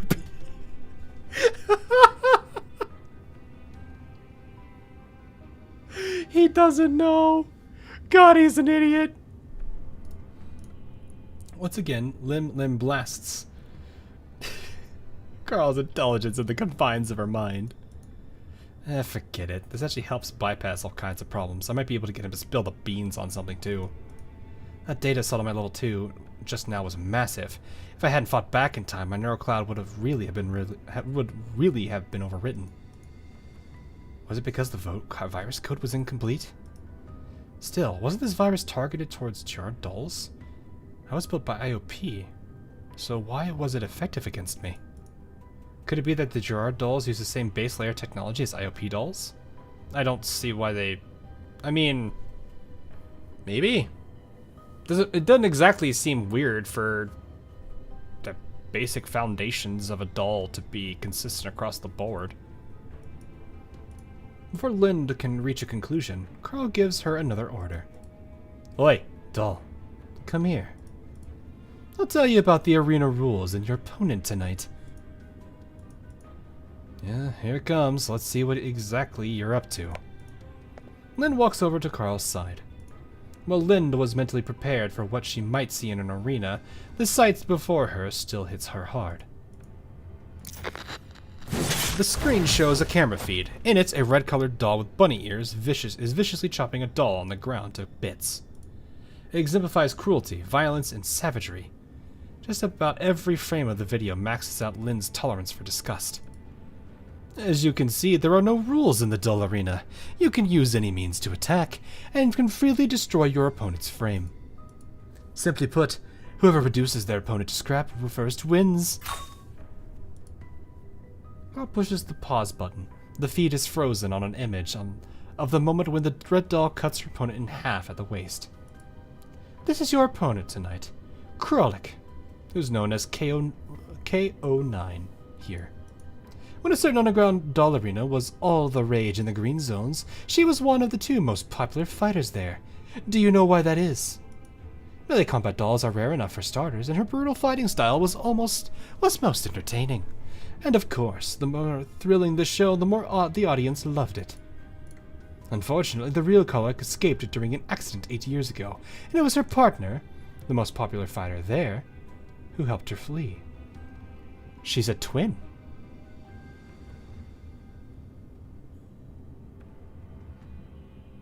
Interesting.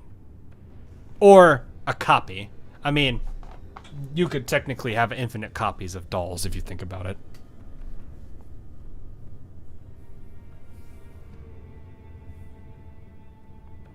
The partner being Prithia. Wait, what?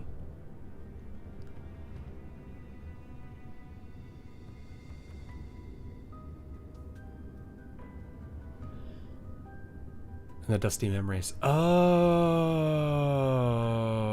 okay. Never mind. I see. I see. That would explain a lot. The other most popular fighter there. Got it. I misinterpreted that as it was saying the real Krollik escaped and it was her partner. I didn't realize the other. I guess I didn't read the other. Or I didn't see other. Or at least I was trying to. At least I might have interpreted that as they were referring to the doll there as the partner. Dolls were mass produced though, weren't they? Because like I remember seeing like, didn't they have like like when you do the stages in GFL 1? I think I remember seeing like multiple copies of the same doll fighting on one side. And it was like one of them worked as like the main one, while the others were like, there weren't exact copies, but they were like surrogates or something. I don't know. Dummy links, yeah, dummies. That's what I was thinking. Like it was just 2 copies.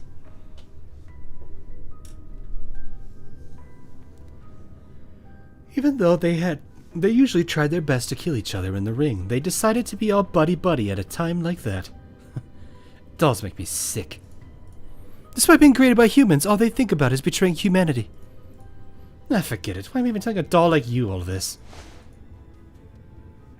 I don't really think they're really thinking about overthrowing humanity. It's just that sometimes humanity treats them like crap. If they were really going to overthrow humanity, I don't think half of them would want to be with the commander right now.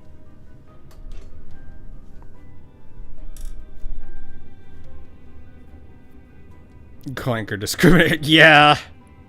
The fact that that's used for AI right now is already kind of funny. Carl throws up his hands in exasperation. The organization's finances haven't been doing too well recently, so in order to whet the investors' appetite, Dad modified one of the Krollik replica frames into the K09 unit. It preserves the original Krollik fighting style to the maximum extent. Even her swing force is a 1-to-1 match.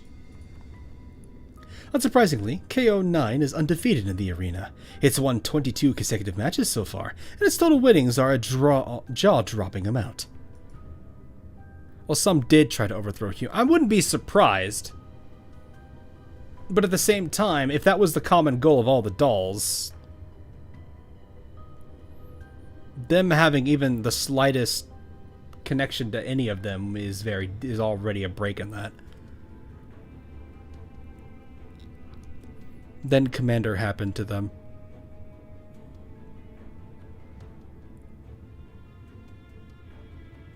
The entire SF storyline enters the chat. I'm guessing this is something I'd have to have clarified for me in GFL 1. This is why I brought you here. I want you to replace the KO9 and become the new king of the ring. Do you understand what I'm trying to say here? So... what? So it was for such a stupid reason. That's why I hate unreasonable violence. It takes a great effort for Lynn to suppress her desire to throw up. No, now's not the time to fight back. If the commander were here, or even just leader, they'd tell me not to be impulsive. I need to stay calm. The way you are now makes it hard for me to tell how much is actually getting through. If you understand, repeat what I just said. Understood. My mission is to help you destroy the doll that your dear father went through all the effort to build. Yes, good. Carl nods in satisfaction. That tone, though, it sounds strange. Is sarcasm a factory default setting for you? Never mind. It doesn't matter. As long as you blow KO9 apart with your shotgun, the audience will go crazy over you, and you'll become the new star of the underground with countless fans and followers. Meanwhile, I'll have the grounds to talk terms with Father. I've proven that I can influence the family business, and that I'm the one who deserves to operate Mother's cruise liner. How's that? Isn't that a win-win plan worthy of a genius? I feel like him and Cheetah would be fighting over the definition of genius. Chat, does he know? He doesn't know. Carl looks at Lynn's blank face and seems a little disappointed. Father was like this too. He'd either mock me or ignore me every day. Go ahead and talk. It doesn't matter if you're sarcastic or not. This is just too boring. For instance, don't you have any questions you want to ask me? Right, just ignore those unnecessary orders and ask what you want. You just said that having me get rid of K09 was one of your goals, right? So firepower wasn't the reason you picked me. Of course. If I just wanted a fighter, buying a tactical doll from the black market would have simply been enough. But the arena isn't a battlefield. It's ultimately just a form of entertainment. The performance aspect of it are more important than the fighting elements. Like pain, for instance. Carl chuckles, then taps the ULSD dossier on his table. I know you were an experimental unit that with simulated sensory organs, and your ability to perceive pain is beyond anything other dolls can match, let alone these fighters. The page in the dictionary for inferiority complex is just a picture of this idiot. It'd be more of just insecurity. Or maybe, actually, no, it's kind of more like... When I think inferiority complex, I'm pretty sure it means, like, you look at yourself as inferior to others. I don't think Carl does that. I think he wants... This is a person that believes he knows he can handle things and is basically trying to... basically assert... not necessarily power, but influence over others.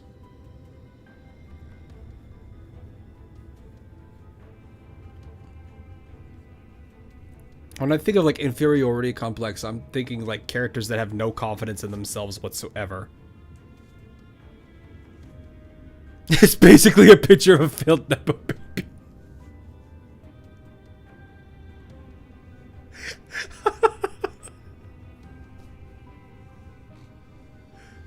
It's insecurity. No, he 100% hates the fact, like, the fact that he gets so touchy over being called a failure, just...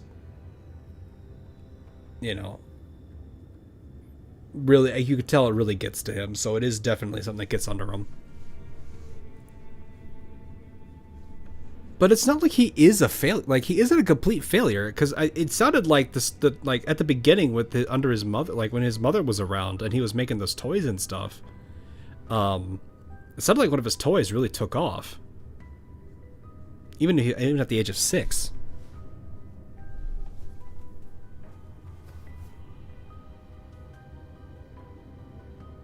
So I don't think it's really necessary that he's a failure, you know?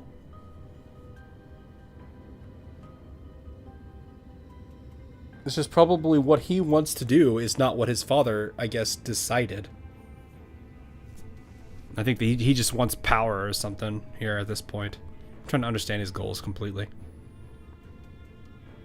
More like not to his dad's expectations. Yeah.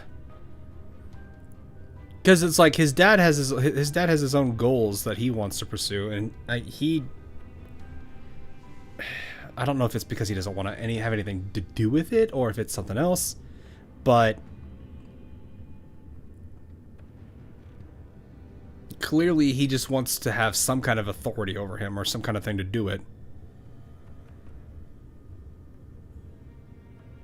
His father wanted a different kind of toy. Yeah. Well, he makes, if it's a case of, like, he makes dolls, he wants a different type of doll. Don't know. Hi, Jen. While the beta virus does have a side effect of amplifying sensory feedback, they can only respond mechanically, which is far from what research-grade work demands. So even pain can become an object of scientific study? Well, I mean, it's a pain receptor. Yeah, there's a whole bunch of stuff. If the audience wants it, nothing is impossible. Oh, you should watch this. We'll be working together for a good long time anyway, so the more you understand, the better. The scene of the monitor changes to a video log of an experiment. A shabbily dressed man is tied to a wooden rack, and a group of researchers in white coats are surrounding him. Commencing experiment number GR00237, now collecting data on edged implement injury. So they basically cut him.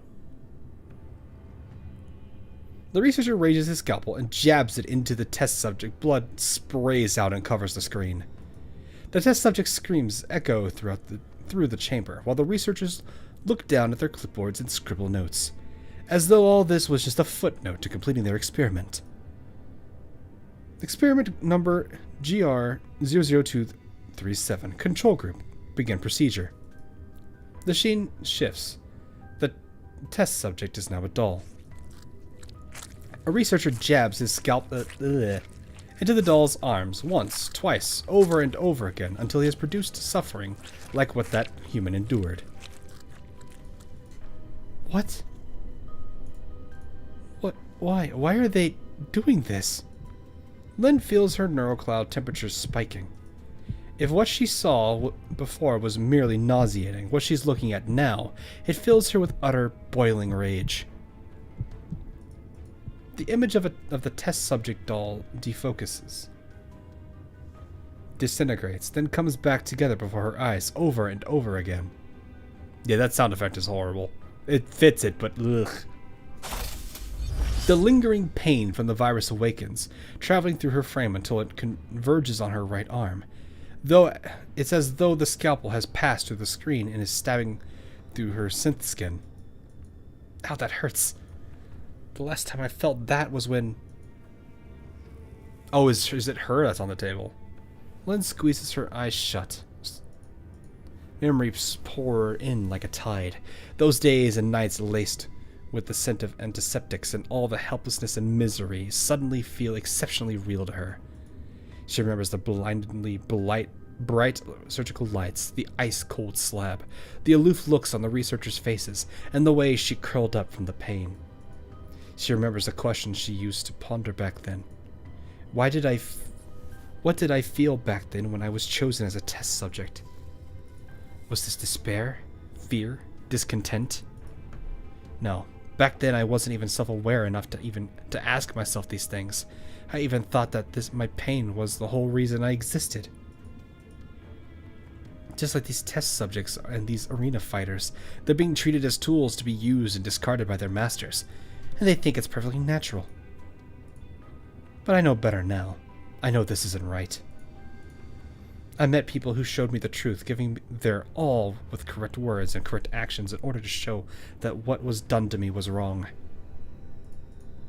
Lynn recalls the faces of many people, the commander, Kalina, Hellion, the others from Phosphol, and many others beside.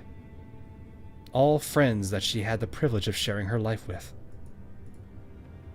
If she hadn't met them, she would probably still be trapped in a place like this, existing only to suffer like in this video. Someone on my Discord not yet eligible on... Oh, like they check their access?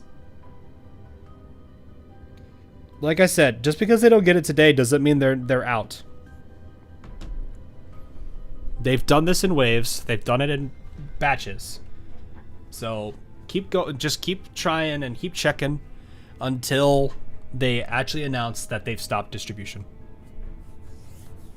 You won't know if you won't know until then. Even then, I think most of the people, I want to imagine...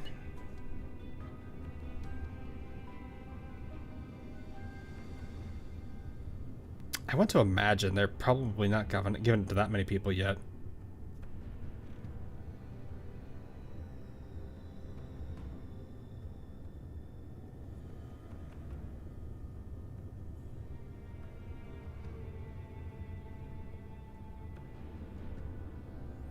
So I am not sure.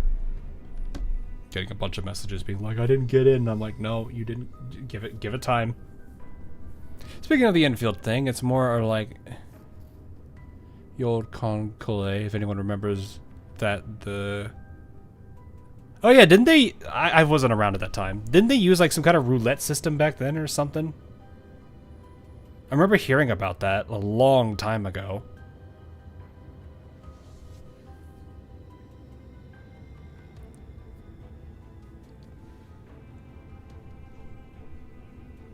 Yeah, it was a lot. It was like a roulette or lottery or something.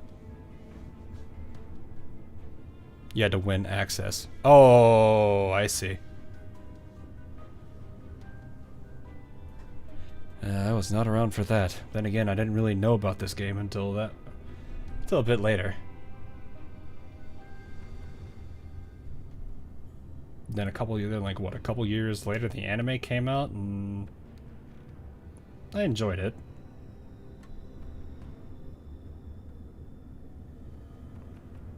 You have to keep the page open or lose your slot. Yeah. They had limited user spots for years, bloody years. You needed to win the lottery. Yeah. I remember hearing stuff about this, and people hated it. Just like infill did. I don't know if it's just like, oh, I mean, it's lottery, sure, but this is beta. I still remember Congo's burning love. Yeah. I still feel bad for my friend's Mutsu's story. Man literally like married his Mutsu and then like 3 days later lost her. In an operation that just went horribly wrong. Like everything that could have gone wrong went wrong in that operation.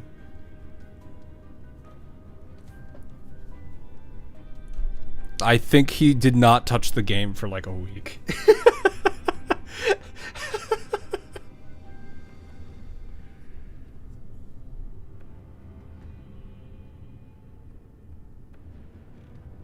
Because of the gacha games these days are lucky. One of the reasons why Conclave was not really good, you lose the girl, you need to pull for her. Well, I mean,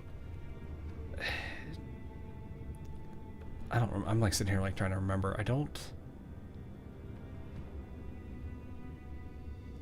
I'm like, you could technically get copies of them, I think. I'm like trying to sit here and like remember like how I did all this back then, because it's like the building mechanics were always like you put in certain amounts.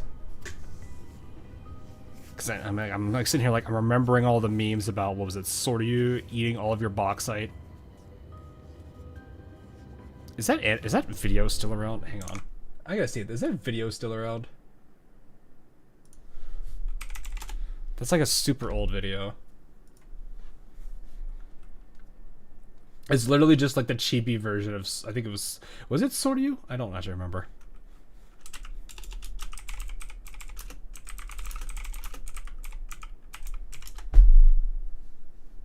Yep, it's still around.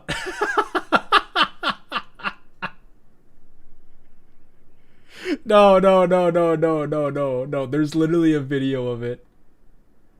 Like here, I'll put the link in chat for those that are curious about it. I think this sends it, right?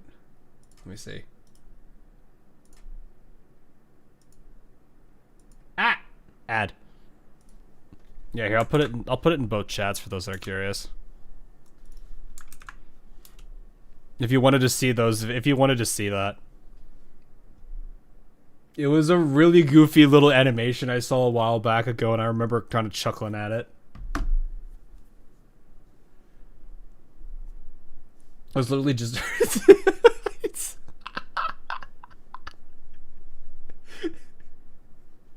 No, my bauxite. Oh, man. That video is 11 years old. That's a way to make me feel old, too. Anyway, if she hadn't met them, she'd probably be trapped in this, only to suffer like in this video. So this time, it's my turn to... Permaloss for gacha is crazy. I see people ask for that to be in GFL. Like... If you did that, if you actually put that in a gacha game, at least in this day and age, you have to completely go about the way you do character acquisition in the game very differently. Because like instantly all the characters on the the general banner are going to be inevitably more valuable than any of the ones that are limited, because if you lose the limited one, you have to wait till they rerun again. So it's like, you'd have to completely change the way you do character acquisition.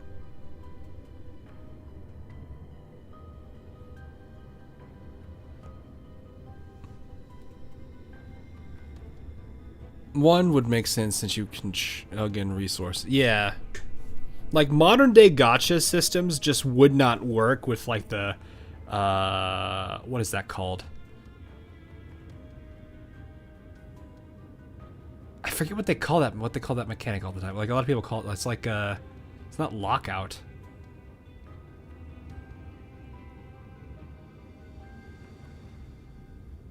"11-year-old video is not old."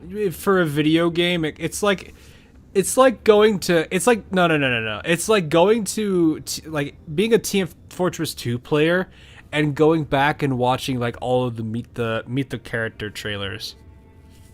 Especially, like, the ones that first came out. And you're just like, man.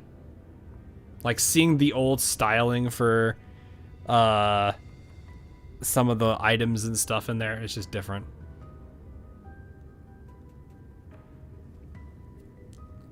Softlock? No, Nuzlocke. I think that's what's called, Nuzlocke.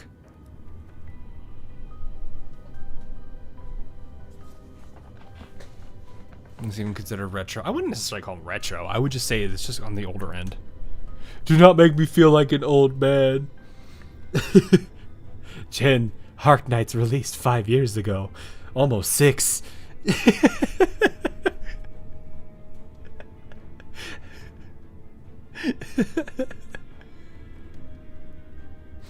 Shut up!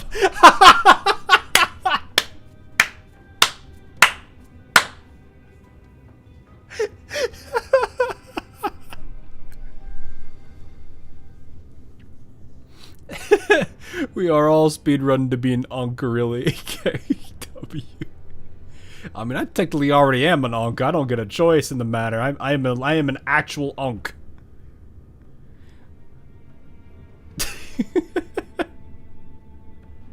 I can no longer escape that title. Back in my day, I remember when Shores was released. Yeah, I remember when the Obsidian Festival was one of the most rewarding events in the entirety of Arknights. Just then, Carl's voice chimes in, taking Lind out of her thoughts and back to reality. Hey, I haven't moved a muscle for 3 whole full minutes. What's the matter? Did you blue screen or something? Is the virus too strong, or did it burn out your neural cloud or something? Crap, I hope not. That would be really bad. A series of rapid knocks interrupts his words, and a waiter's voice speaks from outside the door. Master Carl, your father just called. It would be best if you attended to it immediately. What? Carl's face falls instantly. He rushes over to the door and flings it open. The waiter on the other side is startled by the forcefulness of his actions. What did he say? Your father sounded quite angry and said he was on the way back, so I was worried that he might have found out about your plan. Did he go to Lviv with his staff to prepare for this technical summit? Didn't he say it was very important? How could he spare the time to come back? I'm not very sure. Damn it. He's always ruining things for me at the most important moment. Take me to the deck right now and think of a way to delay him. The door slams shut with a loud bang, and the voices of Carl and the waiter gradually fade into the distance. Lind breathes a sigh of relief. Whew. And here I was thinking of how to get rid of that arrogant young master. That phone call sure came in time. After that, Lind connects herself to the command console and begins planning her next move. Fortunately, I still have the virus data that I copied from the mansion's robots. Since the robots going out of control was caused by a virus, then uploading it to all the security robots on ship through the central command— Oh, no! Your father called, Carl.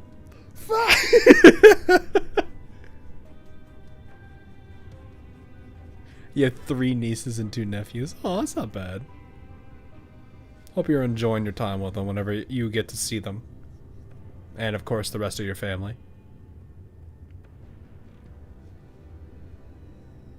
This is going to get... Lind, we do a little trolling. When is she not? I mean, she even did that in the last event she was a part of. Once they go berserk, I'll wait for the right moment to lead the dolls out of here and make our escape. Lind looks at the clock on the wall and the endlessly progressing flow of time. While there are still many variables in the plan, given the situation, she'll just have to take things one step at a time. I don't have time to decrypt the security routine. I'll just break through by force.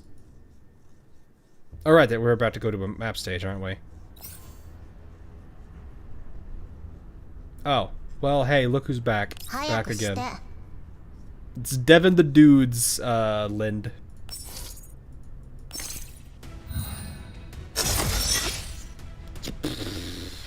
That was loud. Oh, is it this dude? Is this the dude?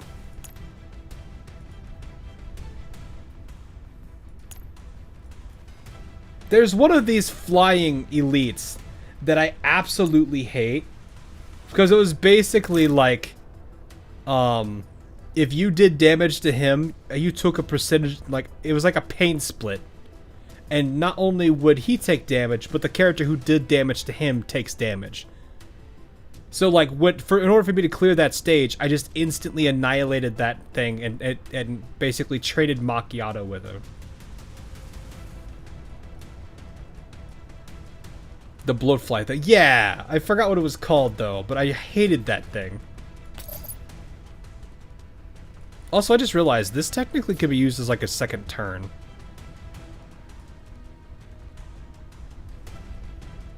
The moth at his lamp. You know what? I'm curious about something, though. Oh, wait, I don't have anyone to do that with. I'm gonna park right here. Does this take out the barricades? It does not, but it wipes everybody else out. Well, at least most of these people out.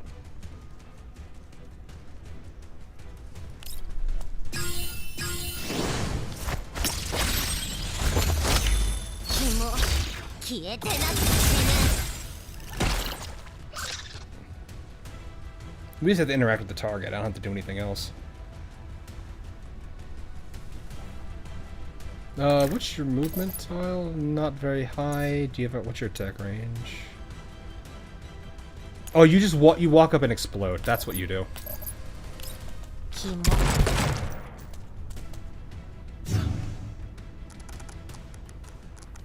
Scamper.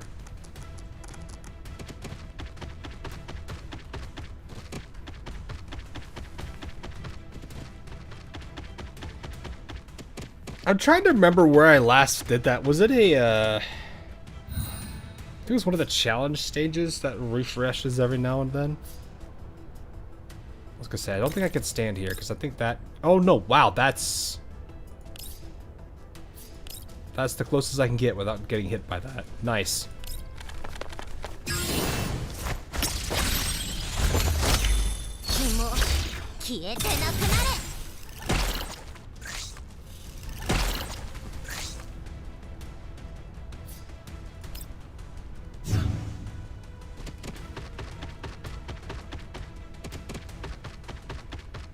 Yeah, I just remember, like I said, I just remember dealing with it with Macchiato.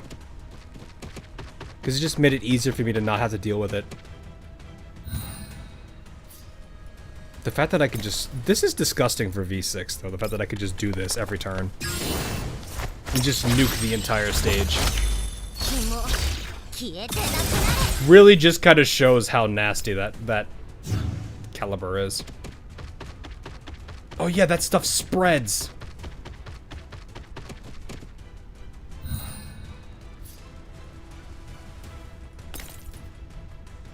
I really am one tile off. Man.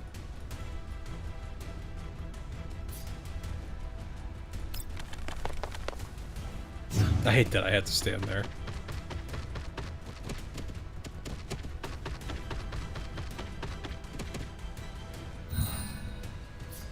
Two tiles, technically. Yeah, sure.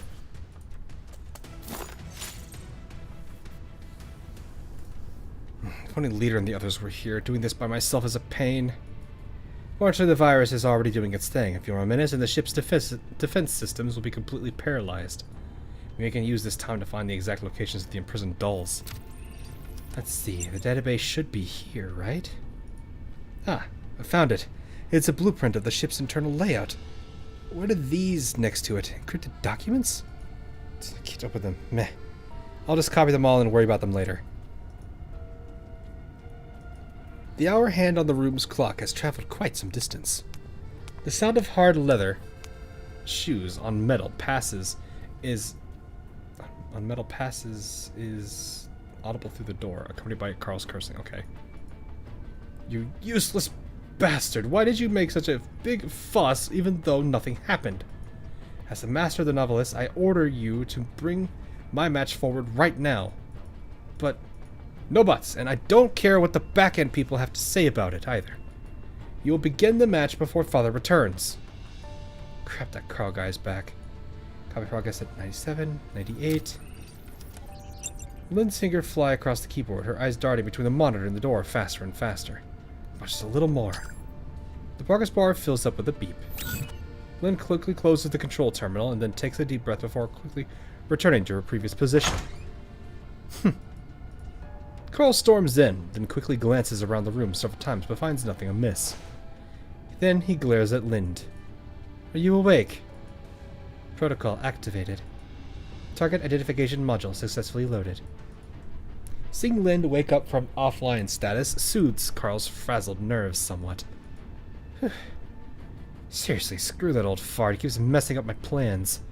I was planning to work on tactics, but the situation's changed. Looks like we won't have time for that now. Our match has been brought forward. We're up next. Just as well, the virus should kick in around that time. Alright, I'll play with you then. Ignorant of Lynn's intentions, Carl takes a deep breath and then his confident smile returns to his face. Let's go, it's time we make our entrance. As much as I want to act this out, I know my neighbor above is asleep and he's probably not going to want me to do anything too hard.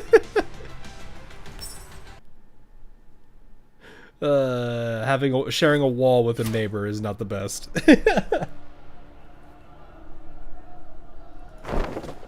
The red doll easily evades the last shot. The blue doll loses its arm and stumbles back, its neck spewing sparks. The red doll lunges forward, swinging her sword at the blue doll's vitals and delivering a fatal blow. In the next moment, the blue doll keels over, and the red doll ruthlessly stomps her underfoot. With the battle decided, the roars from the audience grow louder and louder, waves of sound echoing inside the compartment. Finish her! Finish her! Target destruction command. Load complete. Yards.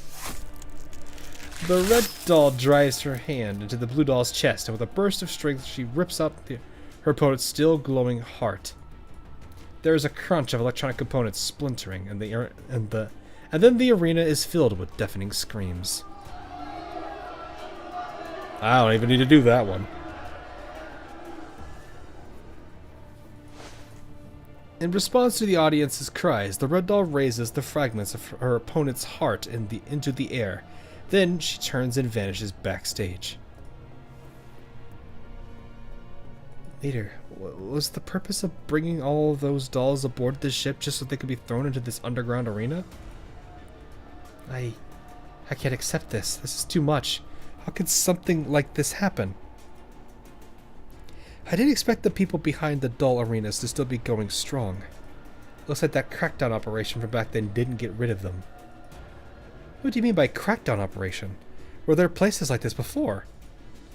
Yes, I heard that doll arenas like these used to be really popular in green zones for a while. That's why the ship is where it is. Back then, they were run by mobsters, and the purchase, modification, and smuggling of dolls on the black market was very common. But ever since StateSec began their doll arena crackdown operation in 2067, such organizations began to decline, and the government began strengthening regulation of the use of tactical dolls. From looks at things, they're back. They just fled to the border between green and yellow zones. So those jerks from back then are walking around without a care in the world now. This isn't right. We can't be sure. Maybe the mobsters were replaced by the Gerard group. Perhaps both sides reached an agreement to split the profits. Wouldn't be weird. The one thing we do know is that the people in charge of the arena now are the Gerard group, with their massive influence and power and resources. The casino above us, no. I should say this entire cruise liner exists for the sake of this underground doll arena. Nanju looks toward the ring. Workers are clearing up the doll wreckage from the arena. The sight makes Kyungju's voice more somber. There's no telling how many dolls have suffered like that in this place. We were lucky to be able to live under the protection of Griffin, but we simply didn't know enough about the dark side of civilized society. Now that you mention it, since this cruise is for members only, all the people it serves are definitely wealthy or powerful, right? Maybe Gerard uses places like these to gain a political leverage on them. Correct. I'm sure there are many deeply hidden dealings that we haven't discovered yet. Damn it, I wish I could have revealed all the bad deeds to the world. Maybe in due time. Hey, we turned out the lights.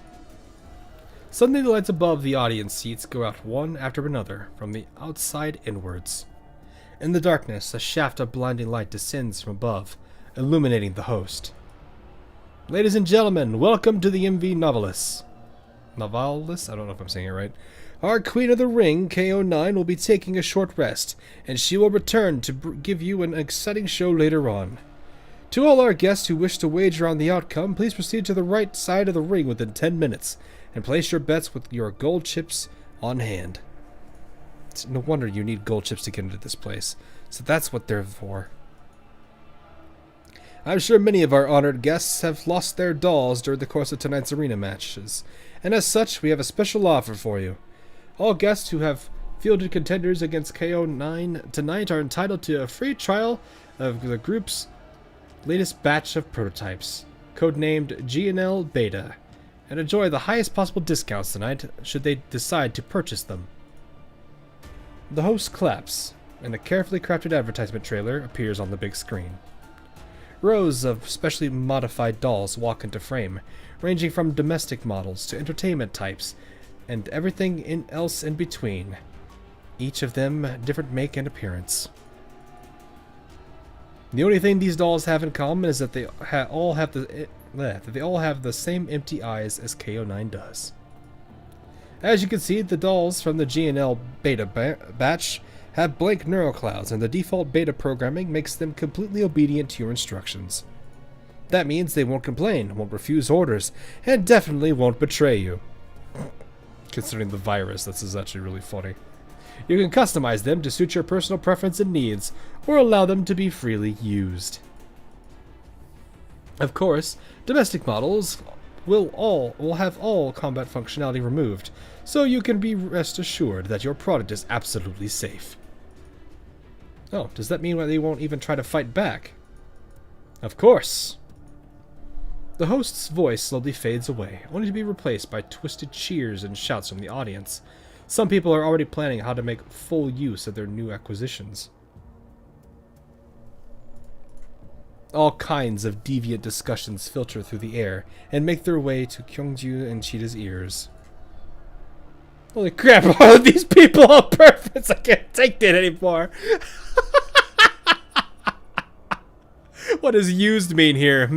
Well, I think we have the answer to that, considering Cheetah's response.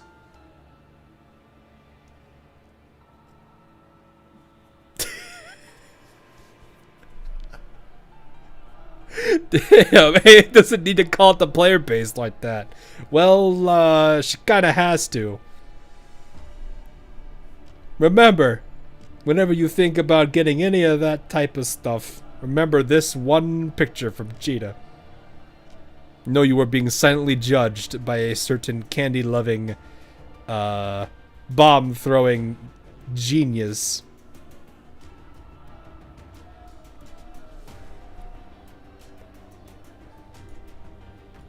Leader, can I go and teach all of them a lesson?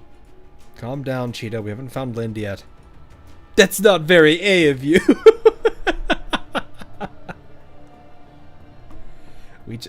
Also, we learned something from that speech just now. At the very least, we know why the dolls in the arena all seem so strange. Turns out they were under the control of a virus. We need to prepare for the possibility that Lind has also been controlled by that virus. Snap. Spotlights come on again, illuminating the freshly cleaned ring. Alright, after this short intermission, it's time for what we've all been waiting for. Since our next contender will be using firearms, we urge all guests to stay beyond the boundary line, lest you be injured by stray rounds. Light red panes of bulletproof glass rise from the arena around the ring, blocking it off from the audience. And now introducing the Queen of the Ring and her challenger. As the audience cheers, the spotlight focuses on and follows a crimson doll as she slowly walks into the ring. It is K09, sword in hand. You know, this makes a lot of sense why the boss is Kralik now. And then a shaft of dazzling light shines down on the right side of the arena, framing a purple doll who's holding a familiar shotgun. They're both like, uh-oh. Leader, that's Lind. Cheetah, try to establish comms with Lind right now. At this range, we should be able to contact her using our squad channel. Beep, beep. The transmission goes through, but Lind's face remains blank and she does not respond. What should we do, Leader? I think Lind's really been taken over by that whatever virus. It can't be helped. We just have to go to her ourselves. I'll ask Tololo to make the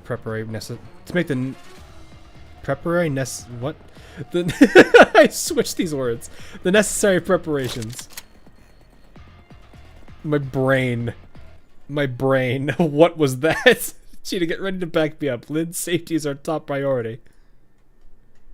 Preparing necessitations. What is that word I was about to say?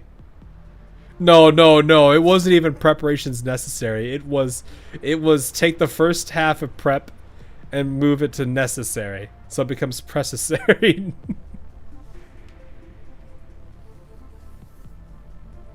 My brain.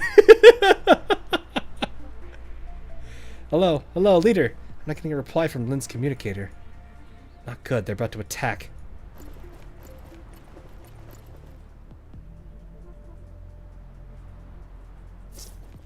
Cheetah, pay attention to the enemy's movements. We need to step in to provide support if Lind is in danger.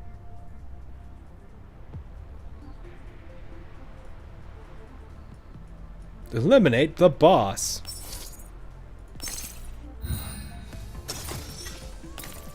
Okay.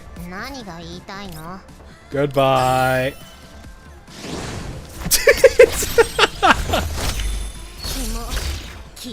Bonk.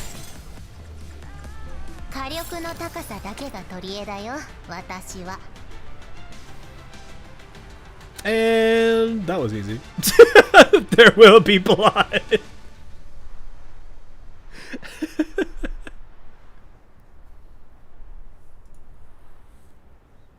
Well then. How anticlimactic. This is the V6 versus Kralik. I mean, Kralik can only do so much against the poor girl. Kaboom. A hot load of shot hits the floor of the arena. Metal balls ricochet off the bulletproof glass and cracks spiderweb everywhere. Upon seeing Lind's attack missed, K09 quickly whirls her blade around, converting her swing to a thrust aimed directly at Lind's chest. Lind steps diagonally backward and barely avoids the strike, but K09's sword grazes her arm and leaves a dark red wound. That hurts. Fortunately, my tactical BDU's made of strong material, so only my syntheskin got nicked. Otherwise, I might have lost the entire arm. K09 clearly doesn't anticipate her opponent avoiding her otherwise fatal blow, because she freezes up in surprise. However, she quickly changes her stance and resets her sword, ready to launch another attack. Lind's feet keep moving, and she dodges a series of attacks before pulling away to make some space between them. Why is she so damn fast? Is she actually a rabbit or something? She's been on me like Sabrina on dinner ever since the Alright, you didn't need to throw Sabrina under the bus like that. Why you gotta do her like that? I mean, you're not wrong, but come on! Why you gotta do my girl like that?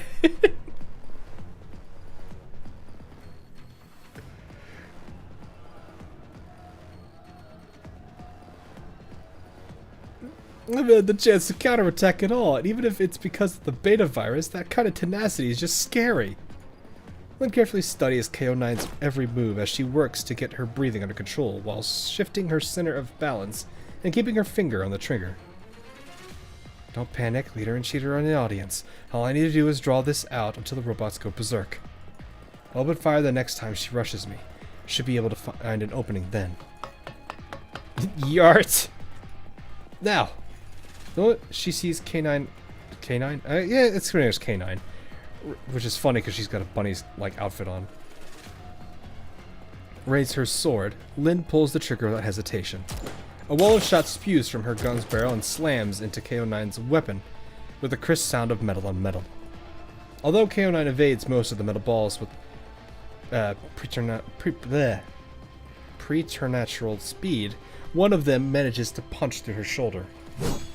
Surprisingly enough, KO9 completely ignores her shoulder injury and brings her blade down on Lynn's head with a cleaving chop. Lynn rolls out, back and out of the way, once again evading the attack by the skin of her teeth.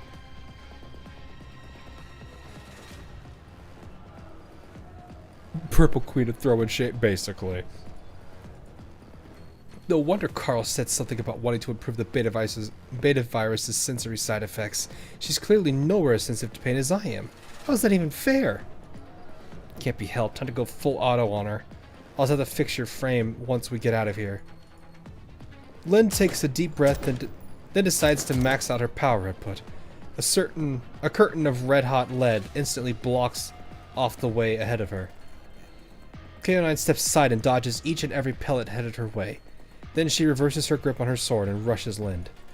Once she determines that KO9 is within range, Lynn focuses her fire on KO9's lower body.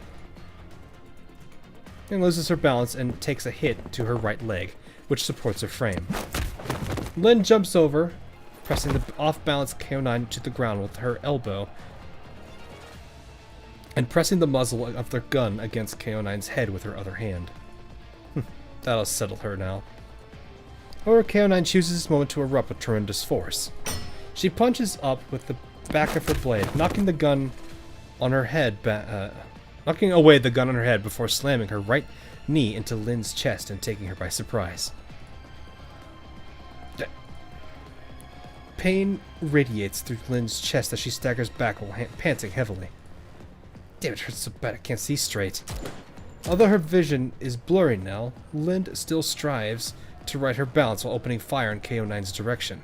Soon the Auto 12 she's holding clicks as its hammer falls on an empty chamber. KO9 dashes up in front of Lynn, her sword held high. Lynn! Then KO9's hand suddenly freezes in midair. The lights above her suddenly flash, and the bulletproof glass around the ring slowly lowers. The entire arena is filled with a bizarre silence. Then the sound of mechanical whirring comes from all around them.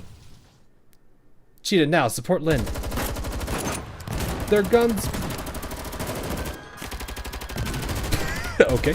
Their guns blaze fire as bullets hit the ground under KO9's feet, driving her back. Then, as though they've received some kind of signal, every single robot in the arena begins opening fire indiscriminately. The audience... members of the audience scream and flee in all directions. Amidst the chaos, Kyung-Soo and Cheetah hear Lynn's voice over their communicators. Looks like luck was on our side in the end. Lynn, it's you. You mean you weren't taken over by whatever that virus thing was? Goodness, I thought you really were finished just now. Finished my ass, don't jinx me. Lynn gets up and dusts herself off, changing out a new drum of ammo as she does. Then she vaults over the arena's fencing and returns to Frostfall Squad. Welcome back, Lynn. Kyung-Ju and Cheetah smile as they meet her gaze. Then they pivot and wordlessly take up a defensive formation. Where's Tololo? I'll tell you along the way. Right now, we're going to follow the route she planned and get out of here. The sooner the better. We can't use the elevator anymore, so we'll need an alternative route. In other words, we'll have to go through the back of the audience seating, follow a supply corridor, and then use it to reach the main deck. Cheetah, prepare for fallback. No problem, leader. Leave it to me. Cheetah pulls a flashbang out of her waist pack, pulls the pin, and throws it on the ground. Why? Smile for the camera! totally need that! America be oof. A blinding flash of light envelops the area, and KO9 is forced to shield her eyes. When she can finally open them, all KO9 can see is the trio running into the back of the seating area. Automatic loading. Pursuit command. Target identification successful. Still looking in the direction where the trio had fled, KO9 stands up once again and gives chase. Wait. So Mr. Arrogant Young Master went to all that effort to capture you because he wanted you to fight for him? Cheetah's exclamation is so loud that it echoes through the hall. A bunch of security troopers come to investigate, but a hail of fire forces them to take cover behind the pillars. Also, hello, didn't know this was going on. You're fine, you're fine. It's been a very interesting story so far. As Lynn shoots, she gives Cheetah a give me a break look. Hello, we're still trying to escape here. Can you keep it down? But things ended up this way because he half-assed everything. Strictly speaking, it wasn't just because of that, but I don't have time to elaborate now. Cheetah, help me lay down some cover fire. I have something to tell Leader. No problem. This time I'll protect you, Lynn. Cheetah flashes an OK sign, then moves up to the head of the formation. Just then, a transmission from Tololo comes in. Leader, head right at the fork up ahead, and you'll see the corridor leading to the deck. Understood. Lynn, what is it that can't wait until we get up there? Sorry, Leader, but in a sense, this is the last chance I'll get for this. Lynn takes a deep breath and looks at the fork up ahead. I managed to interface with their systems in the liner's main control room. I found their exact locations. That is, the dolls being controlled by the arena staff. I want to take them with us. What? Where are they being held? Area D3 on the port side. Tololo, calculate a route there. Roger. The reply from Tololo comes in less than a minute later. Left path from the fork ahead leads to Area D3, the exact opposite way from the exit. And the ship's security is closing in on your location. It would be a risky course of action. If the Jara group of reinforcements arrive quicker than we can move, things will be even worse. What do you want to do, Leader? Noji doesn't reply, only tapping her terminal with her index finger. Lind, I'm fairly sure you're prepared yourself for this possibility, but I must remind you that if we choose to commit to this course of action, we may not be able to complete the objective or ensure everyone's safety. Even so, do you wish to proceed? Yeah. I can't do it by myself, so I need you, Cheetah, Tololo. I need all of Frostfall to help me out. You don't say things like this often. There is a short silence. Kyungju looks Lind in the eye as though she's come to the decision. Understood. Change of plans. Frostfall squad, we're heading to Area D3 to rescue the captured dolls. Lind blinks in surprise as she stares at her squad leader. The mental image she's always had of Kyungju is someone who always has been cautious and diligent. Yet she has agreed readily to Lind's request. Lind could see a trust which needs no justification in Kyungju's eyes. Oh, so we're going to be doll saviors now. Awesome, I always wanted a Halo. Cheetah, please. Solo, help us draft up another route that helps us avoid ship security. Wilco. Lind, how many dolls are we talking about here? According to the data from the control room, there are about 170 of them. The more troublesome thing is that their neuroclouds have been wrecked by the beta virus. They might not listen to us anymore. Wait, so there are almost 200 of them, and they might not even cooperate with us. We can't exactly cart them all off one by one, right? Also, even assuming we got all of them into a position to be evacuated, we won't have the time or cabin space to evacuate them all. Then she opens her terminal and begins thinking as she studies the ship blueprint. The dolls are all at the stern of the vessel. We could trap the enemy amidships. It would give us more time to work in. Cheetah looks over Kyungju's shoulder and studies the map. Then she points at the red-shaded area in the middle of the rear of the vessel. Wait, why don't we blow up the central fuel tank over here and cut the ship in half? That way we can separate the part where the dolls are. Oh, wait, you want to blow the ship in half? Do we even have anything powerful enough to do that? Ah, you see, that's where my genius comes in. I have this portable nuclear grenade.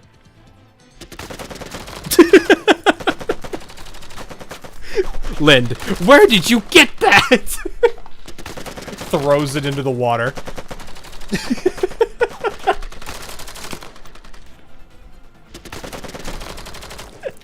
Portable thermonuclear lollipop. Yeah, exactly. Call it an hell bomb.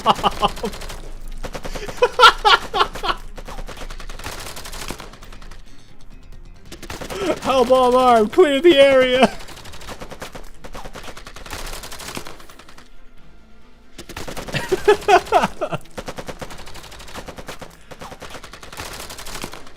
Have you forgotten this genius's forte?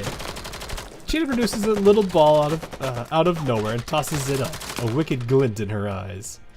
Ta-da! Behold, my remote bomb! At last, a place for it to see proper use.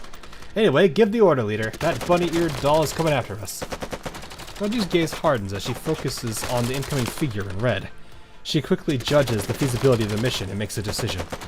Cheetah, plant the explosions at the central fuel tank. Wait for a chance to set it off, but only after Lind and I arrive. Got it. Tolo, contact Miss Hellion right now and have her send more backup. Once we scuttle the ship, we'll need people who can manage and move part of the vessel where all the dolls are. Understood. And then I will stay here to lure the enemy to the other side of the ship. We'll buy time for Cheetah, Tololo, and our backup to arrive. Causing chaos should be Cheetah's strong suit, alright? Still. Never mind. This sort of thing is alright from time to time. Lynn reloads her Auto 12, then focuses her gaze on the incoming K-09 before pulling the trigger. Her shotgun sprays a torrent of lead, blasting huge chunks of the masterfully carved marble paneling. A column collapses with a deafening crash.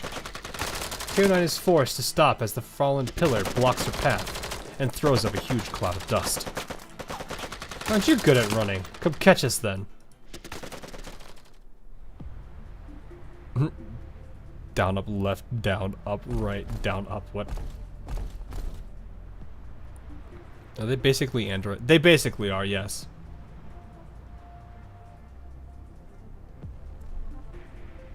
So, this is everybody but Tololo, then.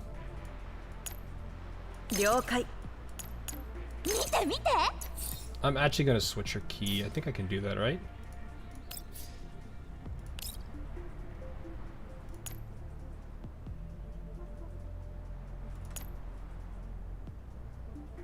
Might use Big Prank. Yeah, I'll switch Big Prank in.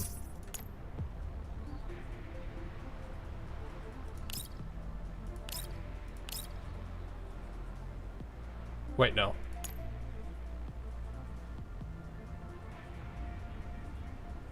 That's not the one I want. Because Spicy Candy is this one. Yeah, I need to switch that one. So on 2, go back to this one. It's 3 that needs to change. Yeah.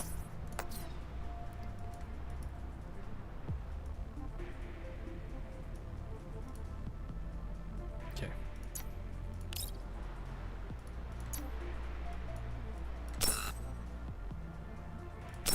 Oh, I'm forced to use 4. I am forced to use 4. Okay, well, Tololo, I guess, comes out then. Bring in Kralik. I mean, I could do that.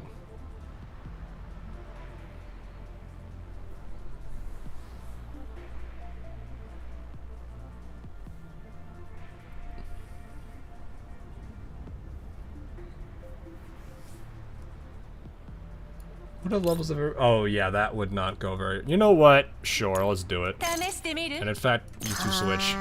It's hammer time for. She's about to go bonk people. This is the mistake the other Kralik made. It brought a knife to a hammer fight. Oh, you actually are able to handle that pretty well.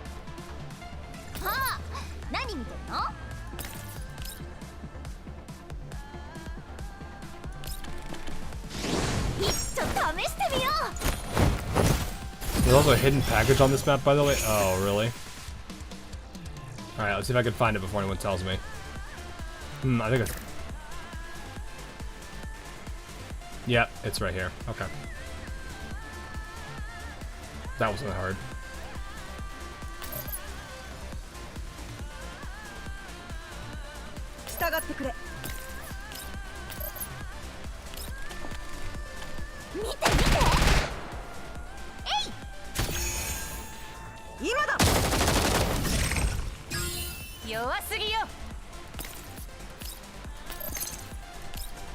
Get bonked!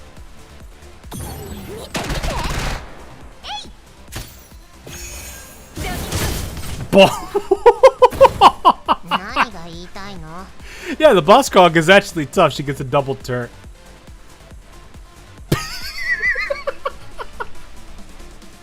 Bonked!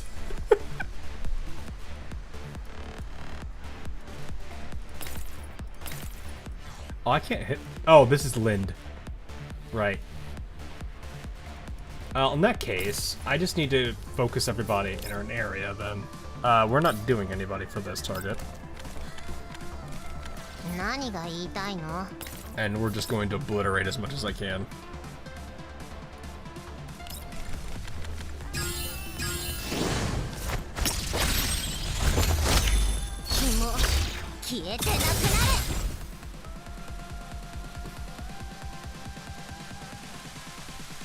No one else is around, so we're fine. I like her sass. I like Lynn's sass quite a bit.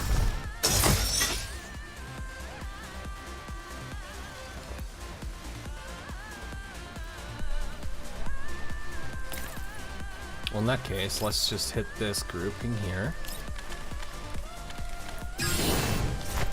Blood Force Drama beats Laceration. You are dumb. I need you.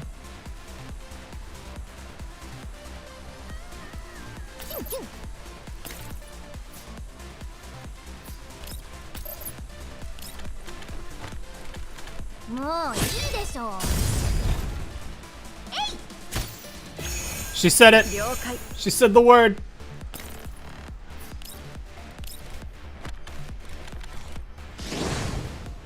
That was a thunk straight from the you know what? Fair. I don't think this is far. Yeah, it's not gonna work.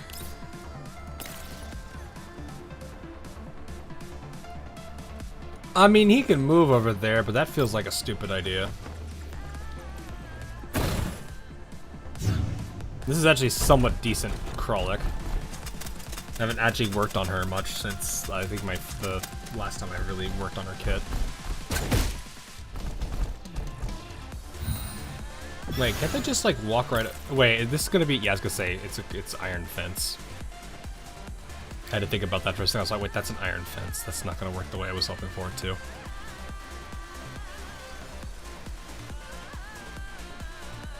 Yo.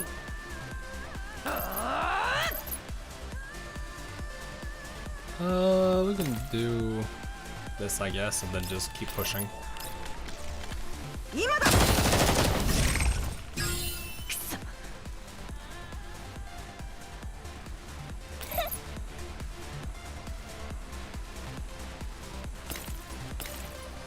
they can't really do anything to us here.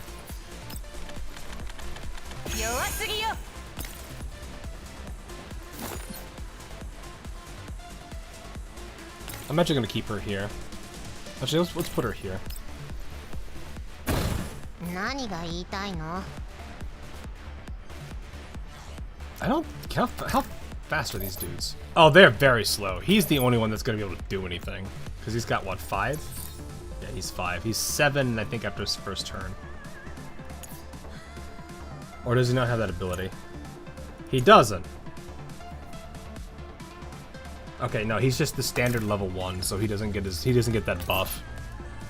So at that point, he's never gonna reach us. Okay, Lynn, you're out.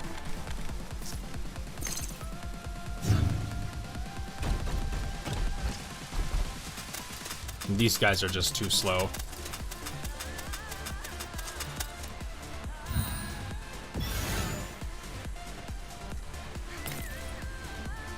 far does this go? 8 tiles in a selected direction, okay. I was gonna say, if that was just infinite in one direction, that'd be funny. Alright, Cheetah, run!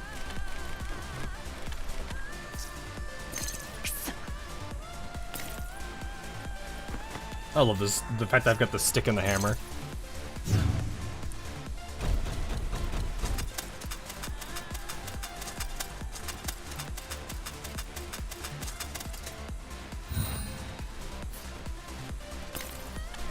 We out.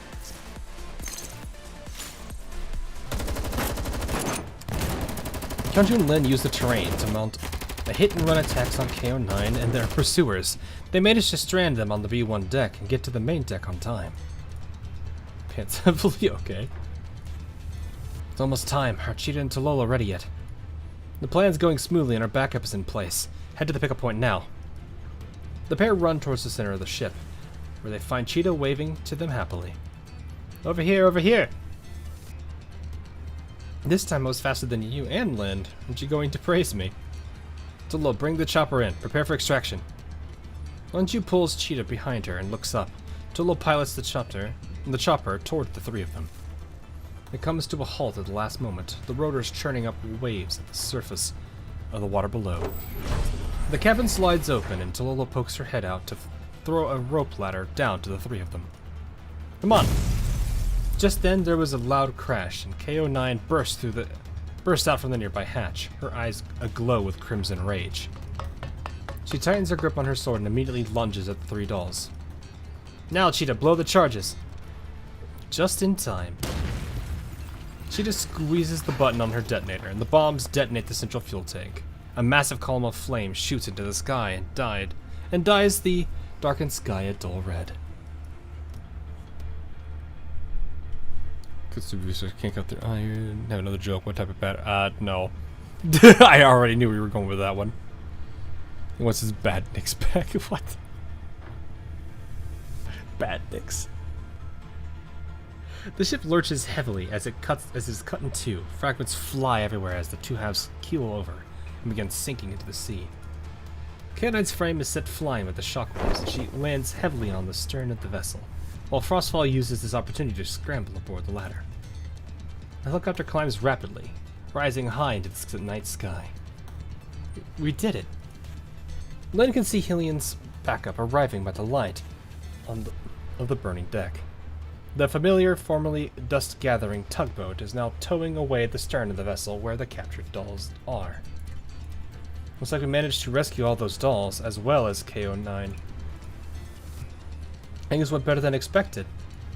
We're lucky that our backup arrived before Gerard's forces did, but we can't get careless because of that. Tolo, activate EW stealth systems. We need to get out of here ASAP. Understood. Mission complete. Preparing to RTB. Tolo presses a button on the helicopter's control panel. It shimmers for a moment in the night sky. Then it projects a holographic image around itself. Several seconds later, the helicopter blends into the starry sky, vanishing into the darkness before the dawn. What did you read? Bruh. Meanwhile, on the other side of the ship, a bedraggled figure struggles to his feet before pounding on the locked room like a madman. Damn it, damn it, damn it, damn it! Carl jabs at his communicator. He presses so hard that his fingers have gone white from lack of circulation. The door thuds heavily under his pounding. Father, do you hear me? Mother's ship is about to sink. I know you must have some way to do it. So please, please save this ship. This is the last thing Mother left behind. Despite Carl's wail of despair, the only answer from the communicator is the sound of static. Just when he thinks there will be no reply, the person he is calling suddenly speaks in a quiet voice. Father, is that you? Thank God you answered. You'll save the ship, won't you? If I were you, I'd think of how to get out of that room first, rather than whine and cry about a boat when your life is in danger. It's just a tool for making money. Is it really that important? Doesn't matter if it's blown up or scuttled. Once something loses value, it doesn't matter what happens to it. You're the only one who's so dedicated to something left behind by a corpse. No, it can't be. This is Mother's legacy. How could you care so little about it? Also, I'm still on the ship. I am your son, You can't abandon me now. Abandon you? Yakov can't help but snort derisively at Carl's naive plea. My biggest mistake was not abandoning you after realizing that Celia had raised you into a failure, and even going as far as to give you a chance after chance to prove yourself, including this one. What do you mean? Are you saying you already knew about my plan? But when did you... What do you think? Do you really think you could have entered the main control room with just your meager access permissions? Or privileges? And as it turns out, not letting you in was the right thing to do. I placed you in charge of things just once, and you fucked it all to hell. Not only did those PMC dolls run circles around you, they also managed to steal all the data in the main control room. And now, they've even got their hands on over 170 gladiator dolls. Exactly what do you think qualifies you to talk terms with me? You are the one who sank this ship. You did it with your own hands. Yakov's judgment is like a cold blade, sinking deep into Carl's heart. Carl clutches the communicator tightly, muttering to himself, unable to believe what he's hearing. No. It's not over yet. I can remotely trigger those dolls' self-destruct programming. I can destroy the evidence. We can still turn things around. Now I am completely certain that you are even more of a mindless idiot than those dolls. They blew up the remote control server with their chopper before they left. That was a lucky accident. You have well and truly fucked things up now. What? Upon realizing that there was no coming back from this, Carl slumps to the ground. This isn't my fault. Those damn dolls were only able to take advantage of the situation because I didn't get the full beta virus. It's not my fault if you just gave me another chance. Another chance? You still want another chance? Yeah, dude, you...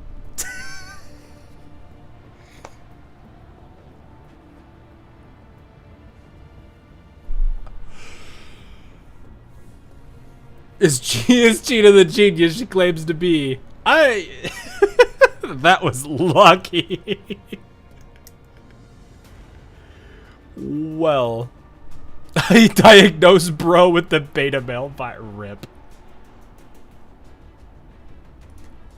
The company had its hands full dealing with FABN recently. The CEO is tearing his hair out by the handfuls over them. Do you know that?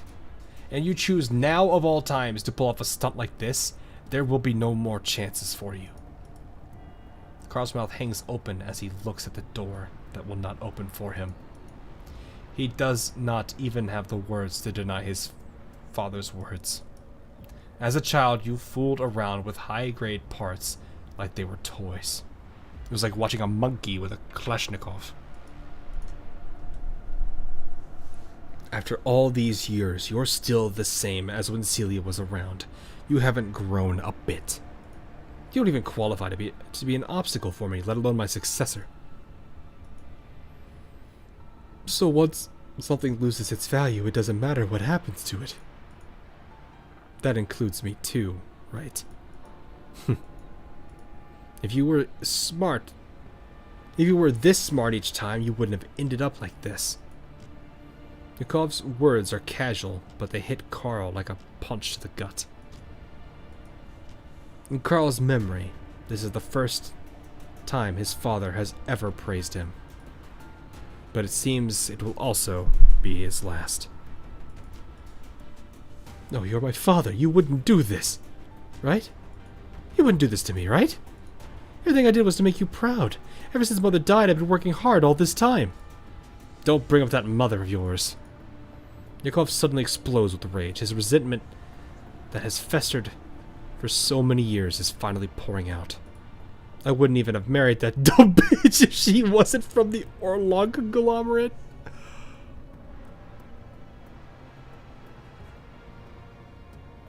Oh, it's even worse!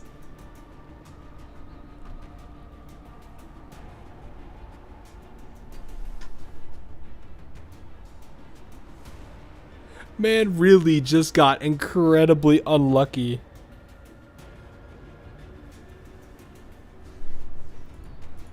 She made a fortune, and all she did was sit on it, making a bunch of worthless toys or donating to charity. Not only did she criticize me for obtaining 16 Labs doll tech, she was even planning to reveal the secrets between me and the CEO to the public, so she had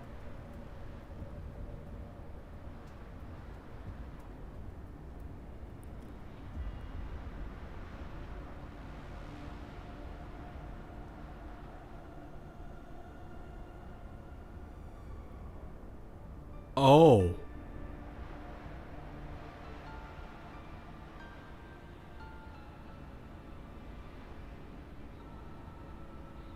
I thought she just got sick. I just made that assumption, like some tragic accident or she got sick. This is, oh.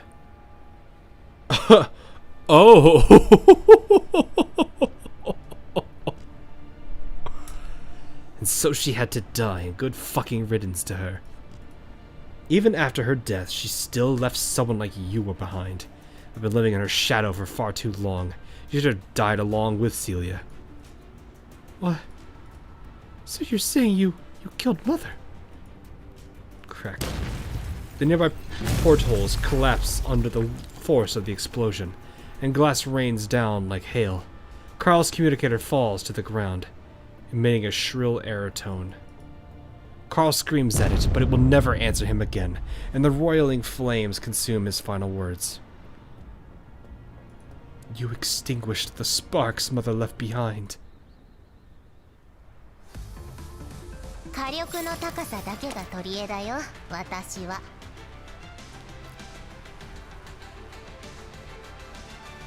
Well then.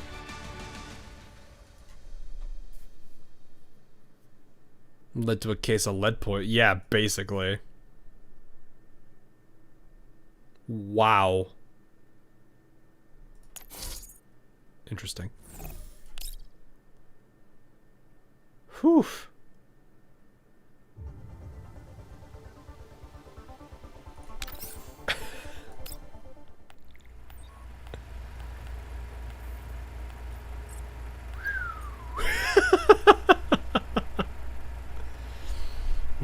Bribery records for government officials, illegal doll transaction logs, altered records for the ship's environmental emissions.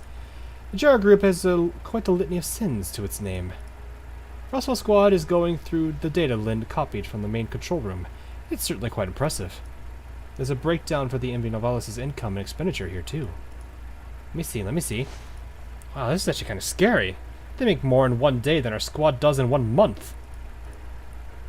Just as we thought. The income from the entertainment was minuscule compared to the illegal betting on the doll arena. I wonder how many people are actually there for the casino and don't actually know what's going on below. Well, we can now be completely certain that the Gerard Group was controlling and running the doll arena. They could make a killing from the black market and use that opportunity to utilize their otherwise defective dolls. The Gerard Group wins either way. The beta virus was probably developed for that purpose and tested on the arena dolls. But yeah, speaking of which, don't you think you should get your frame checked out, Lind? It'd be bad if there were any traces of that virus left on your neural cloud. Don't worry, I'm not weak enough to be taken over by an incomplete virus. I'm more interested in why it works on IOP dolls. Wasn't it meant to target Gerard Group dolls? Lind, are you saying you suspect that the Gerard Group stole 16 Labs doll technology? Well, if you consider the previous dialogue, they would not be off the mark. Lynn nods. The virus isn't like normal programs. Its write locations and logic would require a target with highly similar base layer code for it to work. But if the base layer code were too similar, then it would essentially be intellectual property theft. If that's really true, we can use the evidence from the doll arena as proof of the Gerard Group's crimes and make them pay for what they've done. Indeed. Even without the technology theft, just the proof of their crimes is enough to bring the Gerard Group to court. I'll contact Miss Hellion now. Once we get back, we'll verify the matter ASAP. I'm pretty sure what we found will help the commander and Miss Kalina out in some way. Kyonju opens a comms channel to Hellion and begins sending over what she's learned. After receiving Hellion's reply, Kyonju's stern expression softens considerably. I have good news. Miss Hellion's managed to find a neutral organization that's willing to take in the dolls from the arena and help them clear out any of the remaining beta virus in their neural clouds. Really, that's great. They'll be able to shake off the Gerard Group's control. Additionally, the organization will provide them with counseling and support them as they reintegrate into human society.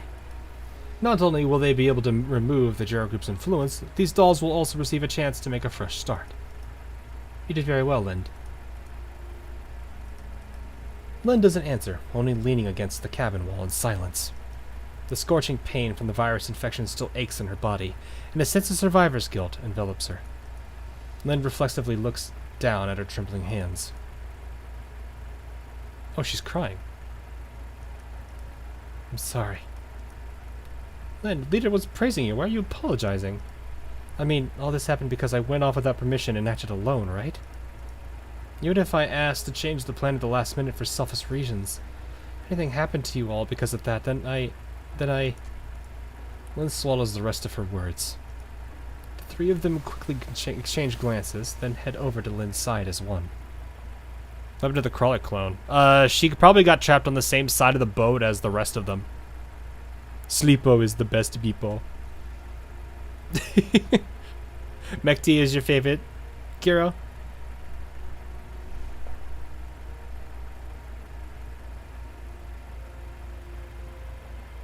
She is a mood, though. She 100% is a mood. Also, welcome. Saving $170 is selfish. Well, if you think about it, what did I miss? The whole story, pretty much. It's alright, though. Don't feel too bad. I will have the VOD for this. Her buff just made her Omega meta for PvP. Oh, the key, I'm assuming.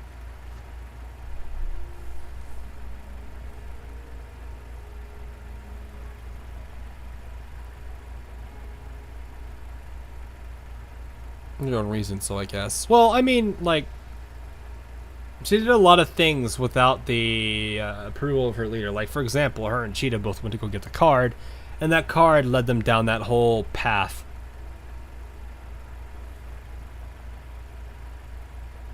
You know, so it led, you know, all those decisions that were done outside of the purview of her whole team. Granted, Cheetah at least knew, and thankfully, because of having Cheetah around, that actually was a big reason. Then there was this request of saving all the dolls when their safety wouldn't be guaranteed compared to the route they previously had. But it's probably a good thing they did this route. I mean, I love G11. I even have her V6, so she can sleep her way to victory.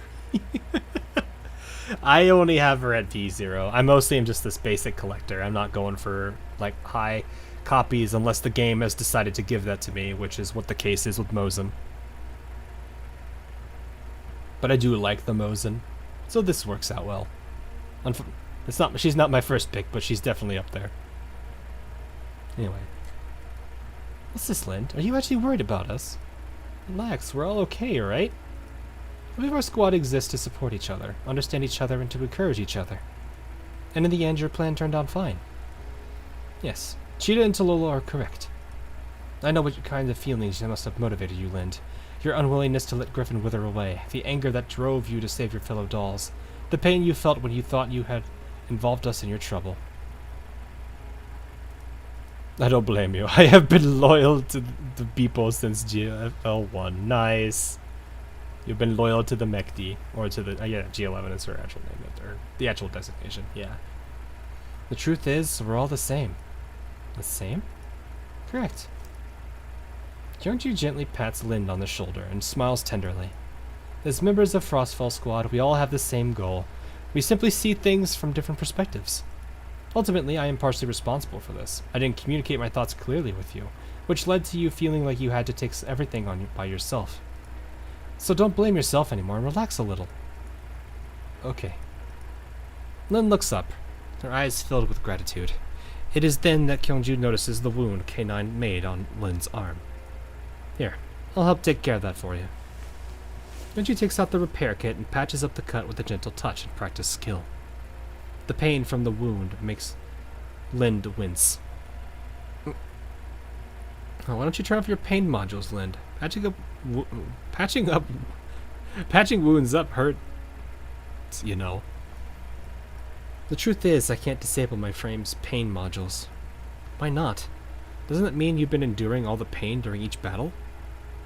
Lynn falls silent and then nods. Makes sense. If they had to use her for testing. It's a nasty thing now that I think about it. Well, I wouldn't say enduring it. After all, I'm used to it now. I was an experimental doll used in clinical trials. Part of the reason why Carl kidnapped me was because of that. What? Lynn doesn't feel the disgust or awkwardness she expected when discussing this part of her history that she didn't want to disclose. Instead, she feels free. My first memories of this world were an icy cold research institute and endless days of clinical trials. My frame received special modifications in order to meet certain experimental requirements. Not being able to switch off my pain modules was one of them. But doesn't that make fighting in everyday life really inconvenient? No, it just makes it more realistic. She's got the realism patch. She's got the realism update that the dolls don't have. What do they call that? The hardcore mode? That's me.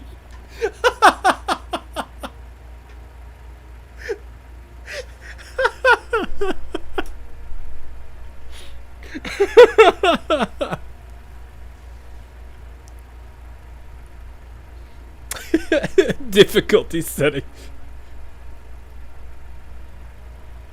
What is that one line from the Cloaker and Payday 2? We call this a difficulty tweak.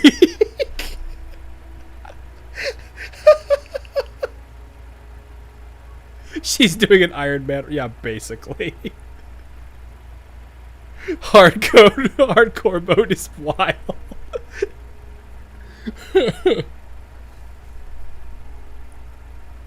How do we ask Miss Hellion to change out your frame when you get back? I'm sure she'll be able to think of something.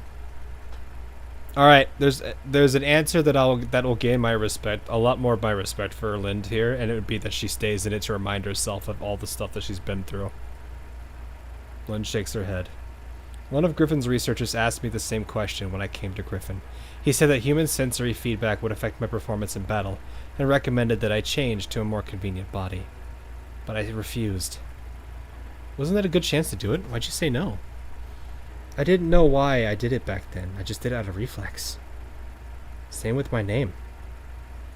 I ought to be repulsed by the name Lind. The lab I was in gave it to me. And it contains all the painful memories from back then, but it reminds you of your past and you want to be a better person. But even after getting the chance to change my name, I still chose this one. At the time, I didn't know why I was so insistent on it, but now, I think I'm slowly beginning to understand. Lynn looks at her friends. Back then, I thought I existed to be a test subject, and that my pain was the only value I had.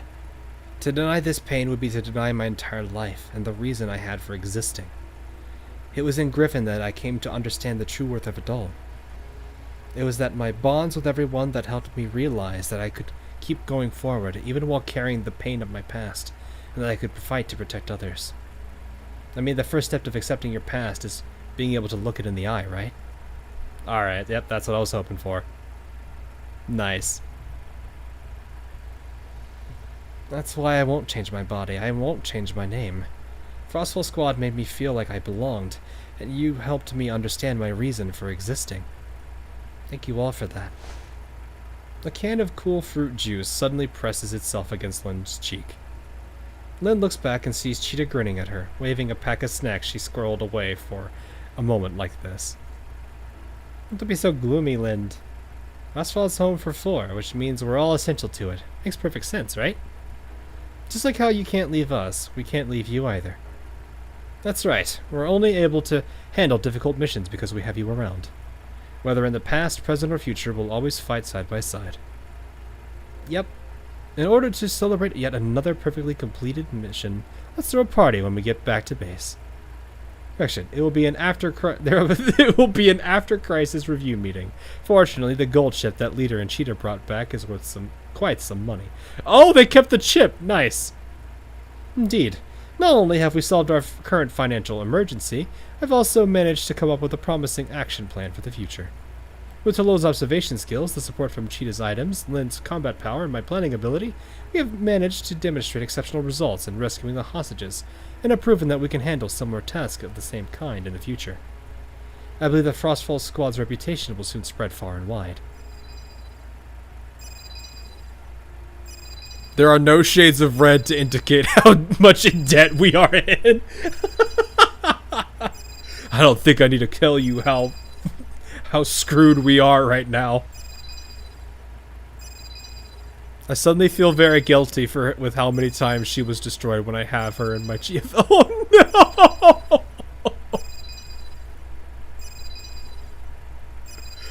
Sounds like you need to make it up to her, man.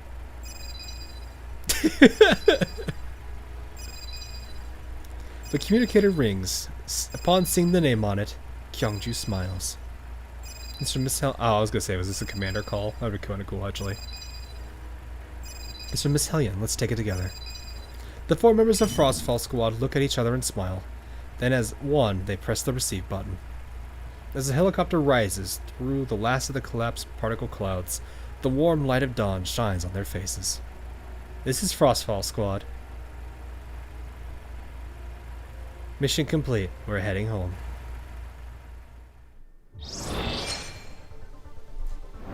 And there it is, boys. The whole story. Hi, Igers. Not bad. That was not a bad story.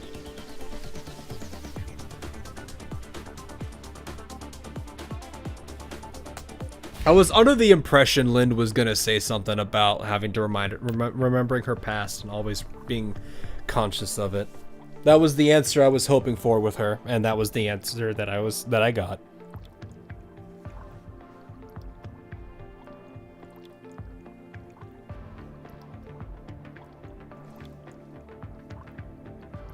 Will you be doing the BA event story? I gotta do. Apparently, there's some stuff I should probably do first. I will make sure I have it ready so I can catch up. We can watch it later, or I can go through it later. But I need to go through the Hyakyako arc that was added. Thankfully, I think the nice thing is that Grammaton is something we can do at any time. I don't think there's any mission critical things on it.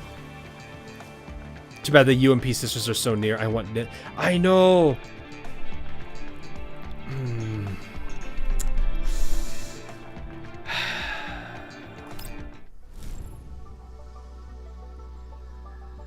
We're at 50.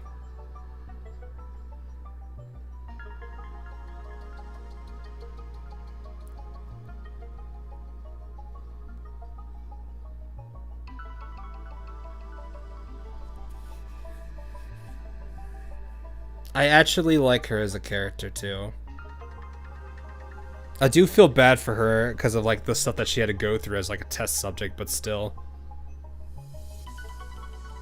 And it's like, there's like so many reasons to pull for her because of just the way that I like playing Corrosion. Also because one of my favorite characters is on that team. And no, it's not Clue K. And sadly, for the one person in Twitch side, it's not Mekti. It is the cat.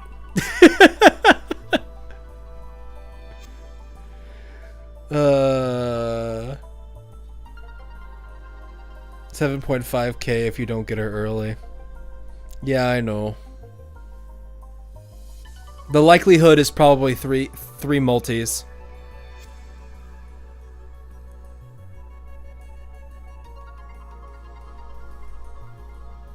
I do have some tickets, so it wouldn't hurt me to do a single 10.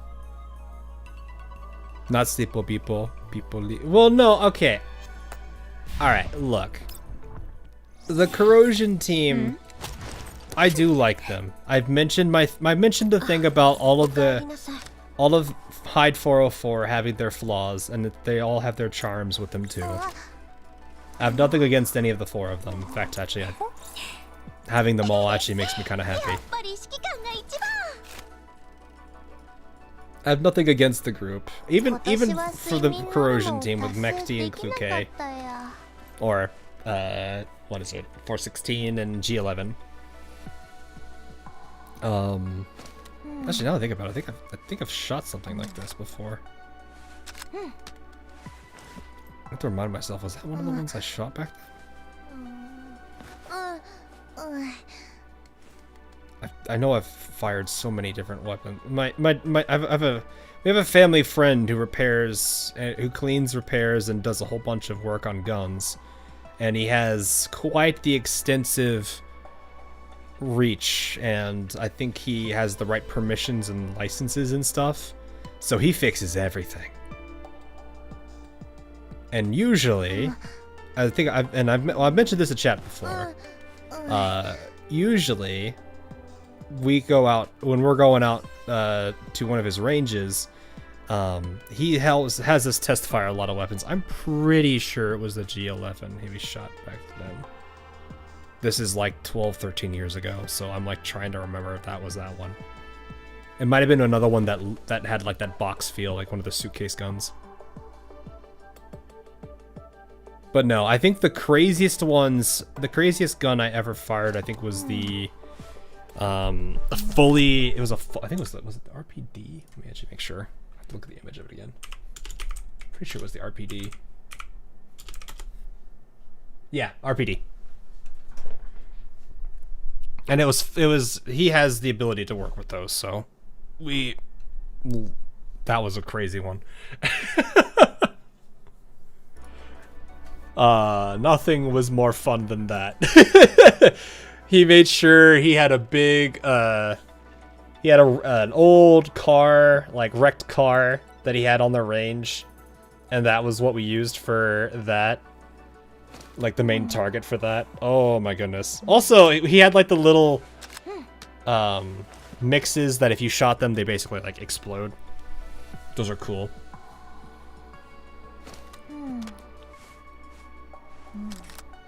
I doubt it was the actual G11. I don't remember. I'm pretty. It might have been a suitcase, one of those suitcase guns that has that like similar like kind of blocky look. But no, he had a. I think my favorite gun I've ever fired to this day was the Garand. It is surprising how heavy that thing is, though. Thankfully, the second instance I got to fire it, I was able to hold it without really any problem. But man, that first time, I remember that. Oh yeah, and the ping. The ping was great. Our family friend drilled it into my mind that I need to reload it very carefully, or else I will get what's called Garand Thumb, and I learned about that very quickly. 30-06 is a man's cartridge.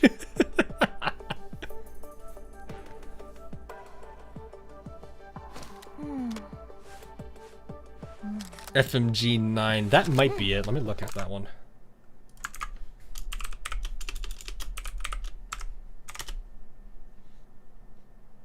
No, yep, that was it. Never mind. Yeah, that. I was like, it looked similar. It had that squarish look, and it looked like it started in a box because it was a folding one. And now I'm looking at the images of it. I'm like, oh no, that 100% was it. Maybe, yeah, because I was like looking at that. I was like, I was like, I remember the rectangular look, but I'm like, no, that doesn't feel right. No, it 100% is the. Yeah, because it was folded up like that. Yeah, okay, yeah, yep. Okay. No, that was it.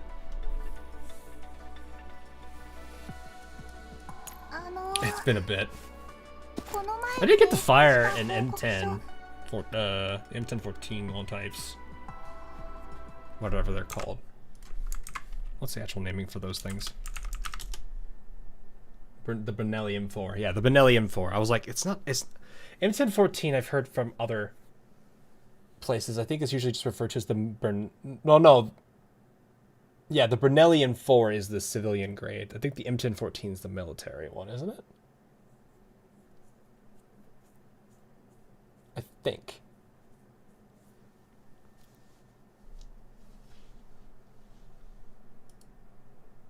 I am not as well versed in guns as I could be, but still I've definitely like enjoyed the time of being able to test them on ranges. Because it is a thrill, and man is it satisfying to hit metal. You have 2 Mosins, and that kickback was nuts. Oh wow. I think the best the strongest weapon I've ever fought, like single shot. I think we actually had we had a 50 cal. I just don't remember what it was. Like it had a special. We had to bust out a special table for it. And yeah, that thing was crazy. I think it was that day, because that was like the second day I think I went to the range. And I think that was when I really started liking like sniper rifle types. Because like I think it's funny because it's like I play snipers in a lot of video games, but when I actually go out to ranges, I actually like the scoped weapons. Especially like the single shot like that. Or bolt action.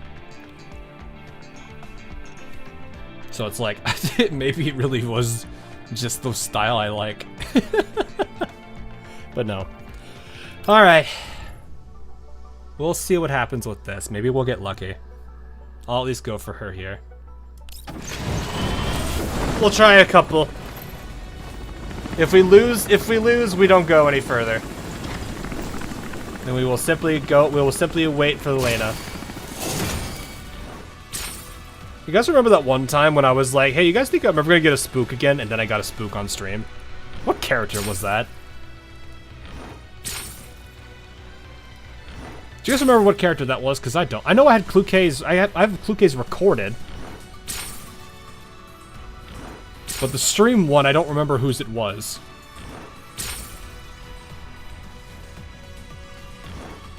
It wasn't Cinturesi, it was after Cluque.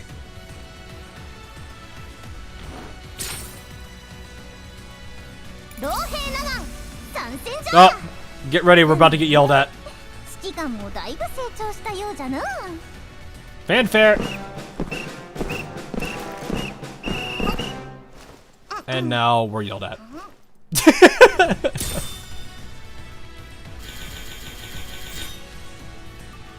That is still very much the listen here, you little shit. Was it Andor's? I don't think it was. Was it one of them? I don't. Nikita could be. Do you have a way of seeing your pull history?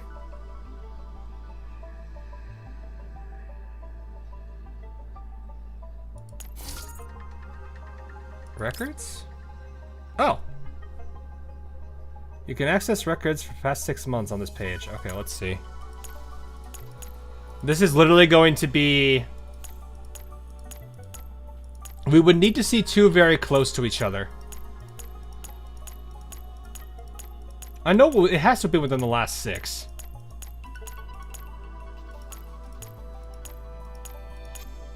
So this shows 6.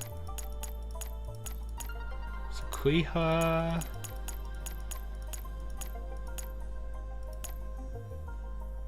I don't think it was Springfield. It's probably Nikita. So right here was Kuiha. So 60 pulls would be about 10 pages.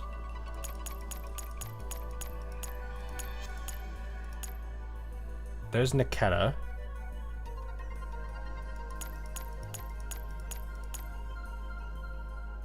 That's Tololo.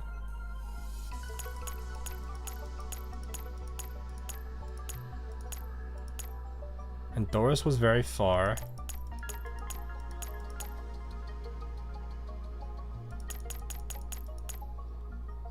It might have been in... I think it was actually Belka. It might have been Belka. Because look at this. We got Andoris here.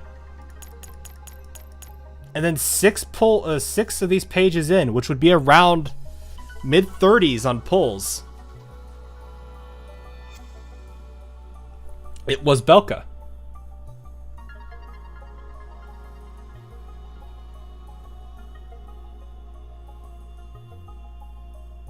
And that is around a stream time.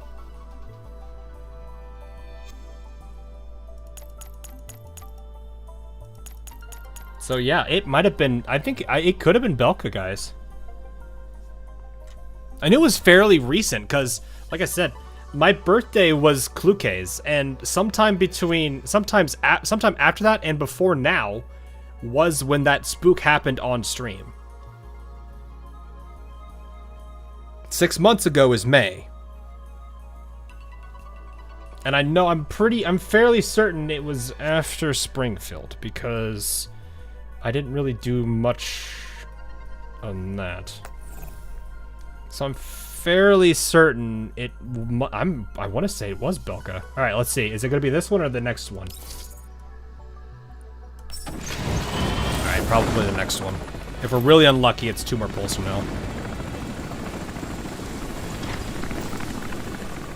Or this is the spook, boys. Nope. Could you imagine? All right, who's our rando? The 4. Who's the 4 or the purple?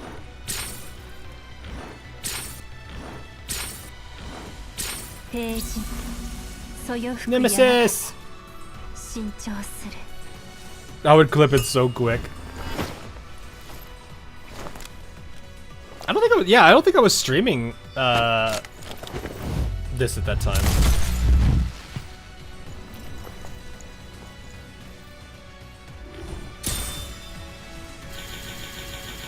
All right, this is probably it then. Because usually around this mark is when I hit the gold. Oh, we are unlucky. For Belka and I think Ace Combat. Or it is the psych. Is it the psych out? Let's find out. Whoa! Nope. Nah. All right, if we lose the flip here,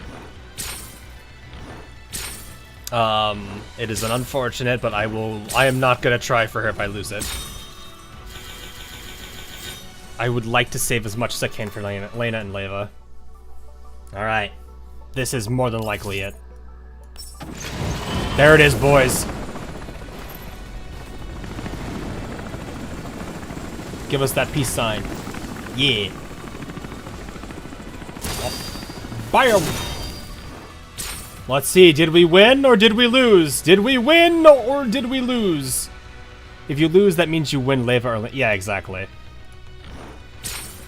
Oh, hey, it's our blue gun. Hey! We got her, boys! We got her!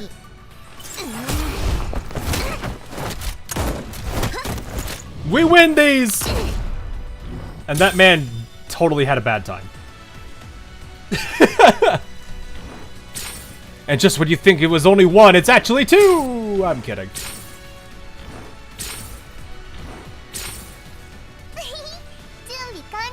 Oh, you guys get shark. Here, this is your guys's. You guys get sharkery.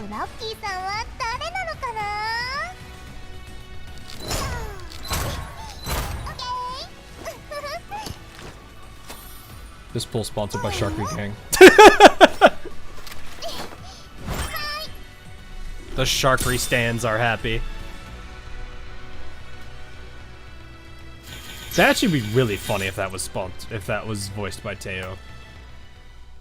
Alright, unfortunately though, oof. That's a lot of pulls. But I'm Veply stand. Fair. Thorn Criterion. What is this actually? We're attacking for each debuff on the enemy. Damage to... Oh! Okay, yeah, that is nasty. Corrosion damage is... If corrosion damage dealt is increased by 10% on top of... Yeah. Sharker's VA is Teos. Oh, that is actually hilarious. Alright, let's collect our Doritos.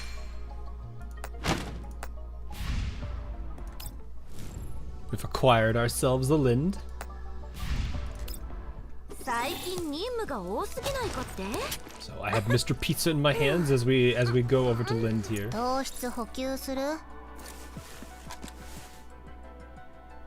Lost the gun to Brina's shoddy. I wasn't even trying more. I kind of feel like I have to get the gun though, which is what sucks. Because, like, whenever I get the character, I feel the inclination to get the gun. Otherwise, I feel like I'm being very mean to the character. Unless it's like a main...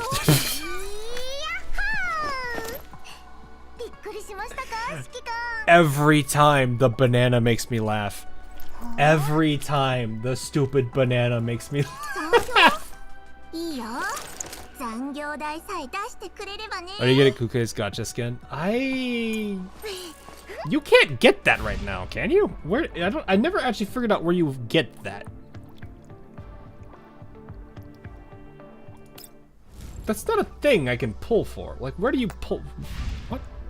I have 2 single pulls. Because they've been giving it to us from the mail.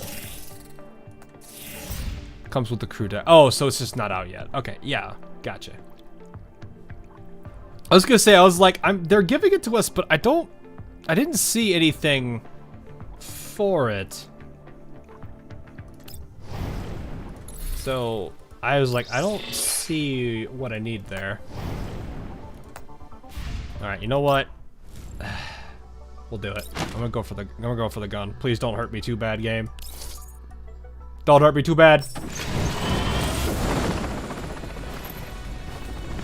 I feel wrong if I don't get the gun.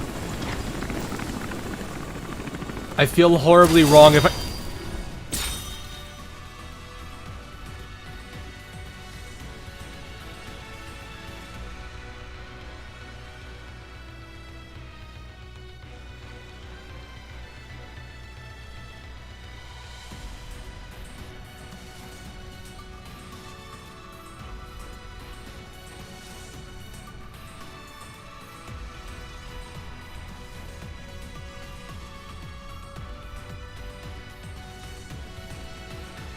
Okay! Okay!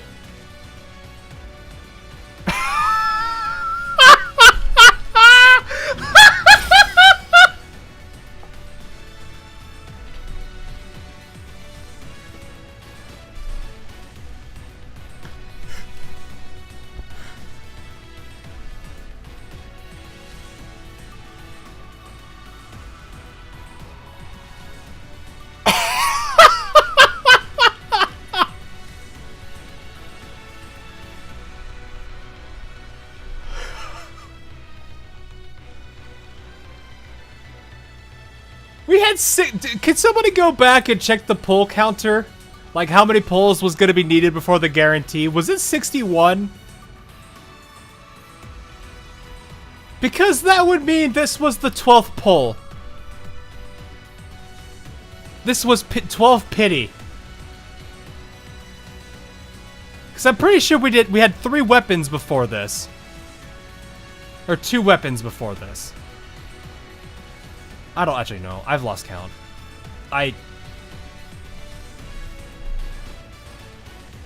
You know, I was joking about the spook. Why is it that every single time we are just merely joking about the spook, it shows up?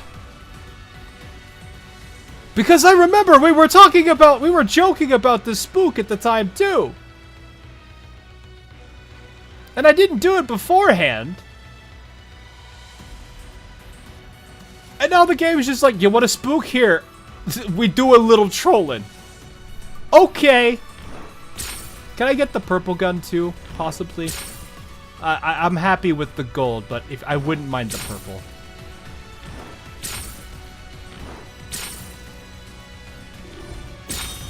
Thank you. I appreciate you.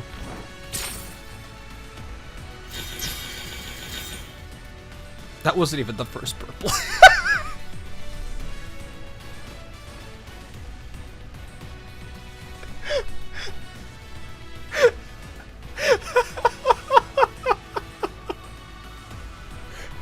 I wasn't ready for this. Oh my gosh.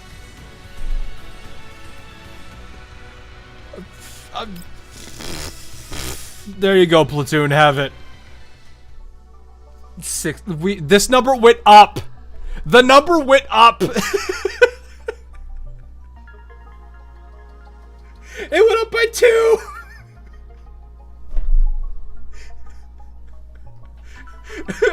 Praise Mr. Pizza. I literally was holding him in my hands as I was pulling. I didn't have him in my hands when I pulled for Lind, but I picked him up for the weapon. Maybe this is a sign. I don't know. Glory to Mr. Pizza. Oh my gosh. There are no words for that. I straight up do not have any, even a little...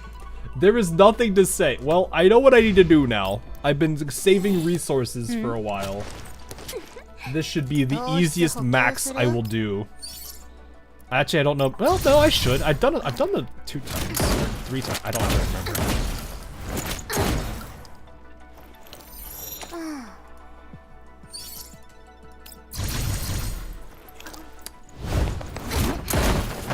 Oh, this is the one from her. Okay.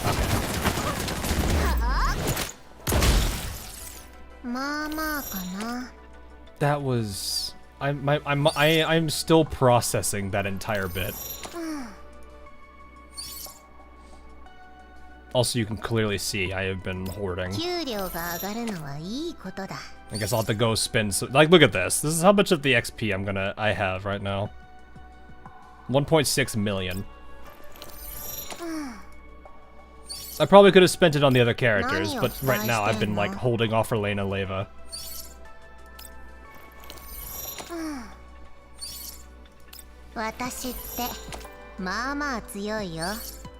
And there we go. Maxed out.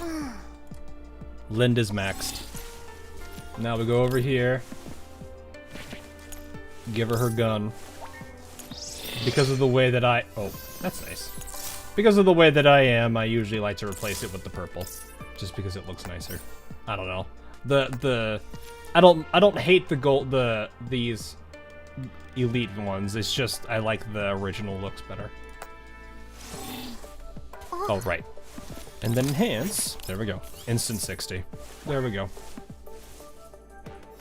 Alright. I'll have to figure out what to put on the attachments. I am pretty certain it's either going to be corrosive boost or... Well, this is a corrosive shot, isn't it? Oh no, it's corrosive. Does that count as corrosive damage?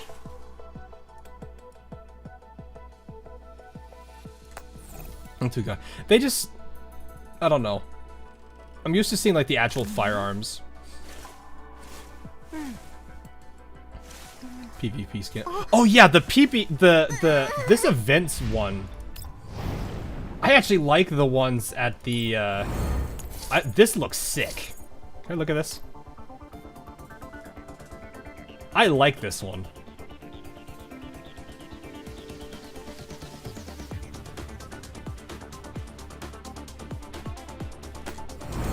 Yeah, now I can put it on. I'm gonna go buy it now.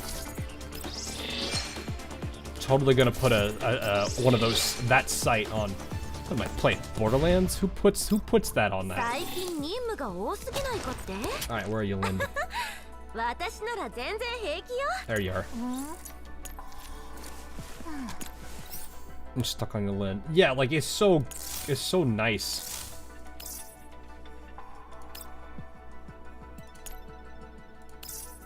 I don't know how to feel about this though. I guess you're shooting slugs, that's okay. Also, wouldn't you want to get rid of the front? Never mind. You know what? That doesn't feel right. Can we hide this? Can we this?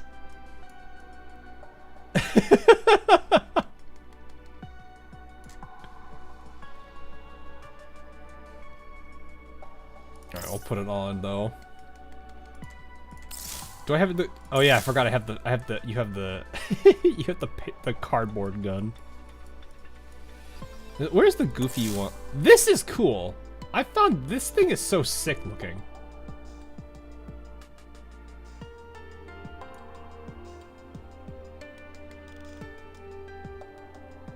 Where do you get this? Beginner package? Oh, wait. There's like a billion of them. Which one is this? Oh, God.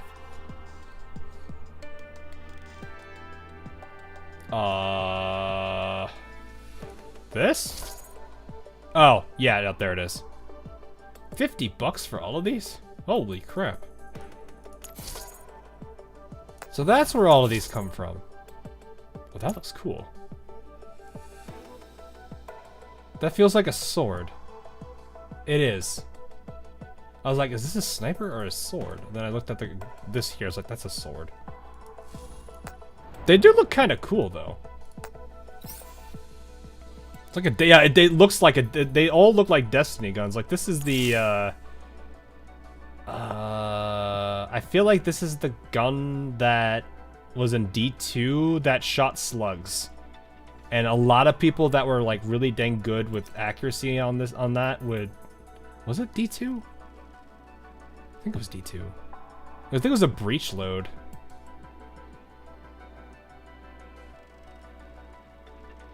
I feel like it was the breach load, like, slug shotgun from Destiny.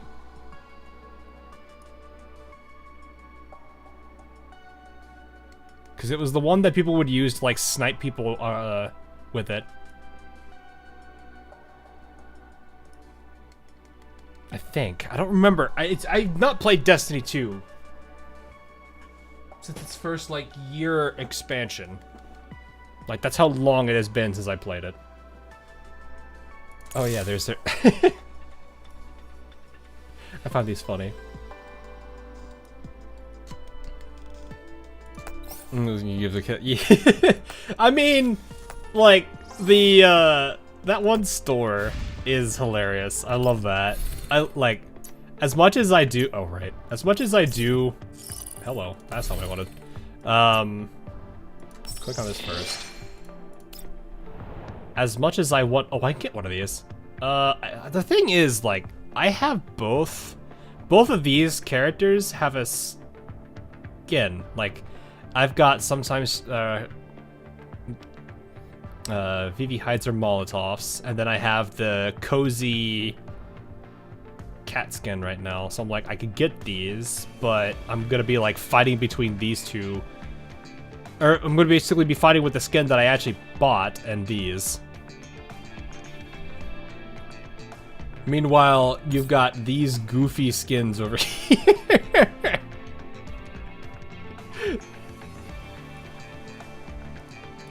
All the goofy shenanigans that this is. Alright, see you, Majin. Have a good one. Is this a scope? I'm assuming it's a scope. That has to be a scope. Kyogosa. Oh, is it the cow one? Fungicite, yeah. I love how this was just called Bang Bang Branch. Oh, it's a rifle. Okay. That's the AR. This is the MG. I'm assuming it's also for the MG. Yep, a rifle and MG.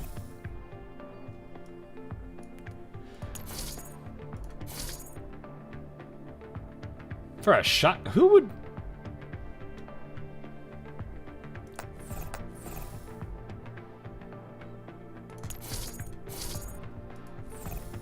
I'm trying to think who I would put these on. Not the cow one. Oh, it's a different one. Has a jacket skin going to the. I knew there was the cow one.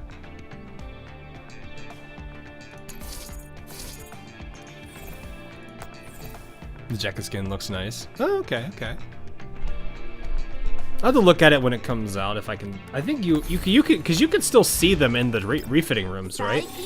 Like if I go to, like, I don't. It's hard for me to want to get the other skin. Get this one when it's like I have this one that I spent money on. And I do like how it looks, but at the same time, I like how cozy this one looks for her.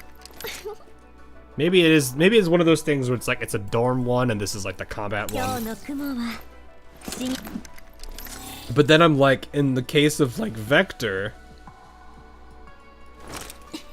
I don't know why it went down. She's actually right here.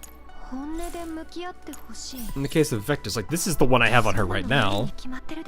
And it's like, this is the other one. And I'm like, nah, I like this one. Also, I do find it funny. Commander, what type of battle is this outfit designed for? By the way, did I just hear Rushi scream? The girl's probably having a nosebleed in the other room. She's passed out on the floor. Like, I like this one a lot. It looks really nice. Also, I'm still debating getting this gun because it was relatively cheap at the store that I have nearby. The cat ears. She do kind of be that way. I do kind of wish that that this all came with everything. Like, I feel like that's part of the skin itself. Rather than, like, already spending... Because it's like, you already have the initial upfront cost of the skin. I kind of feel like this could have just come with it, but...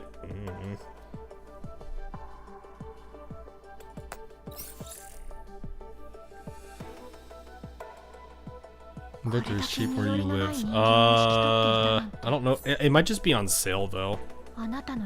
Because like, I noticed if weapons stay in their shop for a long period of time, they bring it down a price. Like, there's a Chicago typewriter that they've had for probably about, I think, 8 months or so, and they brought the price down quite considerably. Like, and it comes, that one, mind you, comes with the 100 round drum too. Is it a Gen 3? It's basically this. It's got the integrated silencer and everything. It's 10 mil.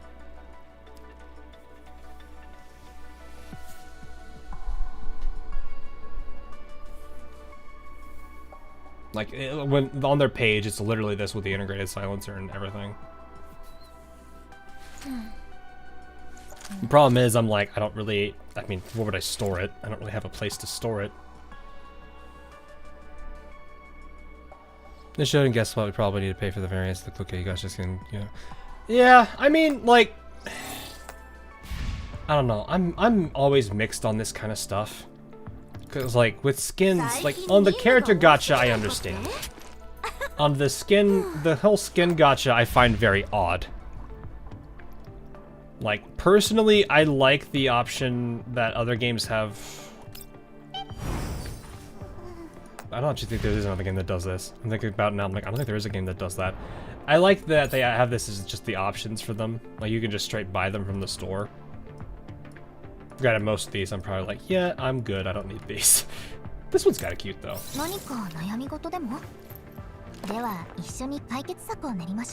But yeah. I think if I did have to get a skin, it's probably gonna be this one. It looks really good. It just looks so perfect on her.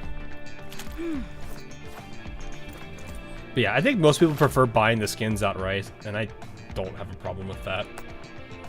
I feel like they would make substantially more money that way, but it is what it is. Actually, this is another one I've considered too, because it does look really pretty on her. Has quite the cute. Oh no, I know it has a good interaction. That's part of the reason I like it too. But yeah, like this one I like a lot as well. I don't think I have... This one's alright. I have no issues with this one. I think most of them I'm just kind of... These two I've actually considered as well. And this one also is really cool looking. Actually, these two are... Groza has really good ones. I like both of these. Because the firework animation she does on her ultimate's really cute.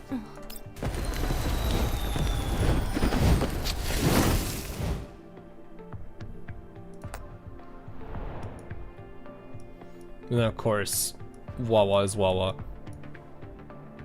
I actually think this is the one that most people like. I'd actually... Yeah, no, I think it is this one. But yeah, I have all the rest. Alright, anyway. I need to head off to bed. I still have some work to do in the morning, and it is 1 in the morning, so... It's been a good one. You're not gonna get a Florence skin. I don't even have Florence, man! No point in getting a skin for a character I don't have. So... Still can't believe they made Groza the main T-doll. I do kind of like her, though. Like from my, I know I'm not I'm not from GFL 1, but I do think she's a nice balanced character. Like of the main cast,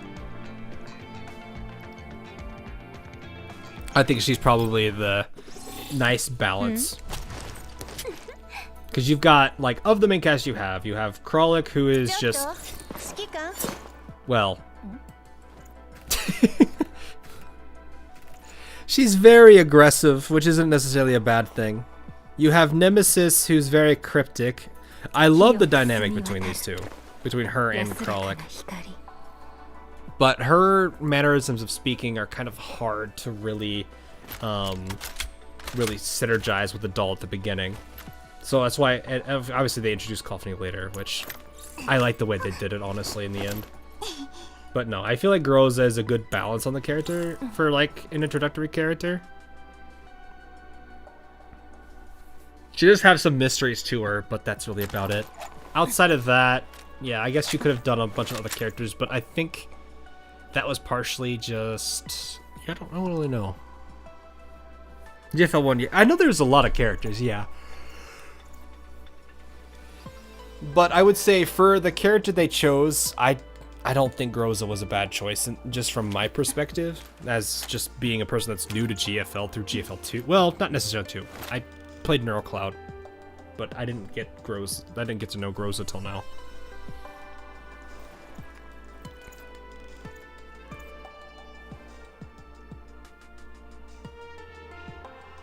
A new character. Yeah, I know they're new characters, but what I mean is, like, of all the characters that they had at their roster build at the time, which was like this one, this one, like, most of these characters,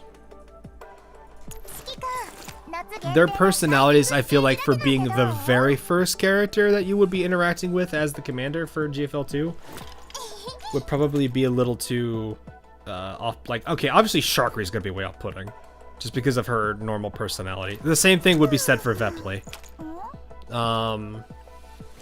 Tololo seems kind of like the quieter, shy girl, which I don't have anything against that, but I don't know how well that would do for being like the main figure for like that kind of role, you know? Maybe, I don't know about Mozen, but I feel like she probably wouldn't be bad for it. Sabrina...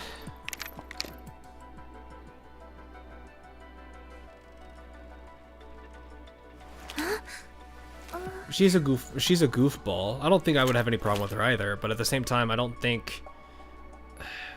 feel like she's a right fit for it, just off of her personality. Trying to think, what is other ones? She feels very flirty. If honestly, she's a very flirty character. I feel like for her being the first impression doll, that would probably not be ideal, because it might give people the wrong impression of the game going into it. Not that I'm saying Pretty is a bad character. It's more of just I feel like she might be a little too playful.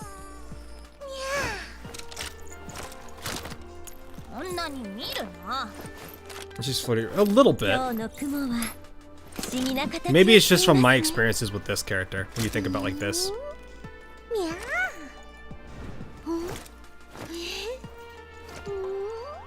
Like between her animations. Not, have we seen her in the initial story yet? No, but like I said, I'm going off of my initial impressions of her. Like if I consider like some of her other poses that she has. Not this one. This is just good. This is silly. I love that one. Like she comes off as a both playful and kind of flirt character a little bit. Which, again, not a bad thing, but people might get the wrong first impression of this game if they didn't want it that way. So that's why I feel like a good balanced character... Oh, maybe she could... Not her. Maybe she could work. From how she is written in this story, I think that probably would not be a bad fit.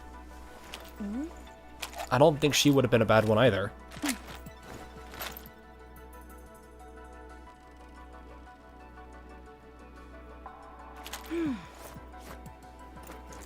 So maybe QJ could work. Because she does come off as like a very calculating leader, and that is kind of something that you need. Because if you think about it, Groza is like the doll leader of the Elmo. Like while the commander is the like the overall leader, like on the field, that's kind of more given to Groza.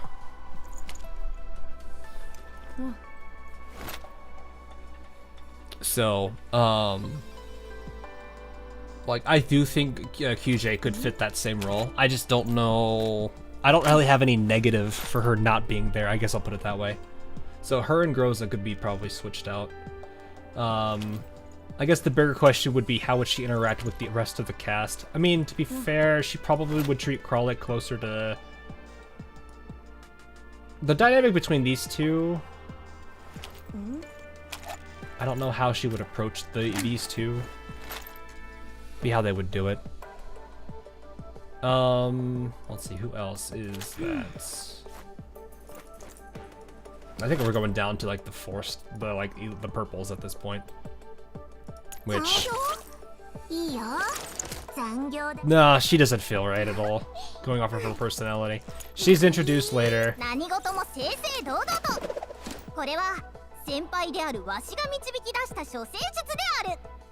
not trying to think. Probably not either. She's too shy. I feel like people would get very confused with her too. I think she's the same argument I'd make about Tololo. Not that I hate Deltara at all. I actually kind of like... I really appreciate on the voice segments how like her mouth doesn't move when she's not actually speaking. They do like the whole sign she's writing on a board or something. I really do appreciate that they actually pay that little bit of attention to that detail. But yeah, I feel like between like for the first impression character for the game, Groza fits pretty well because she's a balanced. She's not too temperamental. She's not she doesn't overreact, doesn't freak out. Well, she kind of does a little bit, but different things. I feel like she's a balanced character, like temperament-wise. QJ could also work too. I don't think either of them would have been bad choices for the first. Maybe it was also a case of they wanted to have a balanced playstyle. That might have been. She's more of an aggressive DPS. She's kind of more of a defensive character, which is not a bad thing. Having someone to kind of play more of the defensive style wouldn't be bad. But yeah, maybe there's other characters that could fit these roles. I wouldn't necessarily know because I'm not introduced to them, but from my overall experience with Groza, I don't have a problem with it. I think she was not a bad character to start with. There's definitely some things I'm curious about with her too, with how there's a lot of mysteries around her. So maybe we'll see how that goes, but I'm kind of curious what ends up happening with it. Regardless, though. Oh, it is getting late. I need to head off to get some sleep. So, I will look into Blue Archive tomorrow. Maybe Tuesday I'll do AL. I'll figure out what to do. I know there's a bunch of stuff that I need to try to squeeze out in the next couple days. So maybe I will. We'll see. Before we end, I would just say, again, just remind. It's 20 parts long. It's gonna be really long. Let's just put it 2 streams. Oh, I see what you mean.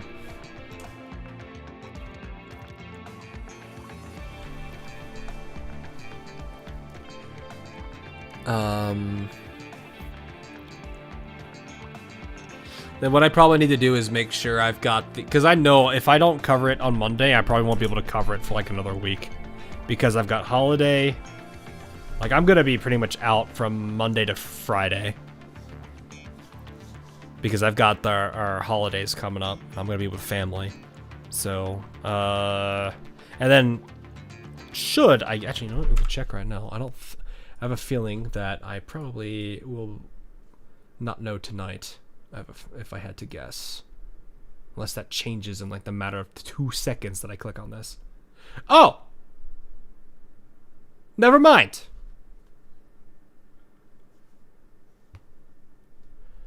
Well, hey, there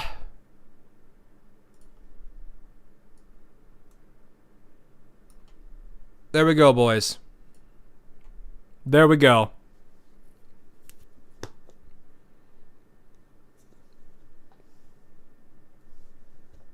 We got it. So, yep, we're going to be covering that when that goes live. So, if all of you are excited for that, what is that? That is infield. So, yeah, we going to be busy with infield. We are going to be crazy busy on when that goes live. So, there goes a lot of time with that, too. So, I'm looking forward to that now. That's awesome. So I am going to be covering that when that goes live. I am excited. I've been wanting to see how the factory stuff has changed. I'm curious how the combat has reworked itself. And of course, I have 2 teams I need to test. I need to see if my original team, which is Snowshine, Ember, Inman, and Arclight still works really well, and I need to also test if my Stagger Nuke team still works, which I think was, I think I just had Inman in there for the sake of it, but it was Arclight, Perlica, and Aviwena. So both of those teams I need to test, come beta test too, to see if they still function in the same way that they do. So yeah. Test more zipline shenanigans. They did much better on beta test. I didn't see as really anything to look into on the second beta test because they made it to where it's always a set dismount point. So no matter where you hop on to the zipline, you're always dismounting on the same spot. Not the part that you get in, but there's a specific spot that usually is reserved for that's clear of obstruction that basically prevents you from using it that way. So, but yeah, I am in, so that's great. But we will do what we can. If you can release the screen, I'd appreciate it. Yeah, I mean, I can try to do. I mean, if I'm gonna do Blue Archive in one sitting, then that needs to be probably towards the weekend. But that's also going to conflict with Enfield's like first couple of days of beta tests. So I feel like I probably should split it up for Blue Archive. Because I already know I'm going to be dumping time onto Enfield because I want to test this thing thoroughly and I want everyone to also see how the game is. So that is how it is. If the new code of the game, if zipline user is Hawk, if you eat him into space. No, please do not do that to me. I don't want to be bullied. So, but yeah. I'm looking forward to that now. We can't start for early for B, alright. It depends on when I get off work. That's the bigger problem is I don't know how quickly I can get off work. So I don't, like tomorrow, if I were to stream it tomorrow and try to start early, I don't know when I'm going to be able to, like I said, get off of work at that time. Granted, I work at home, so I have some advantage, but still, yeah, I don't know when I can safely log out without people being like, where is he? No, I don't want to do that to my coworkers either. I want to make sure I'm helping where I can.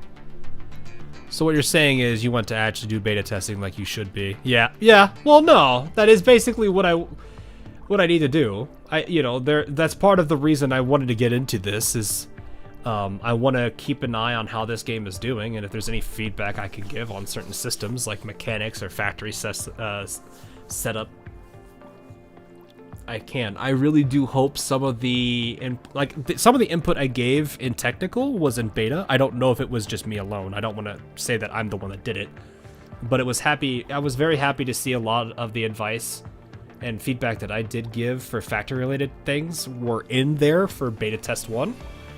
I'm hoping the few additional things I gave for beta test 2 got in. My biggest complaint or my biggest feedback at the time was I wanted to see the factory do more. So I want to see how much more complex they make Factory.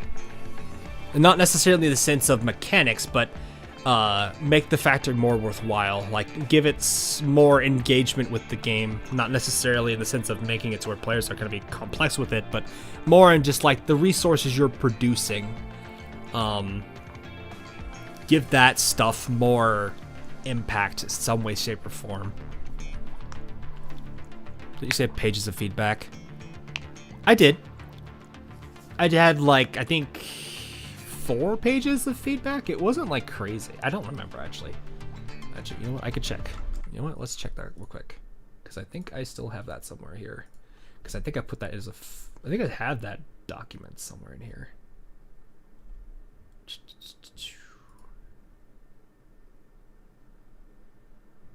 Oh no, it is 9 pages of. It is 9 pages of stuff. I see. Yeah.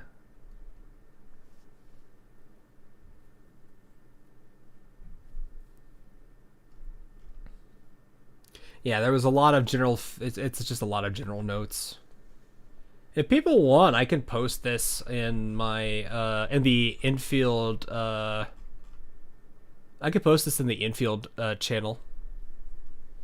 If people want to see it. But yeah, there's like there are 9 pages here. But granted, it's bullet points and some spacing, so it's not probably truly 9 pages. It's probably like 8 or so. Oh wait, page 9 is barely filled. Never mind, it's like 8 pages. But yeah. Anyway, I will I'm gonna have to figure out what to do with that now that I know that I am in. But hey, that's awesome. That said, have a good rest of your morning, afternoon, evening, wherever you are, and I'll see you guys tomorrow. I feel like I probably should do Blue Archive. I don't think I'm gonna change that. If it means I'm gonna have to split the chapter, what is it? Is it volume 5? Right? They're volume 5. I might have to split it, but it's fine. Like I said, I'd rather at least cover it than we have to wait like a week or even longer for it. Yeah, Volume 5, Chapter 2. Yeah, we'll cover like the first half of Volume 5, Chapter 2. Maybe we'll do what we can there.